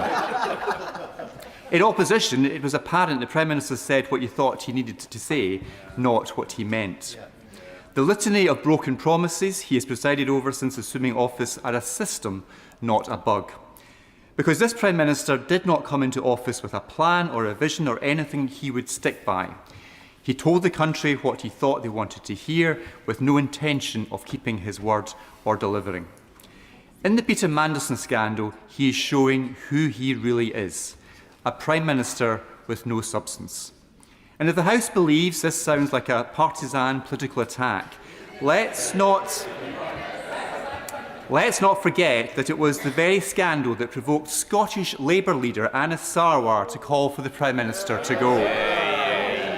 It is the handling of this scandal that caused Scottish Labour to lose all faith in his judgment and his leadership. And I notice the Scottish Labour MPs are looking at their phones at this convenient moment.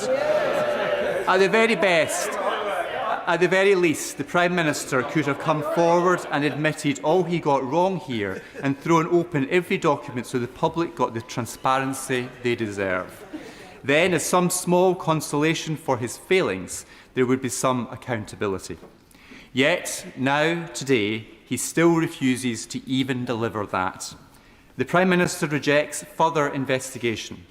He gives the distinct appearance of someone afraid of scrutiny, running scared of what may yet come out, unable to accept the scale of the mistakes during this scandal. If his position does not change, then it is now on Labour backbenchers to show what they stand for. Will they let a Prime Minister of this political colour or of any blatantly disregard accountability and transparency? Will they let a Prime Minister refuse the scrutiny that the public expects when a scandal like this occurs? Will they let a Prime Minister away with such a grotesque error of judgment as appointing Peter Mandelson? It is their choice today. Labour MPs have the opportunity to show they are not all of the same lot as the Prime Minister. They can demonstrate they meant some of the lofty promises they were elected on, or they can continue to back a Prime Minister who has lost his way and lost the country. If an investigation happens or not, this scandal has already told the public everything they need to know about this Prime Minister. Even if they can't see it, and even if the Parliamentary Labour Party don't accept it for many months to come, it is over. Refusing investigations like he is trying to do today only confirms what is already apparent. The Prime Minister is not who he claimed to be in opposition. The principles he claimed to hold are gone. His commitment to accountability was a nonsense. The morals he espoused were a con trick. The piety was all pretend. His promise to the British people was change. Change is what they want now. A change of position today which should not be hard given the example this government has set during its short term in office. What's one more U-turn among dozens? Change in the culture at the heart of this government so it does not meekly go along with the Prime Minister's appointment of people like Peter Mandelson. The country's had a good look at the Prime Minister now, no longer sees what they thought they did when he was in opposition. Even the Prime Minister must now look back at his own words and wonder, who was that? His record has not lived up to his rhetoric, or to the standards he claimed to hold, or to the promises he made to the British people. If the Prime Minister whips his MPs to vote against an inquiry today, he may survive in office a little while longer, but it won't change what he has done or stop the British public demanding change. I'll happily give way to my constituency neighbour. I thank you, Madam Deputy Speaker. I thank my constituency neighbour for giving way. He's given a speech full of hyperbole, and I would simply ask if we're to take this matter seriously. This is a motion about a specific question, and yet he seems to be giving a speech whether it's a referendum on the Prime Minister. Would you agree with me that it is simply not the case that that is what we are voting on tonight? This motion is allowing if this motion, if it is passed by the House, will allow an investigation into the integrity and the decisions that this Prime Minister has made. It is the Labour MPs opposite, it is the Prime Minister who is blocking that investigation. We are grateful to the Speaker for allowing this motion to be debated today. The Speaker has decided that it meets the standard required to be debated. It is for MPs like the Honourable Member for Northumberland to decide whether he's going to stand with his constituents and not block this inquiry, not block this investigation. We all want answers. If the Prime Minister has nothing to hide, he should have no fear of this investigation taking place.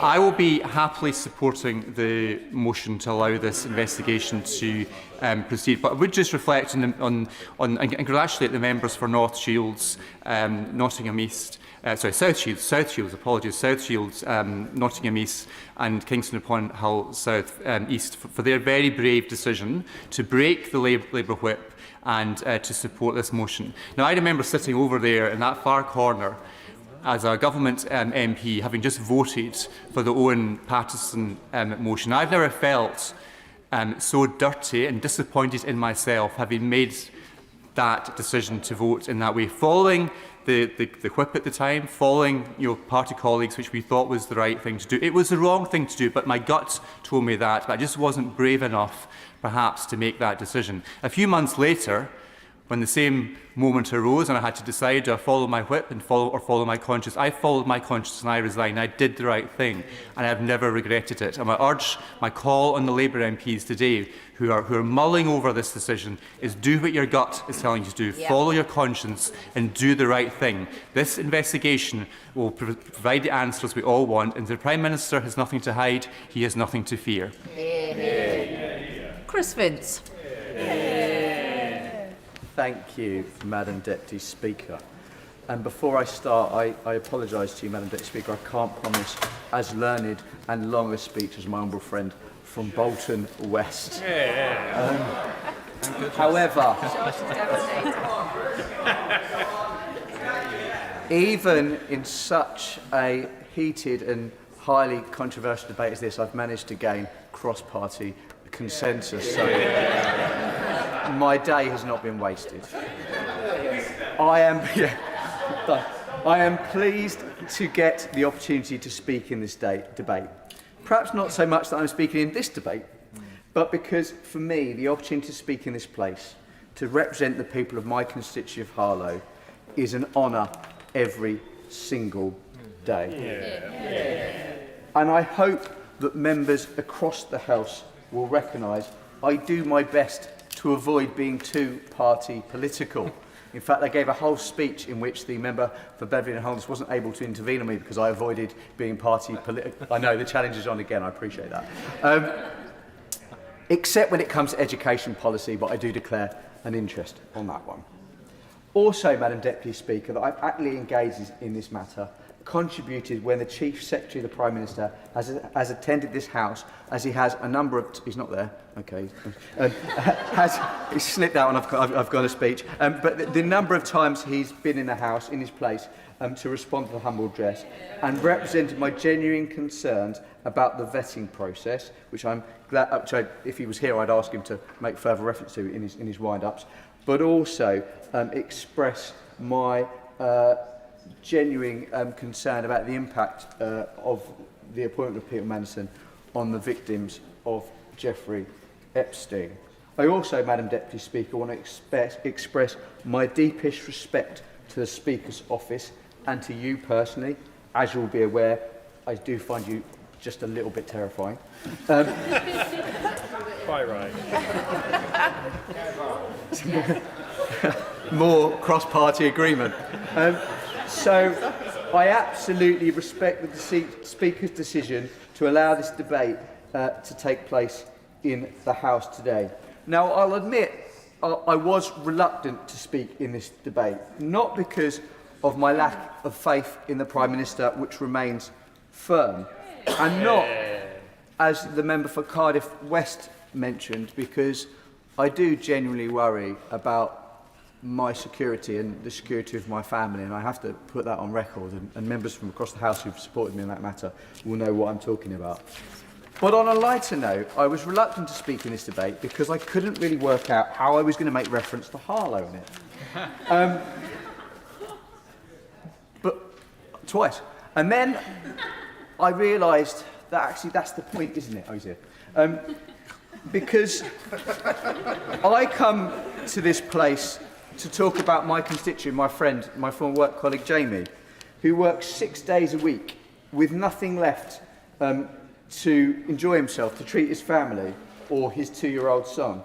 I want to be talking about how this government helps people like Jamie, how people in this... sorry, again, terrified. How we in this House can make a difference to Jamie and tackle the cost of living crisis. What I would gently say to both sides in this debate who have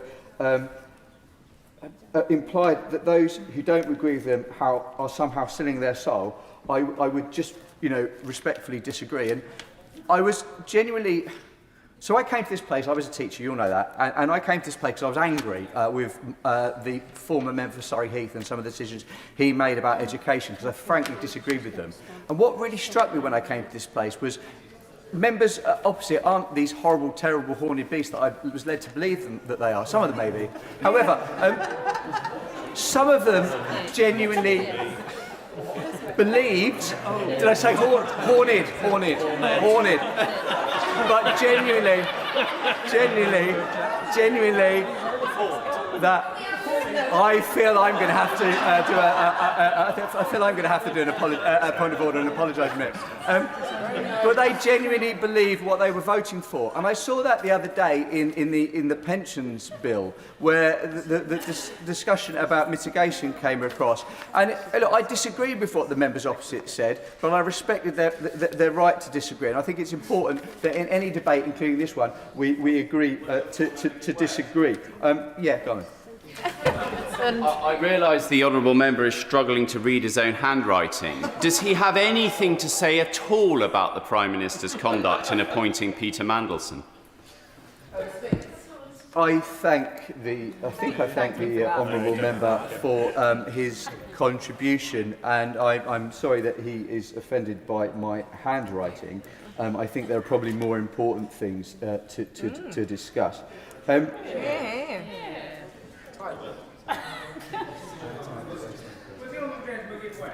I will. A moment or so ago, whilst he popped out, the honourable gentleman was saying something rather nice and complimentary about the Chief Secretary to the Prime Minister. I just wanted to give him the opportunity to repeat it.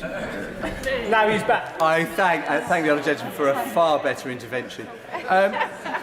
My comments I made for the Chief Secretary, the Prime Minister, while he popped out, was just that he will be aware that throughout this process I've contributed to his many contributions to the humble address, and asked a number of questions to him about the vetting process, and also about the impact that obviously this ongoing issue has on trade invoice to Harlow, did you say?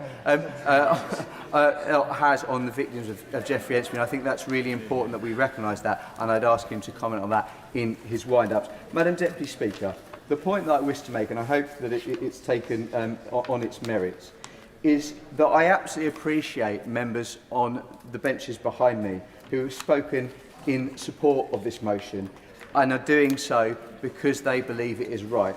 However, don't assume that those of us on these benches that aren't doing that aren't doing the same thing.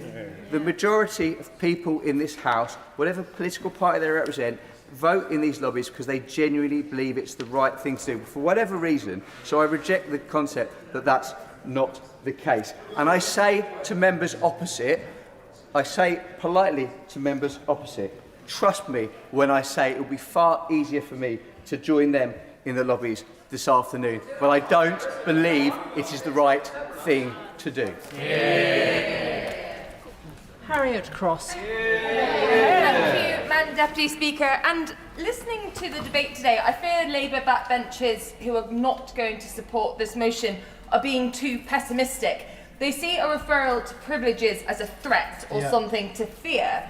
That's the wrong way to approach this. This vote and a referral to the Privileges Committee should be seen by Labour MPs as an opportunity. An opportunity for the Prime Minister to prove, as he says he believes, that he has done nothing wrong, that he has not misled the House. An opportunity for the government, who have summoned all their backbenchers here today, to demand and to expect them to give the Prime Minister their confidence, to instead show them that the loyalty the Prime Minister expects from them is justified. Because Labour backbenchers should be in no doubt, and as we've heard multiple times today, the manner in which this vote will be managed by the Labour whips is not usual for a motion to privileges. In whipping them to vote to save the Prime Minister from appearing before privileges, from having to explain himself, the Prime Minister is once again not following normal process. We have already heard many speeches from these benches of what the allegations are, that we believe the Prime Minister has misled the House, that due process, normal process, has not been followed, as the Prime Minister has repeatedly said it has. And Labour members must not forget that at the heart of this saga is the catastrophic lack of judgment shown by the Prime Minister. when he hired the twice-fired known friend of a convicted paedophile to whom the Prime Minister knew he had retained, even after the annexation of Crimea, an exec role at Sistema, a company with Russian defence interests. That's the level of judgment and calibre of decision-making the Prime Minister has been trying to justify. And in trying to justify that, that is what has led to claims that he has been misleading the House, and which we are discussing today. The issue that Labour MPs have to face today is in deciding whether or not to support the Prime Minister's version of events. And is that too many times we have seen throughout this saga that it has been the Prime Minister's version of events versus that of others. By asserting that he has not misled the House, the Prime Minister is effectively saying that Sir Ollie Robbins and Sir Philip Barton have misled the Foreign Affairs Committee. And is that really what Labour MPs are comfortable supporting? Sir Ollie Robbins said that Number 10 put pressure on the Foreign Office to expedite Mandelson's vetting.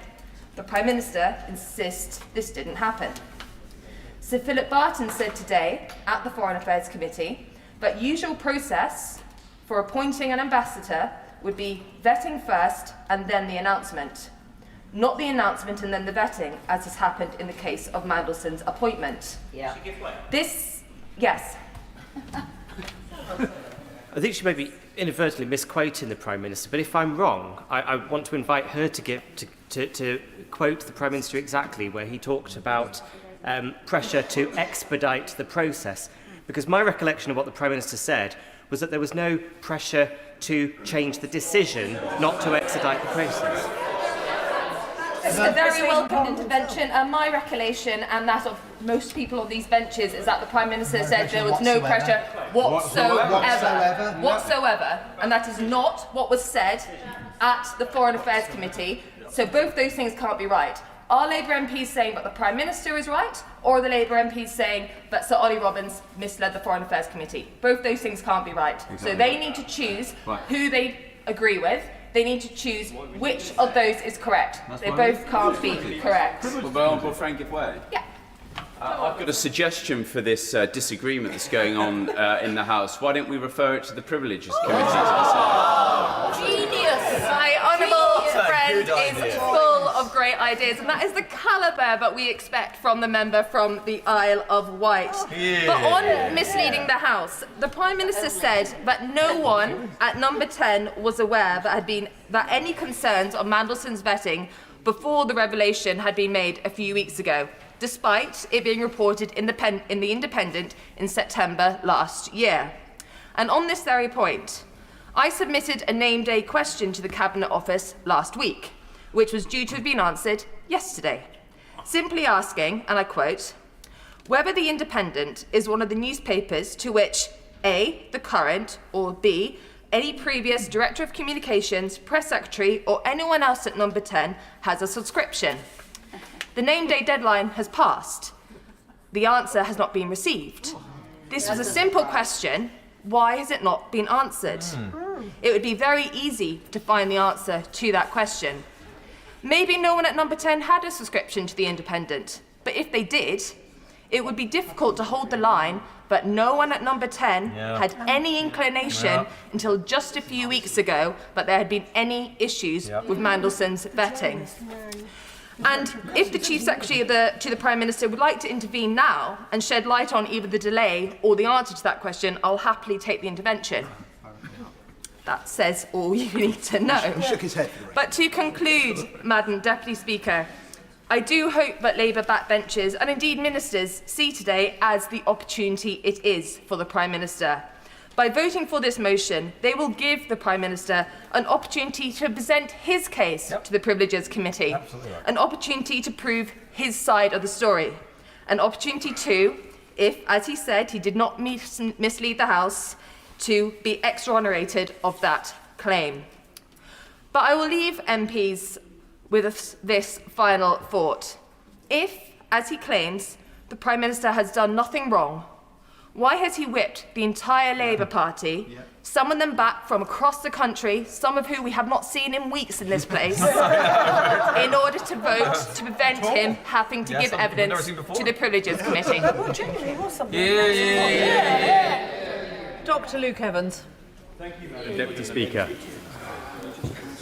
I usually come to this House to speak and represent the people from Hinckley and Bosworth, and occasionally some of the people from across the nation, to try and raise issues and debate those that are pertinent to this cause. But today my speech is aimed at the Labour backbenches, because at the end of the day, regardless of what is said here, it's their decision, when there's 400 of them, who will decide what happens in this debate. And so I want to just gently highlight two parts. First of all, the standards set, and second of all, doubt.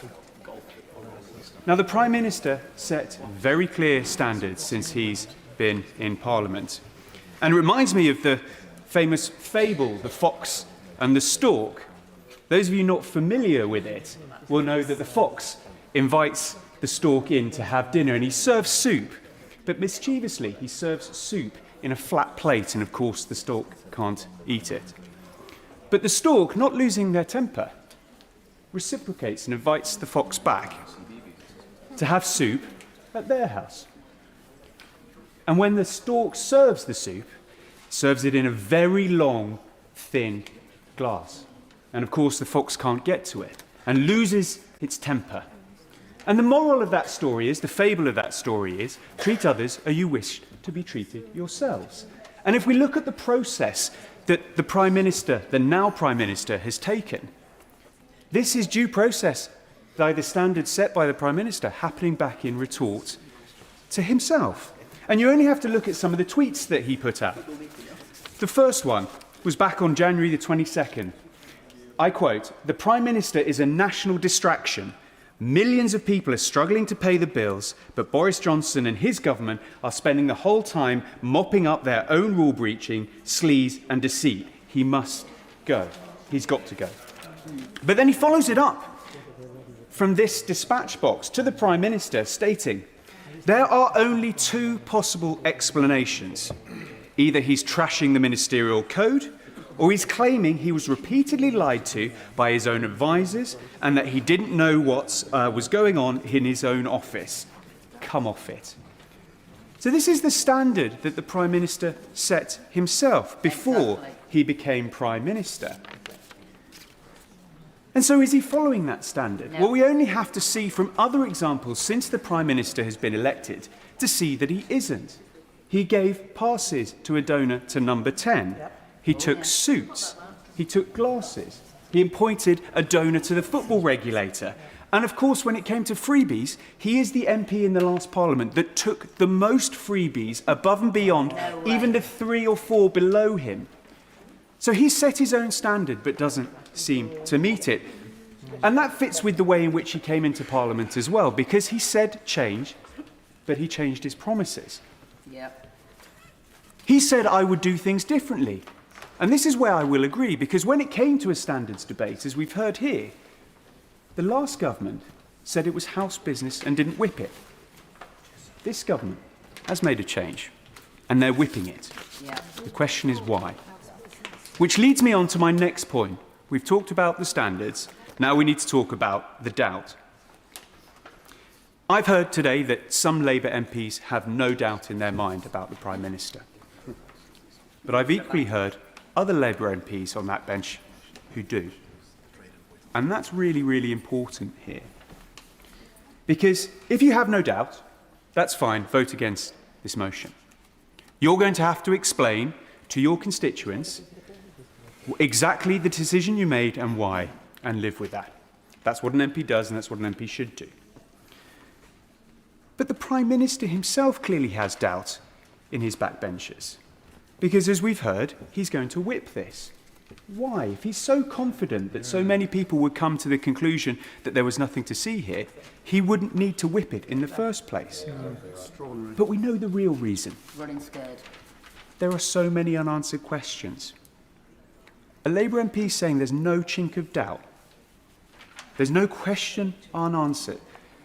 They can explain the inconsistencies from the civil servant, why it's taken months to get this sorted, why it required humble addresses, emergency debates, and still 9 months on we're having these debates. Why were comments in the PM's box notes left empty? You see, I don't believe Labour MPs are going to show the same lack of curiosity that the Prime Minister showed when appointing Peter Mandelson, because they have a duty and they know that to their constituents to make sure they get it right. How do I know all this, though? Well, because our side have been here before. Many of us on these benches are the remnants of what we had to go through. We've seen it. And the sort of hypocrisy I've talked about does cut both ways. And what did we learn last time? Well, it's the infection that gets you. And here we are 9 months on since I made that speech, and the infection is turning into sepsis. The patient is in real trouble. Which leads me towards the end, because at the end of the day,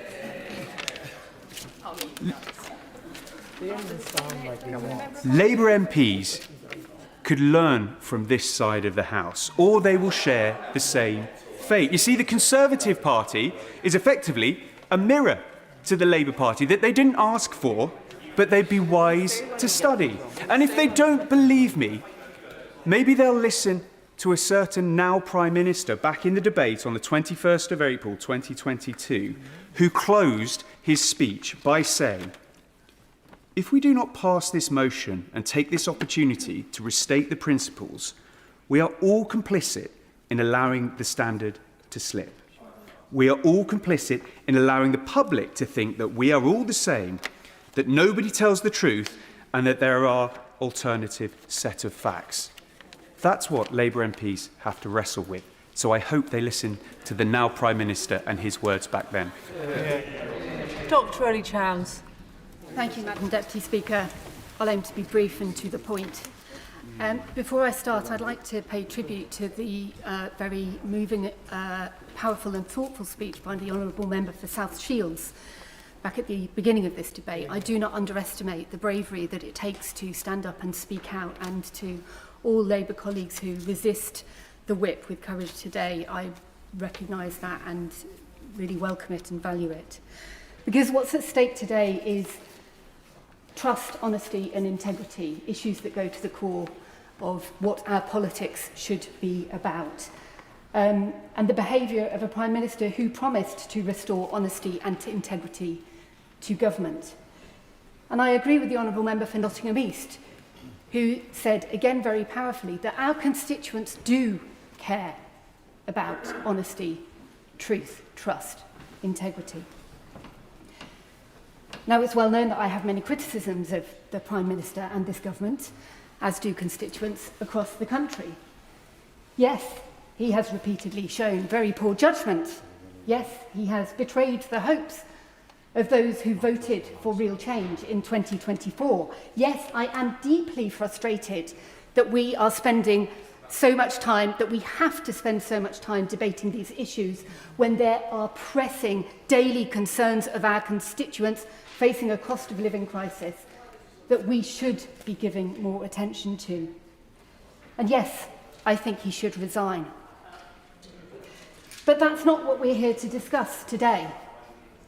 Our decision today is not even on whether the Prime Minister misled the House, still less to judge whether it was an intentional or reckless misleading.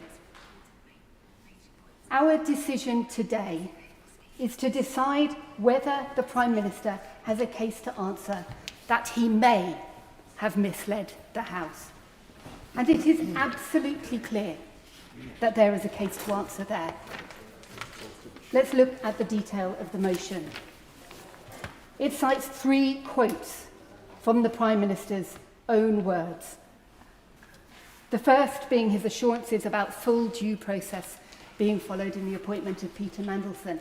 And yet, just this morning, we've heard yet more evidence from Sir Philip Barton, the primary civil servant in the Foreign Office at the time, who was absolutely categorical that normal process is that vetting comes first and appointment comes later. It was the opposite way round in this case. The Prime Minister, again as the motion says, made clear that his position was that the position of Mandelson was subject to developed vetting and that no pressure whatsoever existed in relation to this case. This is clearly not a tenable position. Now, some colleagues on the government benches have tried to claim that although it's perfectly clear that there was considerable pressure put on the timescale within the context of an already announced appointment of Peter Mandelson, within the context of there being absolutely no contingency plan for if the vetting process failed him, within the context that it would have been a complete foreign affairs crisis for that vetting process to have failed in. Those colleagues are asking us to believe that there was still no pressure whatsoever on the process. This is clearly, the honourable gentleman has said a lot today and there are others still waiting to speak. It is clear that there is a case to answer here. That is the decision we have to make. Not whether the Prime Minister, not whether we're definitively certain that the Prime Minister misled the House, but whether we feel that there is a case to be answered, and thus this matter should be referred to the body that is in existence to deal with these issues, the Privileges Committee. Now, as many members across the House have already commented, the Prime Minister could and should refer himself to that committee. That would save a great deal of heartache, clearly, within the Labour Party. But if he will not do that, all of us, whatever our party, owe it to our consciences and to our constituents to refer him to the Privileges Committee and to vote for this motion. Hear, hear. Christopher Chope. Madam Deputy Speaker, it's a pleasure to be able to participate in this very important debate. And I'm going to add a perspective from somebody who has never been in the Whip's office, but has witnessed the dark arts of the Whips in my time in this place.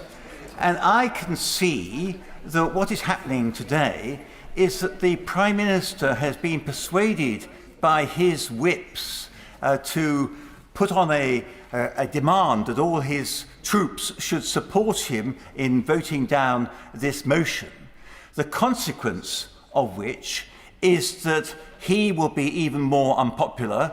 The results for Labour in the local elections will be even worse, and that as a result it will be easier for the Labour Party and its whips to be able to scapegoat the Prime Minister for their failures. And so it will then be easier for them to change their leader, which is what a lot of them are yearning to be able to do.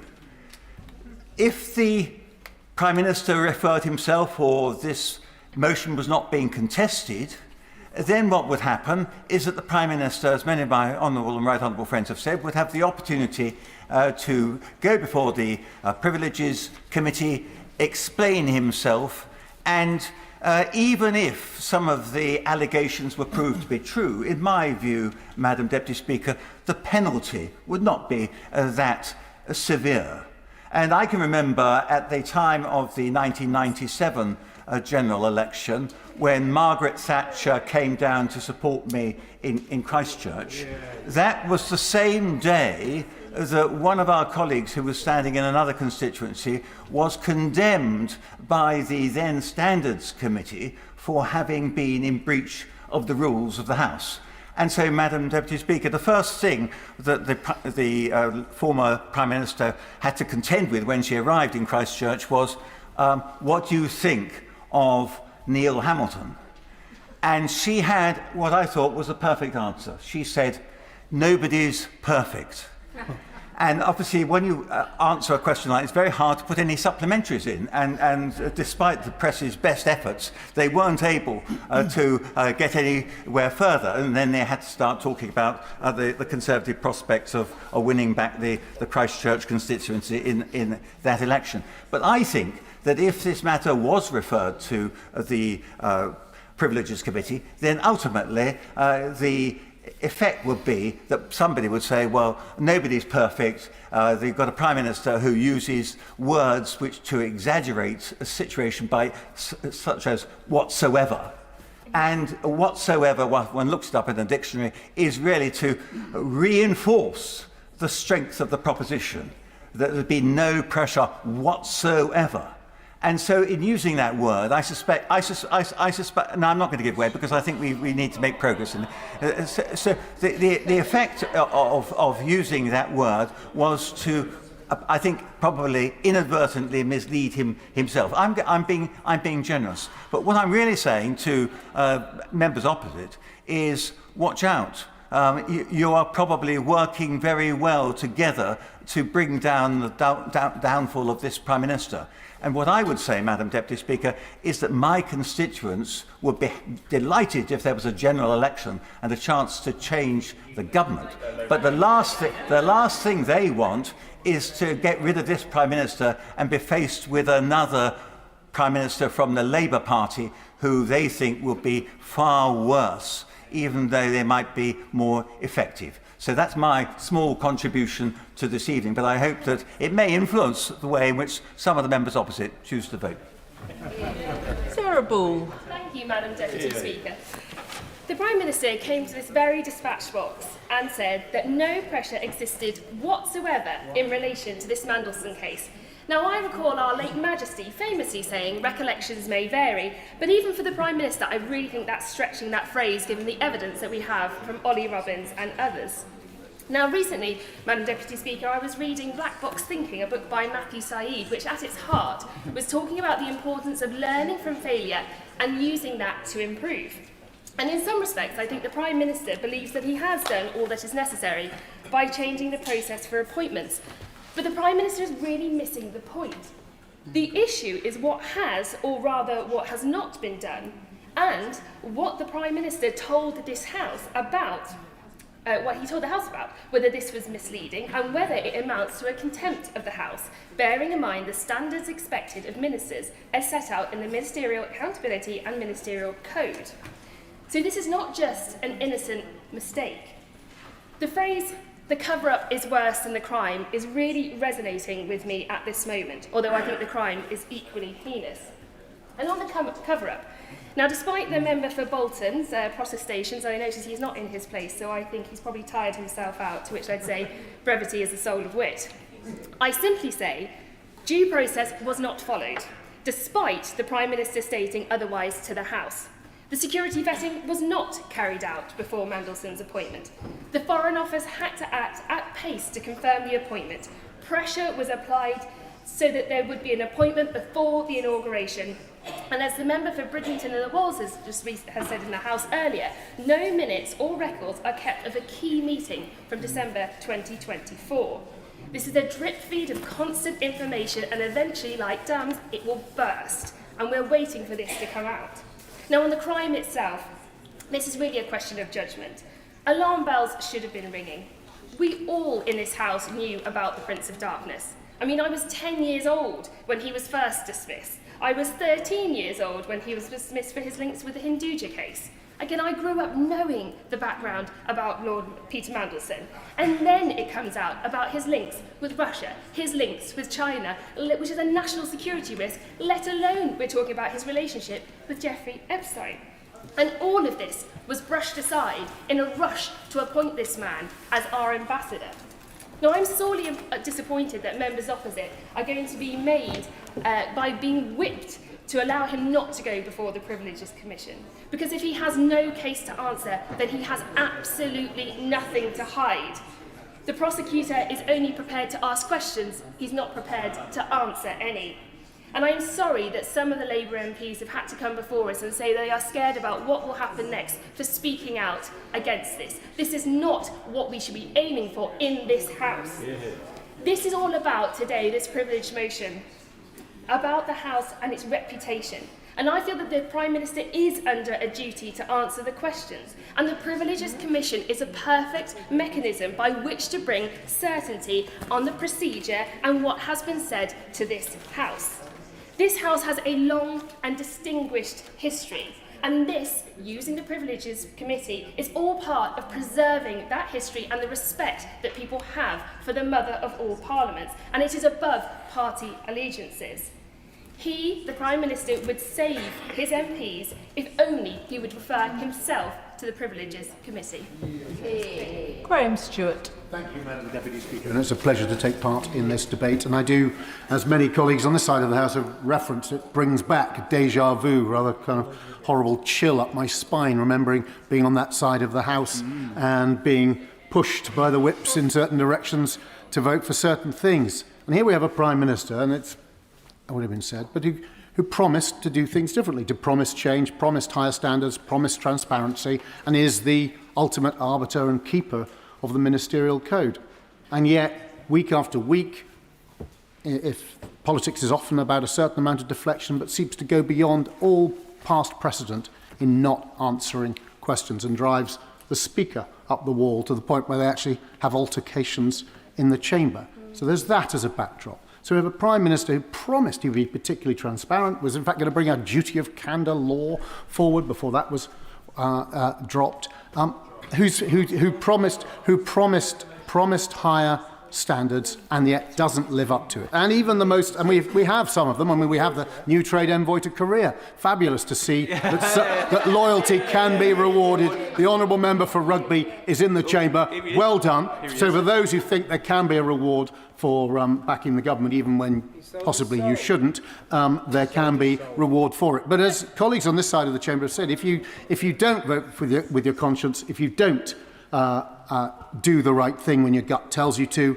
you will regret it. And there's a particular change in today, because on this matter, which is a House matter, I'll give way to the Honourable Gentleman in a moment, on a House matter, to have a three-line whip on this. Yeah. When the members who've spoken on behalf of the government line, one in his seat said he didn't think the three-line whip was a good idea, the others didn't want to answer on it. But who was the three-line whip for?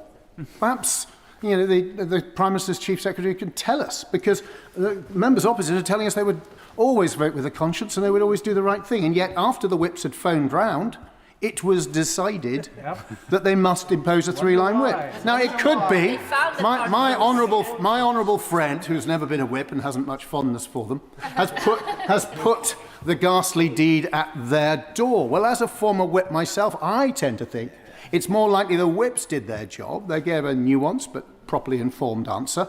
And then number 10, sitting there in their bunker, panicking, their only job to keep the Prime Minister in place, make sure he's not replaced. They said, no, unless you can give us 100%. Well, there's no such thing as 100%, the Chief Whip would reply. No, I insist that there be a three-line whip imposed, and that happened. But the Honourable Lady, who's a brilliant tennis player and great partner, will forgive me if I give way to the Honourable Gentleman who I referenced, and I therefore should allow to come in. Thank the Honourable Gentleman. I like the Honourable Gentleman a great deal, and I thank him for his kind words. The moment's somewhat past, but he was implying that the Prime Minister is avoiding answering questions. But this is, if you listen, this is the Prime Minister who came before the House last Monday and answered questions from honourable and right honourable members for 2.5 hours. And the Honourable Gentleman spoke about transparency. This is the Prime Minister who led a government that is releasing all of the documents before this House and the public. So you can talk all you like about transparency. The right honourable gentleman can talk all he likes about transparency and answering questions. I've just demonstrated that both of those things have been achieved already. Well, The Honourable Gentleman, as so often, does two things brilliantly. One, he reinforces his merit in terms of the whips and future position on that side, and yet makes our case for us. Yeah, dragged before the House. It's not me. The Speaker was falling out with him, and the Speaker is formerly a Labour MP. It's just the frustration of a whole nation at a man who promised he'd be open and transparent, who can't ever just give a straightforward answer. It's got to the point if he was asked whether he'd like mash or new potatoes, he would come, he'd say to his wife, he'd start talking about pork chops. He just can't answer the question. And when he is dragged here, I'd say to the Honourable Member for Rugby, and that's what the issue today, he misled this House. And we've gone over it, I won't go over it all over again, you'll be deeply relieved, but he said that due process had been followed. We know that, and we had evidence today, didn't we? Morgan McSweeney said, oh, he interviewed. He's an old pal of Mandelson's. He was championing, he was the man pushing for Mandelson's appointment, and he's the guy who asked Mandelson the questions, and then, whoa, let's review the answers that he got. Oh, let's get now Lord Doyle, another pal of both of them, to review, provide the independent review. That is what the Prime Minister presided over, all in order to deliver what McSweeney also made very clear today was absolutely the Prime Minister's decision.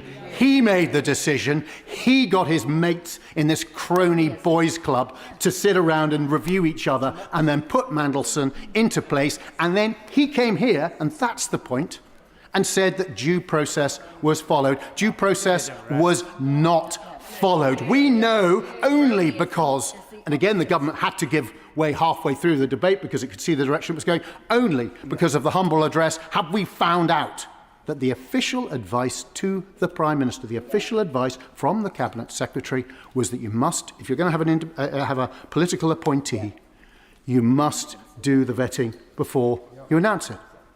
That was there. And this effort, and that wasn't in the public domain when Chris Wormald, who will have to answer for his own judgments himself, came out and said, oh, well, due process was followed.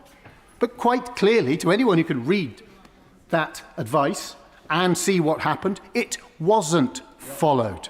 So Chris Wormald's letter was false and wrong, and claiming it as the great defence of the Prime Minister, I don't see how you square it. And we've had no answers to that. So we've got so many questions. That's even before we get to last week, as the Honourable Gentleman says the Prime Minister was here. But under that questioning, he, and from my right honourable friend who does a brilliant job of keeping her temper while he evades and seeks not to answer, he said there was no pressure whatsoever. Now, quite clearly that's not true when Ollie Robbins repeatedly said how much pressure there was. So there are plenty of reasons to believe that the Prime Minister, who said he was going to set a higher standard, has misled this House. That's all we need. As the Speaker said, we're not judge and jury today whether he did mislead the House. That's why we have this a Privileges Committee to look at it. It's dominated by Labour MPs.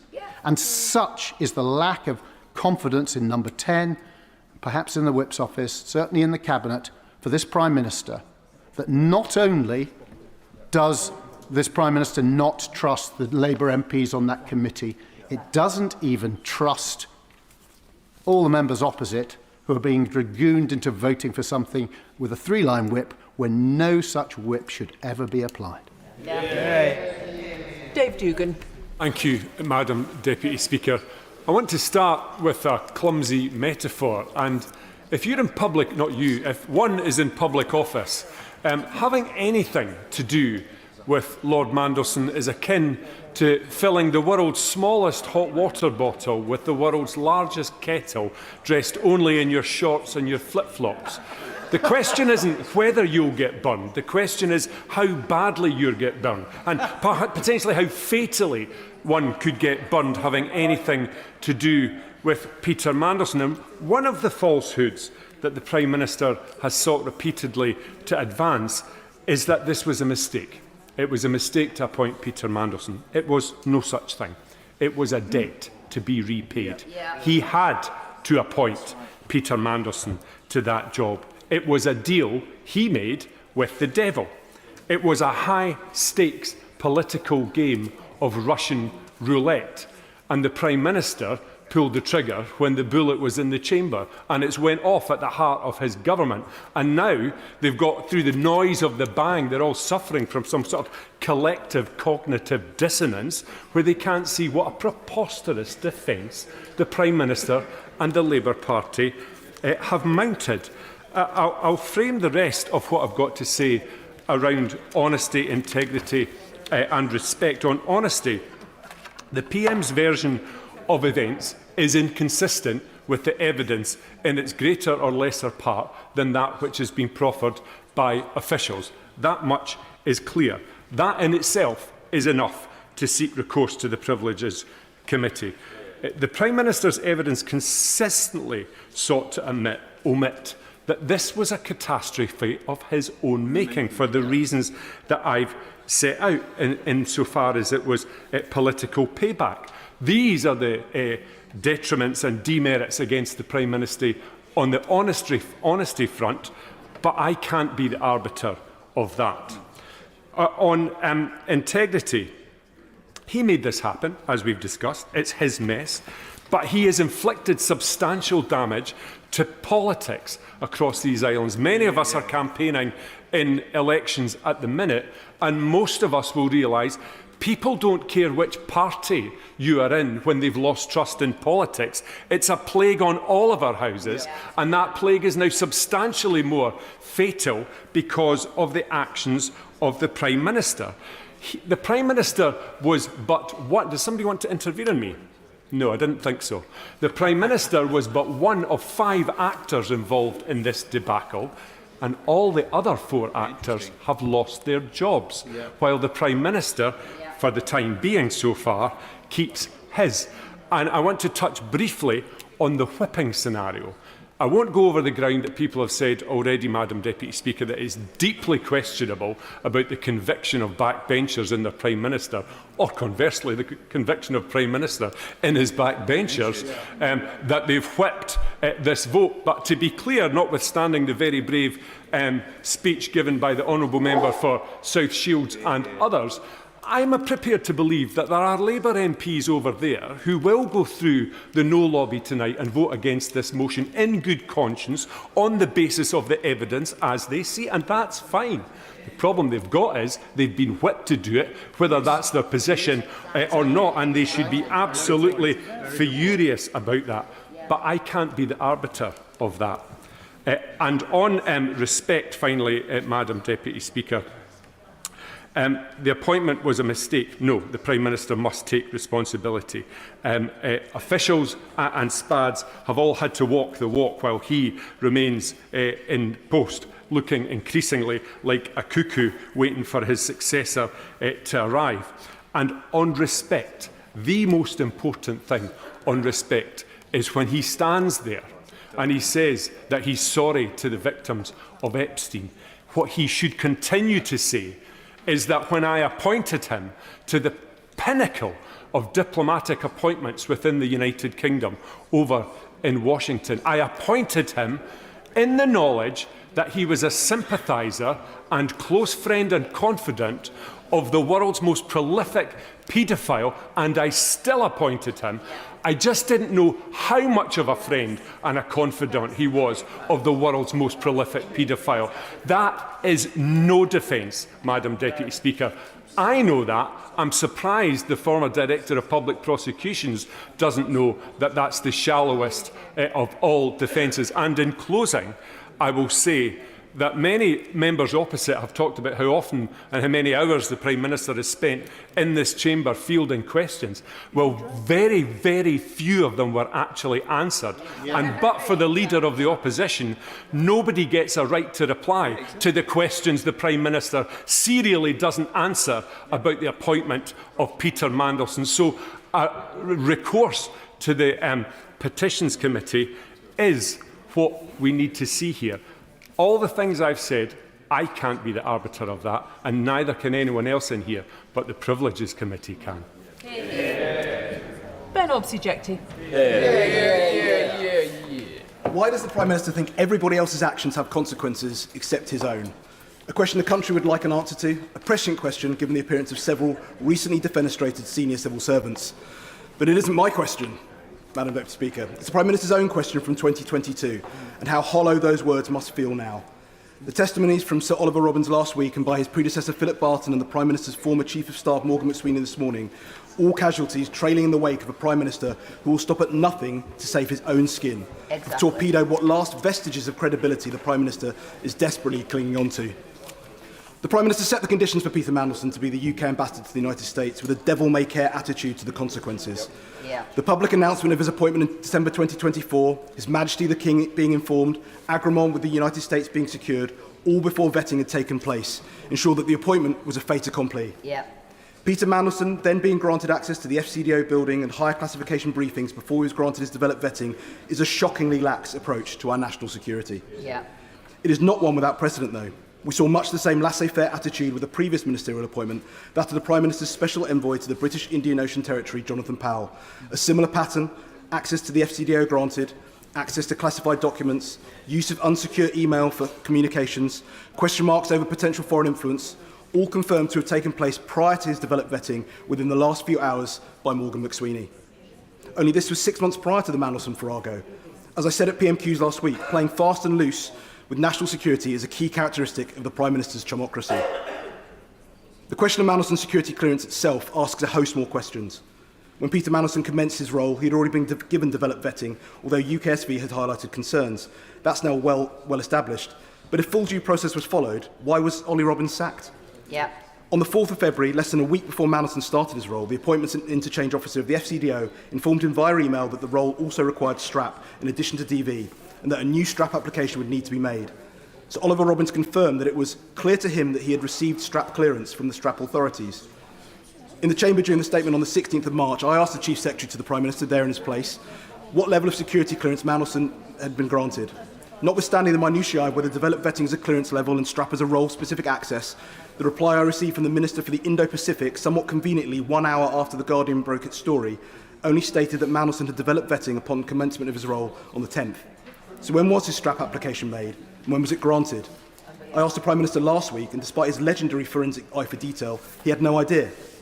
Did the intelligence services also have access to the UKSV vetting report? The wider question is also what assessment the US intelligence services made of Peter Mandelson. Did he pass vetting by the US State Department? As the nexus for all Five Eyes intelligence and US-UK eyes-only intelligence coming from the United States, was Mandelson granted access to all the available intelligence in order to discharge all his responsibilities as ambassador? Would the US, for example, have given him visibility of TK-level imagery? What assessment has the government now made of the damage this debacle has done to the UK relationship with the United States? It is surely no coincidence that this special relationship has soured at the same time as this fiasco has unravelled, quite aside from the other faux pas the government have made in recent weeks. Even more damning as Sir Ollie Robbins' testimony was the Prime Minister's dogged determination to reward the now Lord Doyle. Yeah. I was under strict instructions not to discuss that with the then Foreign Secretary, which was uncomfortable. I found it very hard to think how I could explain to the office what the credentials of Matthew were to be an important head of mission role, when I was in danger of making very senior, very experienced diplomats leave office. The fact that the Prime Minister put pressure on the FCDO to give Lord Doyle a head of mission role in the diplomatic service in March last year, despite his complete lack of qualification for the role, owned for that same individual to later have the Labour whip removed owing to his relationship with Sean Morton, a man subsequently convicted of possessing indecent images of children, the Prime Minister very deliberately directed that that information was withheld from the then Foreign Secretary, although I suspect that that's not the first time he's done that. Two men with proximity to convicted paedophiles, both Labour peers, both key figures in the Starmer project. This government's cronyism is second only to its nepotism. And knowing what we know about the role that Peter Mandelson played in the last reshuffle, what confidence can the general public have that ministers who owe their careers to Peter Mandelson would vote honestly in this coming vote? It isn't on this side of the House that we have to worry about whether Peter Mandelson paid for anybody's wedding. Wow. The laissez-faire attitude to Peter Mandelson's appointment has illustrated the nonchalance, arrogance and incompetence of the government under this milquetoast premiership. There's a key question we come back to once again. Why does the Prime Minister think everybody else's actions have consequences except his own? Yeah. The public must be assured that there has been an investigation into whether the Prime Minister misled the House. The Privileges Committee must investigate the Prime Minister, and Labour MPs must vote for this motion, for transparency and truth, not the defence of a Prime Minister who doesn't deserve their blinkered loyalty. Are you Khan? Madam Deputy Speaker, can I first of all extend my thoughts and prayers to the victim of Epstein? Can I also commend the bold and courageous contributions by the honourable members that sat opposite, which will be voting with the motion. Madam Deputy Speaker, I was elected as an independent member of Parliament to represent the people of Birmingham Perry-Barr without fear and without favour. I was sent here without a party whip, without shackles, controls, or indeed hidden notes given to me behind closed doors. I was sent here to exercise my judgment, my discretion, and my conscience at the behest of my constituents. And that is exactly what I do each and every day. Because the truth is, the British public feel deeply, profoundly disenfranchised. Too many people no longer trust politicians. Too many believe that we say one thing and do another. Too many people feel that there is one rule for those in power and another rule for everyone else. And we cannot simply dismiss this sentiment. We must confront it. Honesty matters, integrity matters, credibility matters, and above all, transparency matters. Because without these fundamental elements, public confidence does not just weaken, it disappears. And once it's gone, it's incredibly difficult to rebuild. So I ask colleagues across this House, especially those colleagues that sit opposite, what message do we send today if we refuse even to allow a committee to examine the facts? What are we saying to the public if we block scrutiny before it has even begun? This motion is not a verdict. It's not a judgment. It's not a declaration of guilt. It's a process, a fair, established parliamentary process to examine evidence, to determine the facts, and to allow the truth to emerge. And yet we are told that members on the Labour benches are under a three-line whip. For those outside this chamber who may not know, that means they are being instructed, compelled to vote against this motion, to vote against even allowing the question to be examined. So let us be honest about what that looks like. If an individual votes to prevent this investigation, they are not defending due process. They are denying it. They are not upholding transparency. They are obstructing it. And they are not strengthening public trust. They are further eroding it. Because to the British people, it will look like they are shielding. It will look like blocking. It will look like protecting the powerful from scrutiny. And that is precisely the perception we should all be fighting against, not reinforcing. If we expect the public to follow the rules, to respect the law, and to have faith in our institutions, then we must hold ourselves to the same, if not higher standards. We cannot ask for trust while refusing accountability. We cannot demand integrity while avoiding scrutiny. And we cannot rebuild confidence by closing ranks. This is a moment that calls for courage, not partisan courage, but moral courage. The courage to say, let the process take its course. The courage to say, no one is above scrutiny. And the courage to put principle above party. As an independent member, I answer only to my constituents and to my conscience. And I'm confident that every member that sat opposite and their conscience too tells me that supporting this motion is the right thing to do. Not because of politics, not because of just principles, not because of personalities, but because the standards we owe to the British public. So I urge colleagues across this House, particularly those under instructions today, to reflect carefully on the message your vote will send. Will it be a message of openness, or will it be a message of obstruction?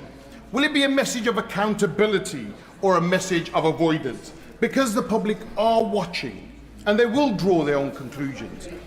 Mr. Speaker, if we are serious about restoring trust in politics, then we must be serious about transparency. If we are serious about integrity, then we must be serious about scrutiny. And if we are serious about public confidence, then we must allow the truth to be examined, wherever that truth leads. And for that reason, I support this motion. And finally, can I say this? The Prime Minister is willing to put each and every member of Parliament of his political party at risk at the next general election. But he will not risk himself going in front of this privileged committee. Thank you. Shadow Secretary of State Alex Burkhardt. Thank you very much, Mr. Speaker. It has been a long and sometimes interesting debate. We have had some revelations. I was very interested to hear the speech by the Right Honourable Gentleman, the Leader of the Liberal Democrats. I'm sure we will all be delighted to hear that the Liberal Democrats are now opposed to sanctimony. I was also interested to hear from the Father of the House that he's not particularly political. And I welcome the Chief Secretary to the Prime Minister back to his place. I congratulate him on the fact that the Today programme this morning he was being lauded as the Prime Minister's right-hand man. I hope that he will be not made too anxious by what's happened to all of the other Prime Minister's right-hand men. And, He is smiling. He is smiling. The motion before us today is very, very simple. The motion before us today is about starting a process which will take what is being discussed in this House and put it in the hands of a group, a committee of our peers who will get to adjudicate because there is no agreement on these points. This is the process that has long existed in this House to resolve issues such as these. We're doing this for a reason. It is simply because... Come on. Come on. We're doing this for a reason. It is because members of all parties believe that there is reason to believe that the Prime Minister may have misled this House. And so those Labour MPs who stood up and said, to the horror of the Liberal Democrats so sanctimoniously, that this was some sort of political stunt, OK, all right. Do they think that the Honourable Lady from South Shields was part of a political stunt? Yeah, exactly. Do they think that she was part of a political stunt when she said, good, decent colleagues will be complicit in a cover-up? When she said, it is a matter for privileges, was she part of a political stunt? Was it all about the local elections for her? When the Honourable Lady from Lagan Valley stood up and explained that she has no Labour opponent, she doesn't have any local elections, was she part of a political stunt?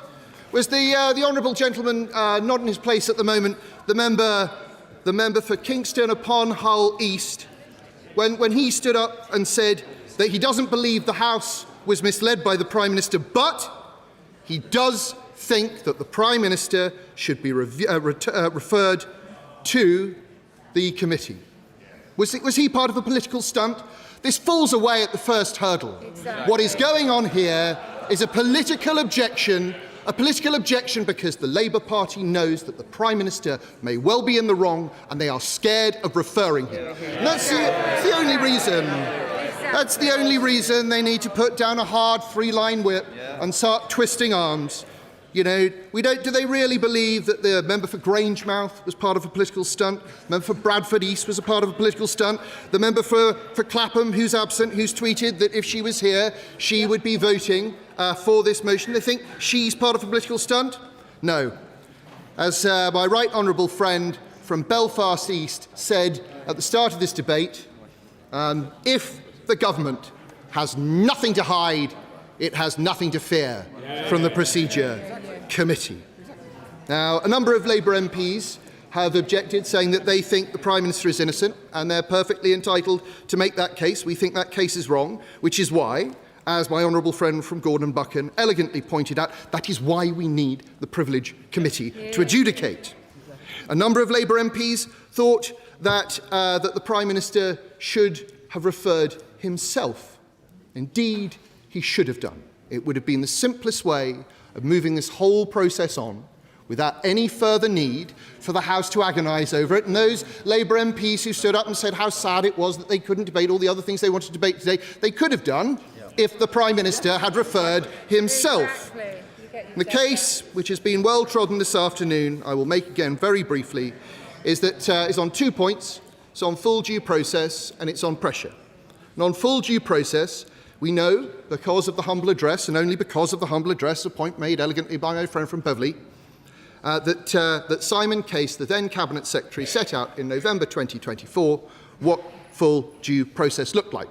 That the Prime Minister's appointee had to have security clearance before he was appointed, and he had to declare his interests before he was appointed. So far, the government, despite being asked on very many occasions whether Peter Mandelson filled in a conflict of interest document, have been unable to tell us.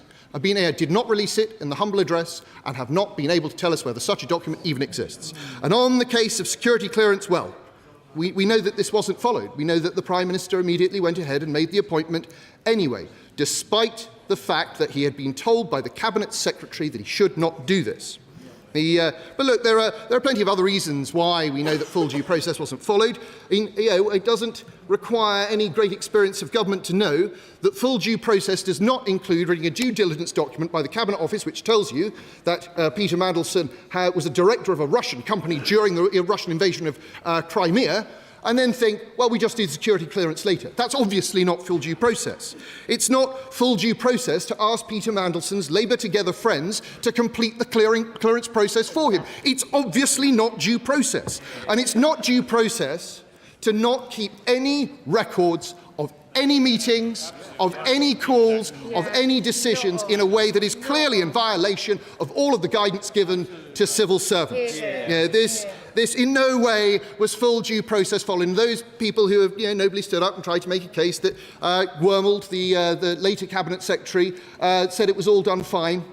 Let us remind the House that Wormald's letter to the Prime Minister was written on the 16th of September. By that time, the Prime Minister had already told the House that full due process was followed. The system was trying to defend a position that the Prime Minister had already made very clear in the House repeatedly. And at that point, at that moment in time, on the 10th of December, when he told my right honourable friend, the Leader of the Opposition, that full due process had been followed, the last piece of advice given to him by a Cabinet Secretary was from Simon Case. He knew that he had not followed full due process. On the point of pressure, that, I'm afraid, it's also very clear that the Prime Minister, at the very least, misspoke in the House last Wednesday. The Prime Minister said yesterday, he said that Sir Ollie Robbins went on to say, I'm quoting at this point, I have complete confidence that recommendations to me and the discussion we had and the decision we made were rigorously independent of any pressure. But what Sir Ollie actually said to the Foreign Affairs Select Committee was, I also have complete confidence that their recommendations to me and the discussion we had and the decision we made were rigorously independent of that pressure. There's a difference between no pressure and there being pressure. Sir Ollie, as he made very clear throughout his whole testimony, was put under pressure. He and his office were put under pressure. And when the Prime Minister said, and I quote again, Sir Ollie was absolutely clear that nobody put pressure on him to make this appointment, that is manifestly false. Because what he actually said was throughout January, honestly, my office and the Foreign Secretary's office were under constant pressure. Again, he said, while I think the department felt under pressure, we were proud of the fact that we had not bowed to that pressure. And he also said that he was very clear that he found an atmosphere where this was not just, please get this done quickly, but get it done. That was, I think, pretty clear. Yeah, it deserves to be said loudly because it's important, because the Prime Minister appears to have misled the House and not corrected the record. And under the ministerial code, as everyone knows, a minister sometimes makes mistakes, but they have to come and correct the record at the earliest available opportunity. The earliest available opportunity was Thursday. We could have probably squeezed it to Monday, but it is Tuesday, and the Prime Minister is still pretending that he has done nothing wrong, even though it is here in black and white for everyone to read. There is clearly a case to answer There is clearly a case to answer, Mr. Speaker. And I have sympathy for all those Labour MPs who have spoken in this debate, who have deep concerns and grievances about this. And I also have a very great deal of sympathy with those who feel the same way but haven't spoken. The Prime Minister's failure to self-refer, as several Labour MPs have suggested, has put them in this position.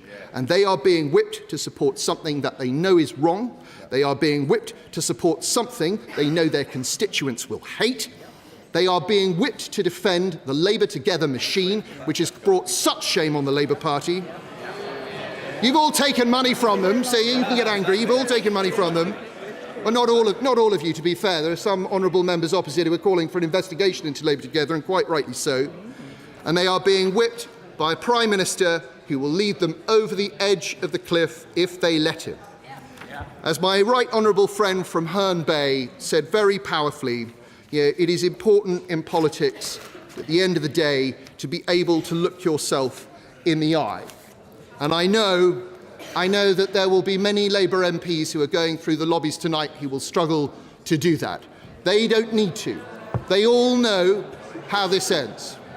Where this ends is with the Prime Minister not fighting the next general election. They all know where this ends. It ends with them having then to justify what they've done. They then are left only with what is left of their reputations. Yeah. Secretary Jones. Thank you very much, Mr. Speaker. Can I just begin by saying that the comments from the honourable member in his final speech, not least at the beginning where he visibly enjoyed his jokes more than the rest of us in this House, shows that for them on that side of the House, this is purely a joking matter. But we take this seriously, Mr. Speaker, and so I will speak to the substance and the motivations of the motion that's before the House today. Before I do so, can I thank all right honourable and honourable members for their contributions to the debate. I would particularly like to thank honourable friends and other members who reminded us, as they should, that the victims of Jeffrey Epstein suffered the most hideous abuse and will be reminded of that every single time this matter is debated. The Prime Minister has apologised to them and expressed his ongoing regret for having appointed Peter Mandelson in the first place, which he knows is at the heart of this matter. Mr. Speaker, the Prime Minister and indeed the whole government recognise the importance of transparency in respect of Peter Mandelson's appointment and dismissal as ambassador. This is why this is my 8th appearance at the dispatch box to provide updates on these issues, and why the government welcomes the opportunity today to debate the substance of the motion before us.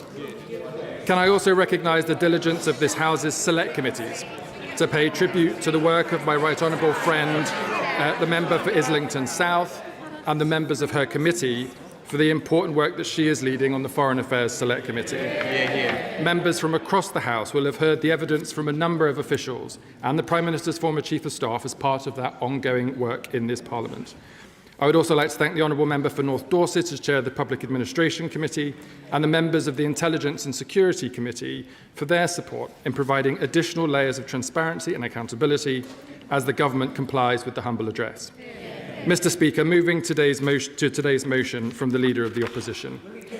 I won't. In recent weeks,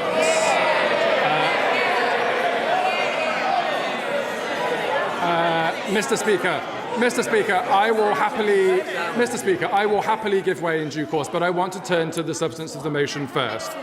In recent weeks, Mr. Speaker, some have accused the Prime Minister of dishonesty, saying there was no way that Foreign Office officials would have given Peter Mandelson's clearance against the vetting agency's recommendation, let alone without checking with the Prime Minister himself. The Leader of the Opposition herself on BBC Radio 4 said he knew, and I quote, that I know he is lying. But the testimony provided by Sir Ollie Robbins has disproved those accusations without further question. So rather than focus on the issues affecting our constituents and the country's most, what do the opposition benches do? They try to shift the goalposts and have tried again and again to make their arguments fit. Today alone, Mr. Speaker, we have heard members of opposite bounce from one accusation to another in a desperate search for something that will stick. And we have been subjected, Mr. Speaker, to the ranting incoherence of the Leader of the Opposition, where she's in search of something that she could use to justify today's politically motivated spectacle.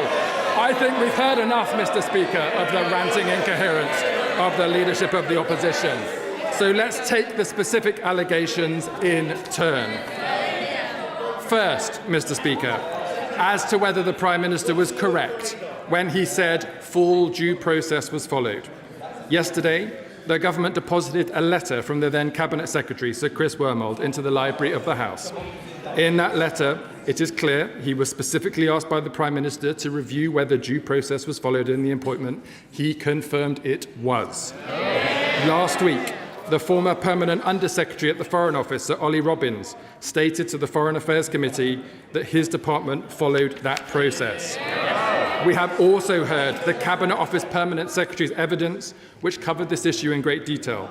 Catherine Little stated unequivocally that due process was followed in relation to Peter Mandelson's vetting. I give way. I thank him for giving way. Would not full due process have required the vetting to be completed before announcing the appointment as advised by the then Cabinet Secretary and ignored or overruled by the Prime Minister personally? The Right Honourable Gentleman should listen to my speech, Mr. Speaker. I have just said that Catherine Little, Sir Keir Starmer and Sir Ollie Robbins all agree on the point that due process was followed. When the Prime Minister received new information about the UKSV process this month, he immediately asked for the full facts to be established, and he then came to this House on the 20th of April. And Mr. Speaker, on the statement that Peter Mandelson's appointment was subject to developed vetting, the Prime Minister has always been clear that this appointment was in line with the processes at the time. I understand there have been some questions about this process, but to be clear, as Sir Ollie Robbins told the Foreign Affairs Select Committee in November, and I'm quoting, "As is normally the case with external appointments to my department, the appointment was made subject to obtaining security clearance."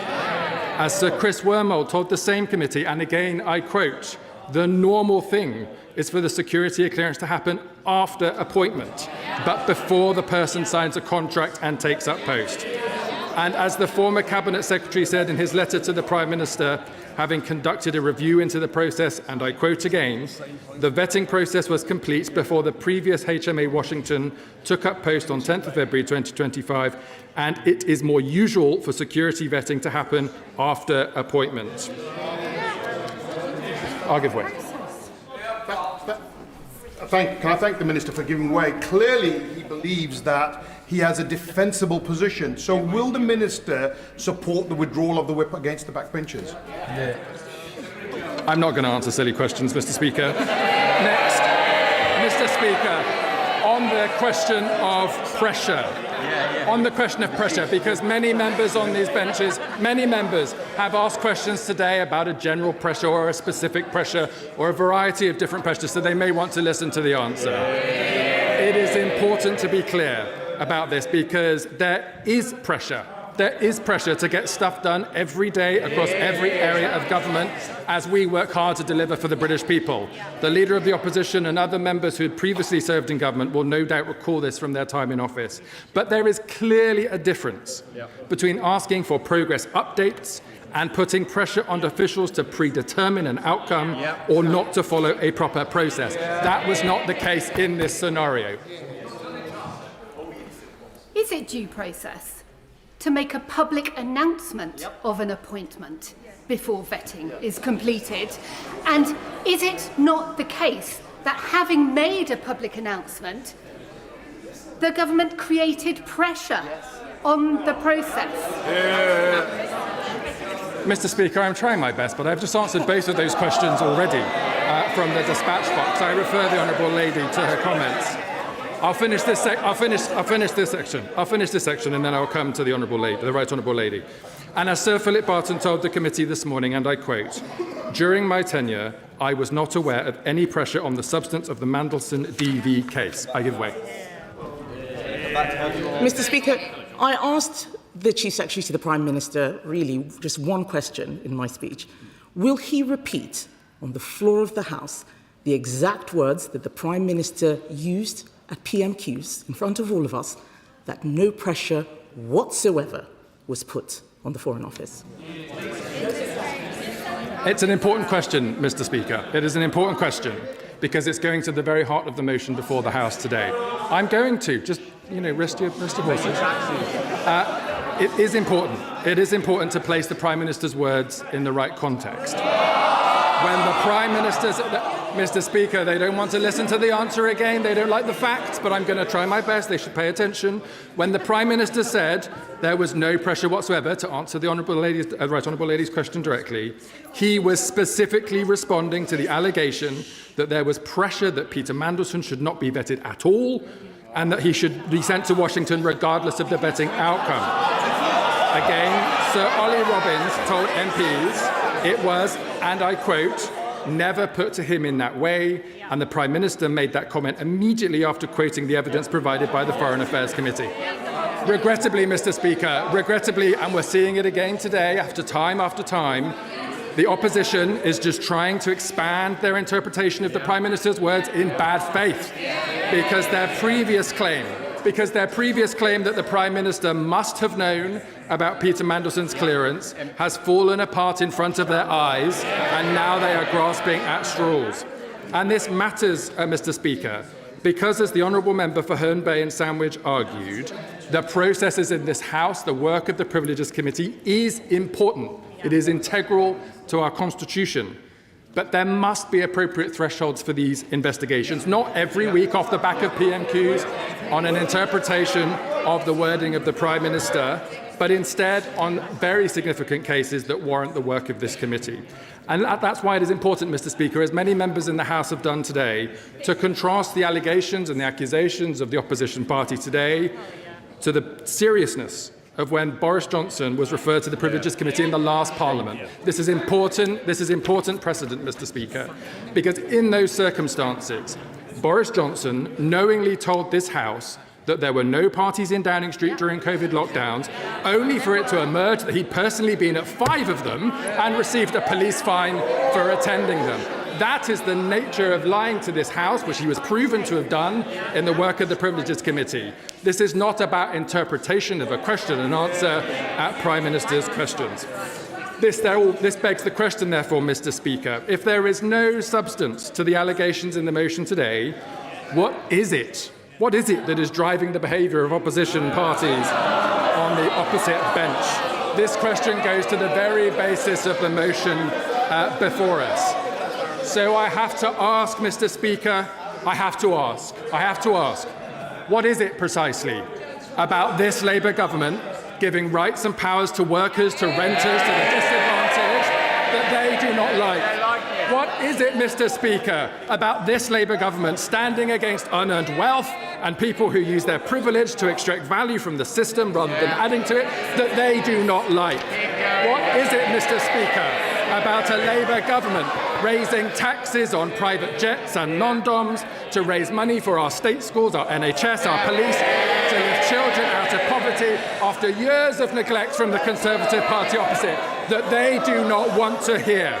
We all know why, Mr. Speaker, because they're on the side of the vested interests and we're on the side of the British people. But Mr. Speaker, to be fair to the House, this is not just an accusation I'm levelling at the Conservative Party, Mr. Speaker, because they are not the only ones playing games with this motion today. The SNP too, they're desperate to distract from their record in power. 10,000 kids in Scotland without a home to call their own, a Scottish NHS in decline, and the shameful ferries fiasco. What is it that they're trying to distract from today? I thank him for belatedly giving way. I don't know if he's noticed, but this afternoon polling was released which outlines that 61% of people on these aisles believe that there should be an inquiry in the terms laid out in the vote tonight. Just 20% of the public agree with his position. Why is he once again on the wrong side of public opinion? I notice, Mr. Speaker, he has nothing to say to those kids, those patients waiting in the NHS line, or the people waiting for his government to perform. And the so-called Green Party, Mr. Speaker, just for me to complete going round the House, a party desperate to distract from Labour's mission for clean energy. from their opposition to clean nuclear power to quibbling over new solar farms, which, and I literally couldn't make this up, Mr. Speaker, they think are too big. Get real. We are in an energy bills crisis and a climate emergency, and this Labour Party is going to pull out the stops to serve the British people. Mr. Speaker, whilst the parties opposite play... Order. Please, if he's going to give way, in fairness to John Jones, he's given way once already. You can't stand while the member's speaking. You can indicate, but you can't continue to hang loose like you're trying to summon a taxi. Come on, Secretary. I'm grateful, Mr. Speaker. I'm grateful. Mr. Speaker, I for one am rather enjoying myself, but I think the public might want to listen to the debate in the House today. Because, Mr. Speaker, whilst the parties opposite, which you can hear from their chuntering and their joking and their shouting, are playing games, this Labour government is doing the work that matters. I've been asked, Mr. Speaker, where is the Prime Minister? The Prime Minister has been chairing this afternoon the Middle East Response Committee, bringing together the government to mitigate the impact of the war on the Middle East. In contrast, Mr. Speaker, the parties opposite want to distract from the fact, after years of ordinary people facing pressures from the cost of living, a feeling like hard work isn't rewarded like it used to be, that they, the Conservative Party and their friends in Reform, wanted the UK to go to war in the Middle East, making it harder for families up and down the country. Distraction. In contrast, Mr. Speaker, this government is investing in new rail, roads and nuclear reactors, new scanners for our hospitals, free breakfast clubs for our kids. It is this Labour government that has saved British Steel, investing in sovereign AI, renewing our high streets and delivering homegrown energy. This is relevant, Mr. Speaker, because it goes to the behaviour, the motivation behind the motion today. This Labour government is doing the hard work of building a better Britain, a Britain that gives people hope for a better future. All these opposition parties, they want to tear that down. They want to tear down this Labour government and the Labour movement.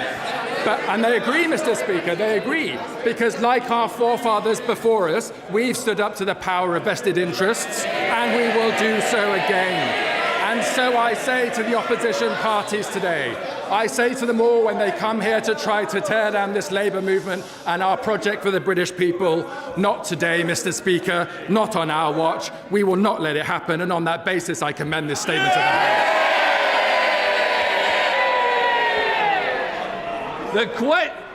The question is, as on the order paper, as many of that opinion say aye. Aye! Of the contrary, no. No! Division, play the lobby.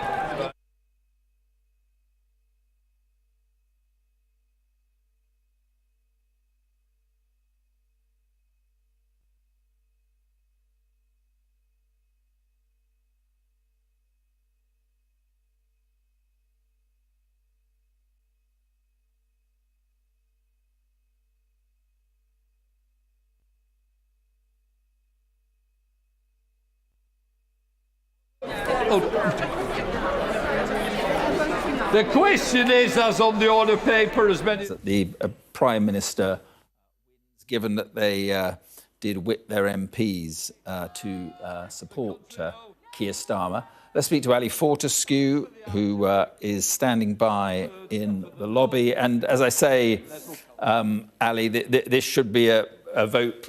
Keir Starmer wins.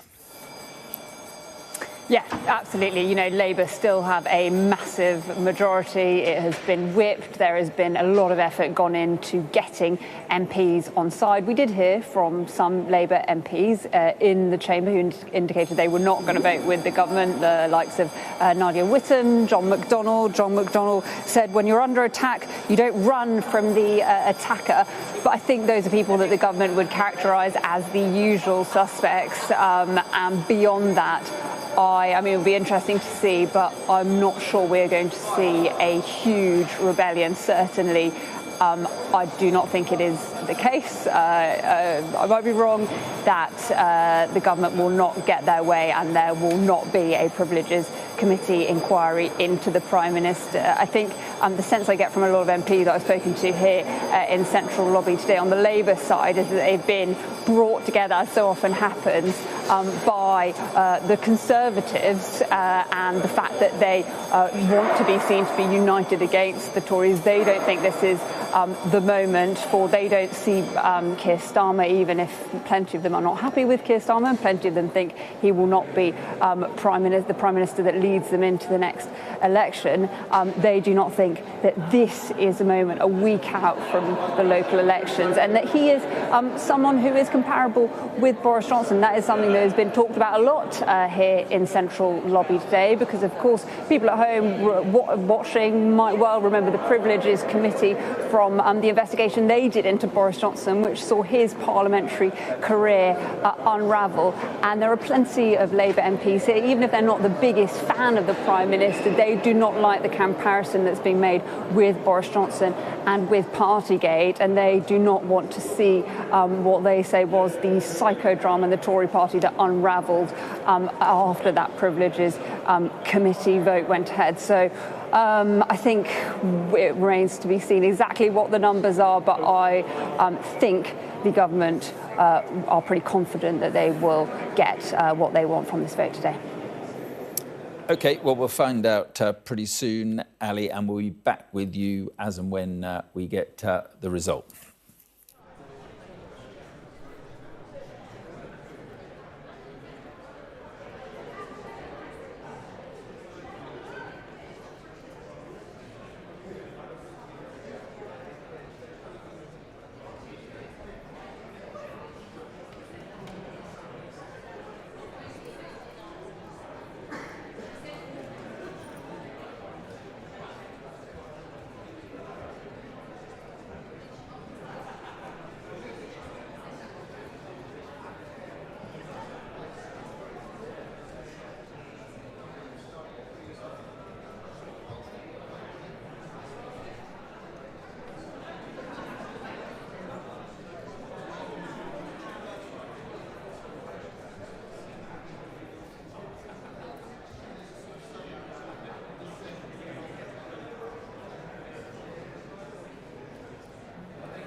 soon, Mark.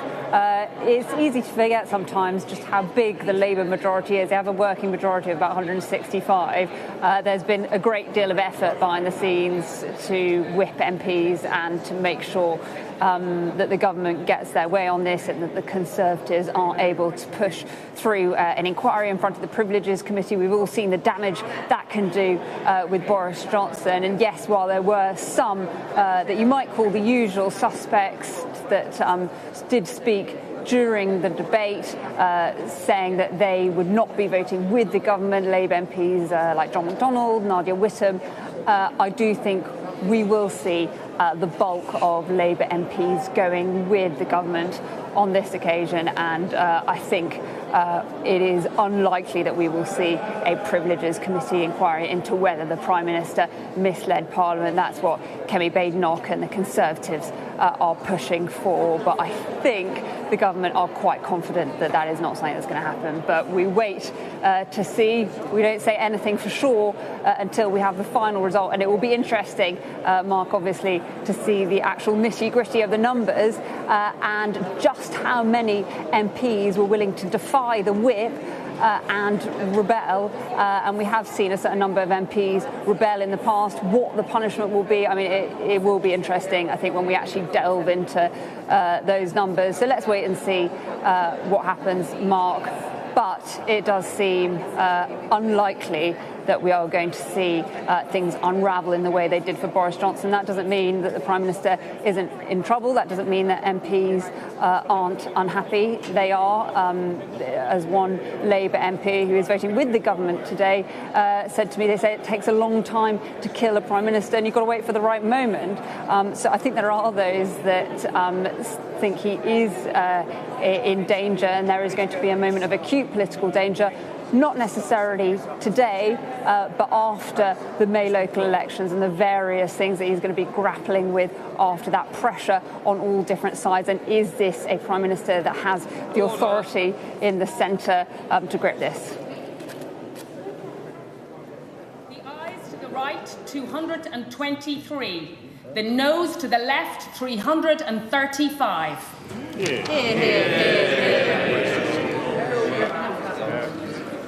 Thank you.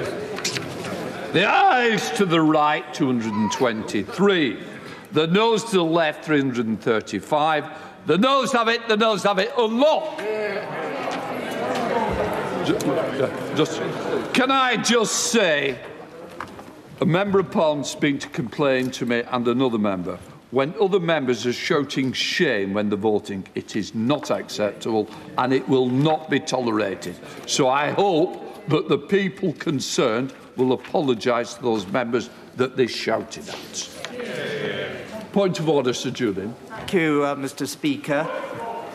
Out of 190 questions for written answer that I've put down this session, which is coming to its close, all but one have been answered. The one exception is one that I mentioned on the floor of the House yesterday during the Chief Secretary's statement. And he responded that he always ensures... Right, we don't need to listen to a point of order. What we did listen to that was important is that MPs voted 335 to 223 against the motion, meaning the government, meaning Keir Starmer won by a majority of 112.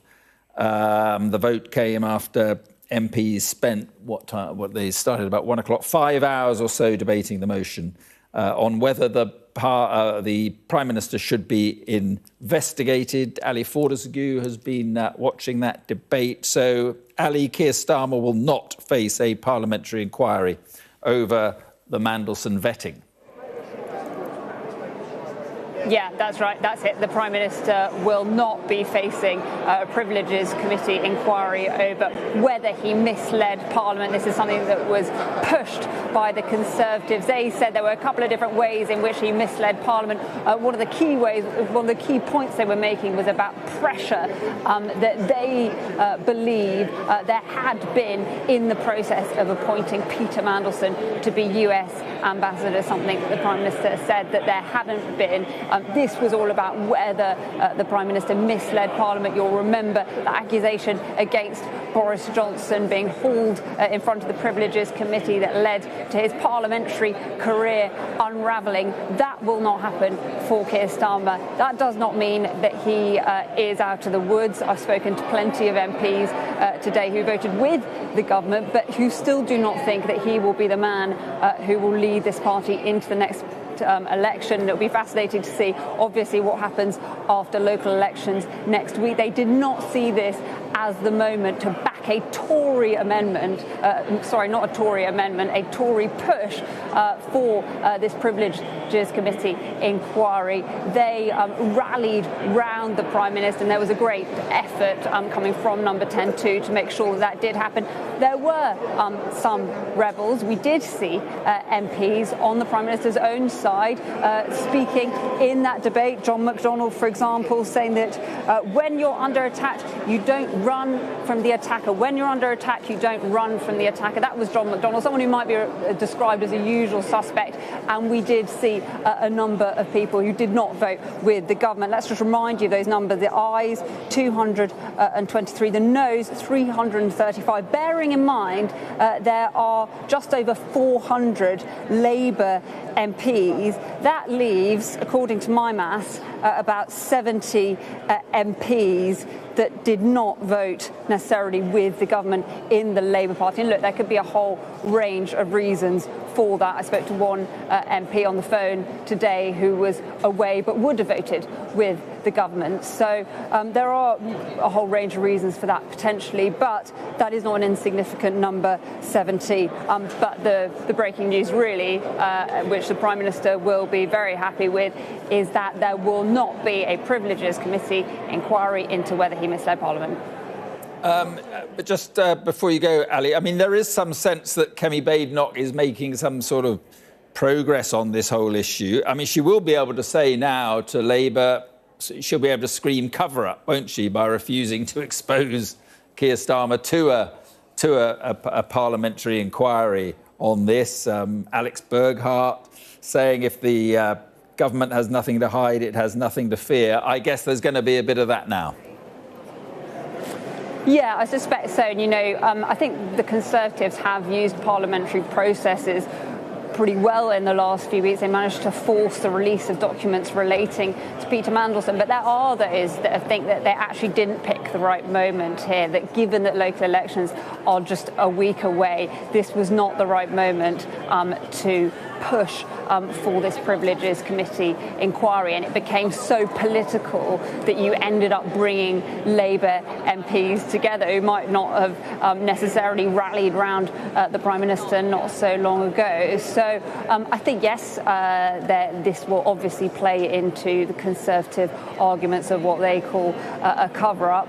But for now, the Prime Minister does not face that Privileges Committee inquiry. There will still be plenty to come, of course. The Foreign Affairs Select Committee are still doing that inquiry. We're still expecting more documents to come before Parliament as well. There's still, of course, ongoing police inquiries as well. So the shadow of Peter Mandelson hangs over the Labour Party and this government. And yes, the Prime Minister has made it through what has not been an easy day, Mark, but I think it remains to be seen. And remember, this is all about, power and grip. And I think, the sense you get is that with every day this passes, some of that grip and control is seeping away. And when it comes to difficult challenges ahead on things like immigration, rising energy bills, a reshuffle potentially after the local elections, that is all going to be very difficult for the Prime Minister. OK, Ali, thank you very much indeed. Just to repeat, government majority of 112, and Keir Starmer will not face a parliamentary inquiry over the Mandelson vetting. Right, we interrupted our coverage of the King and Queen's visit to Washington. We're about to speak to our US correspondent, James Matthews. Named in the Mansion House Accord.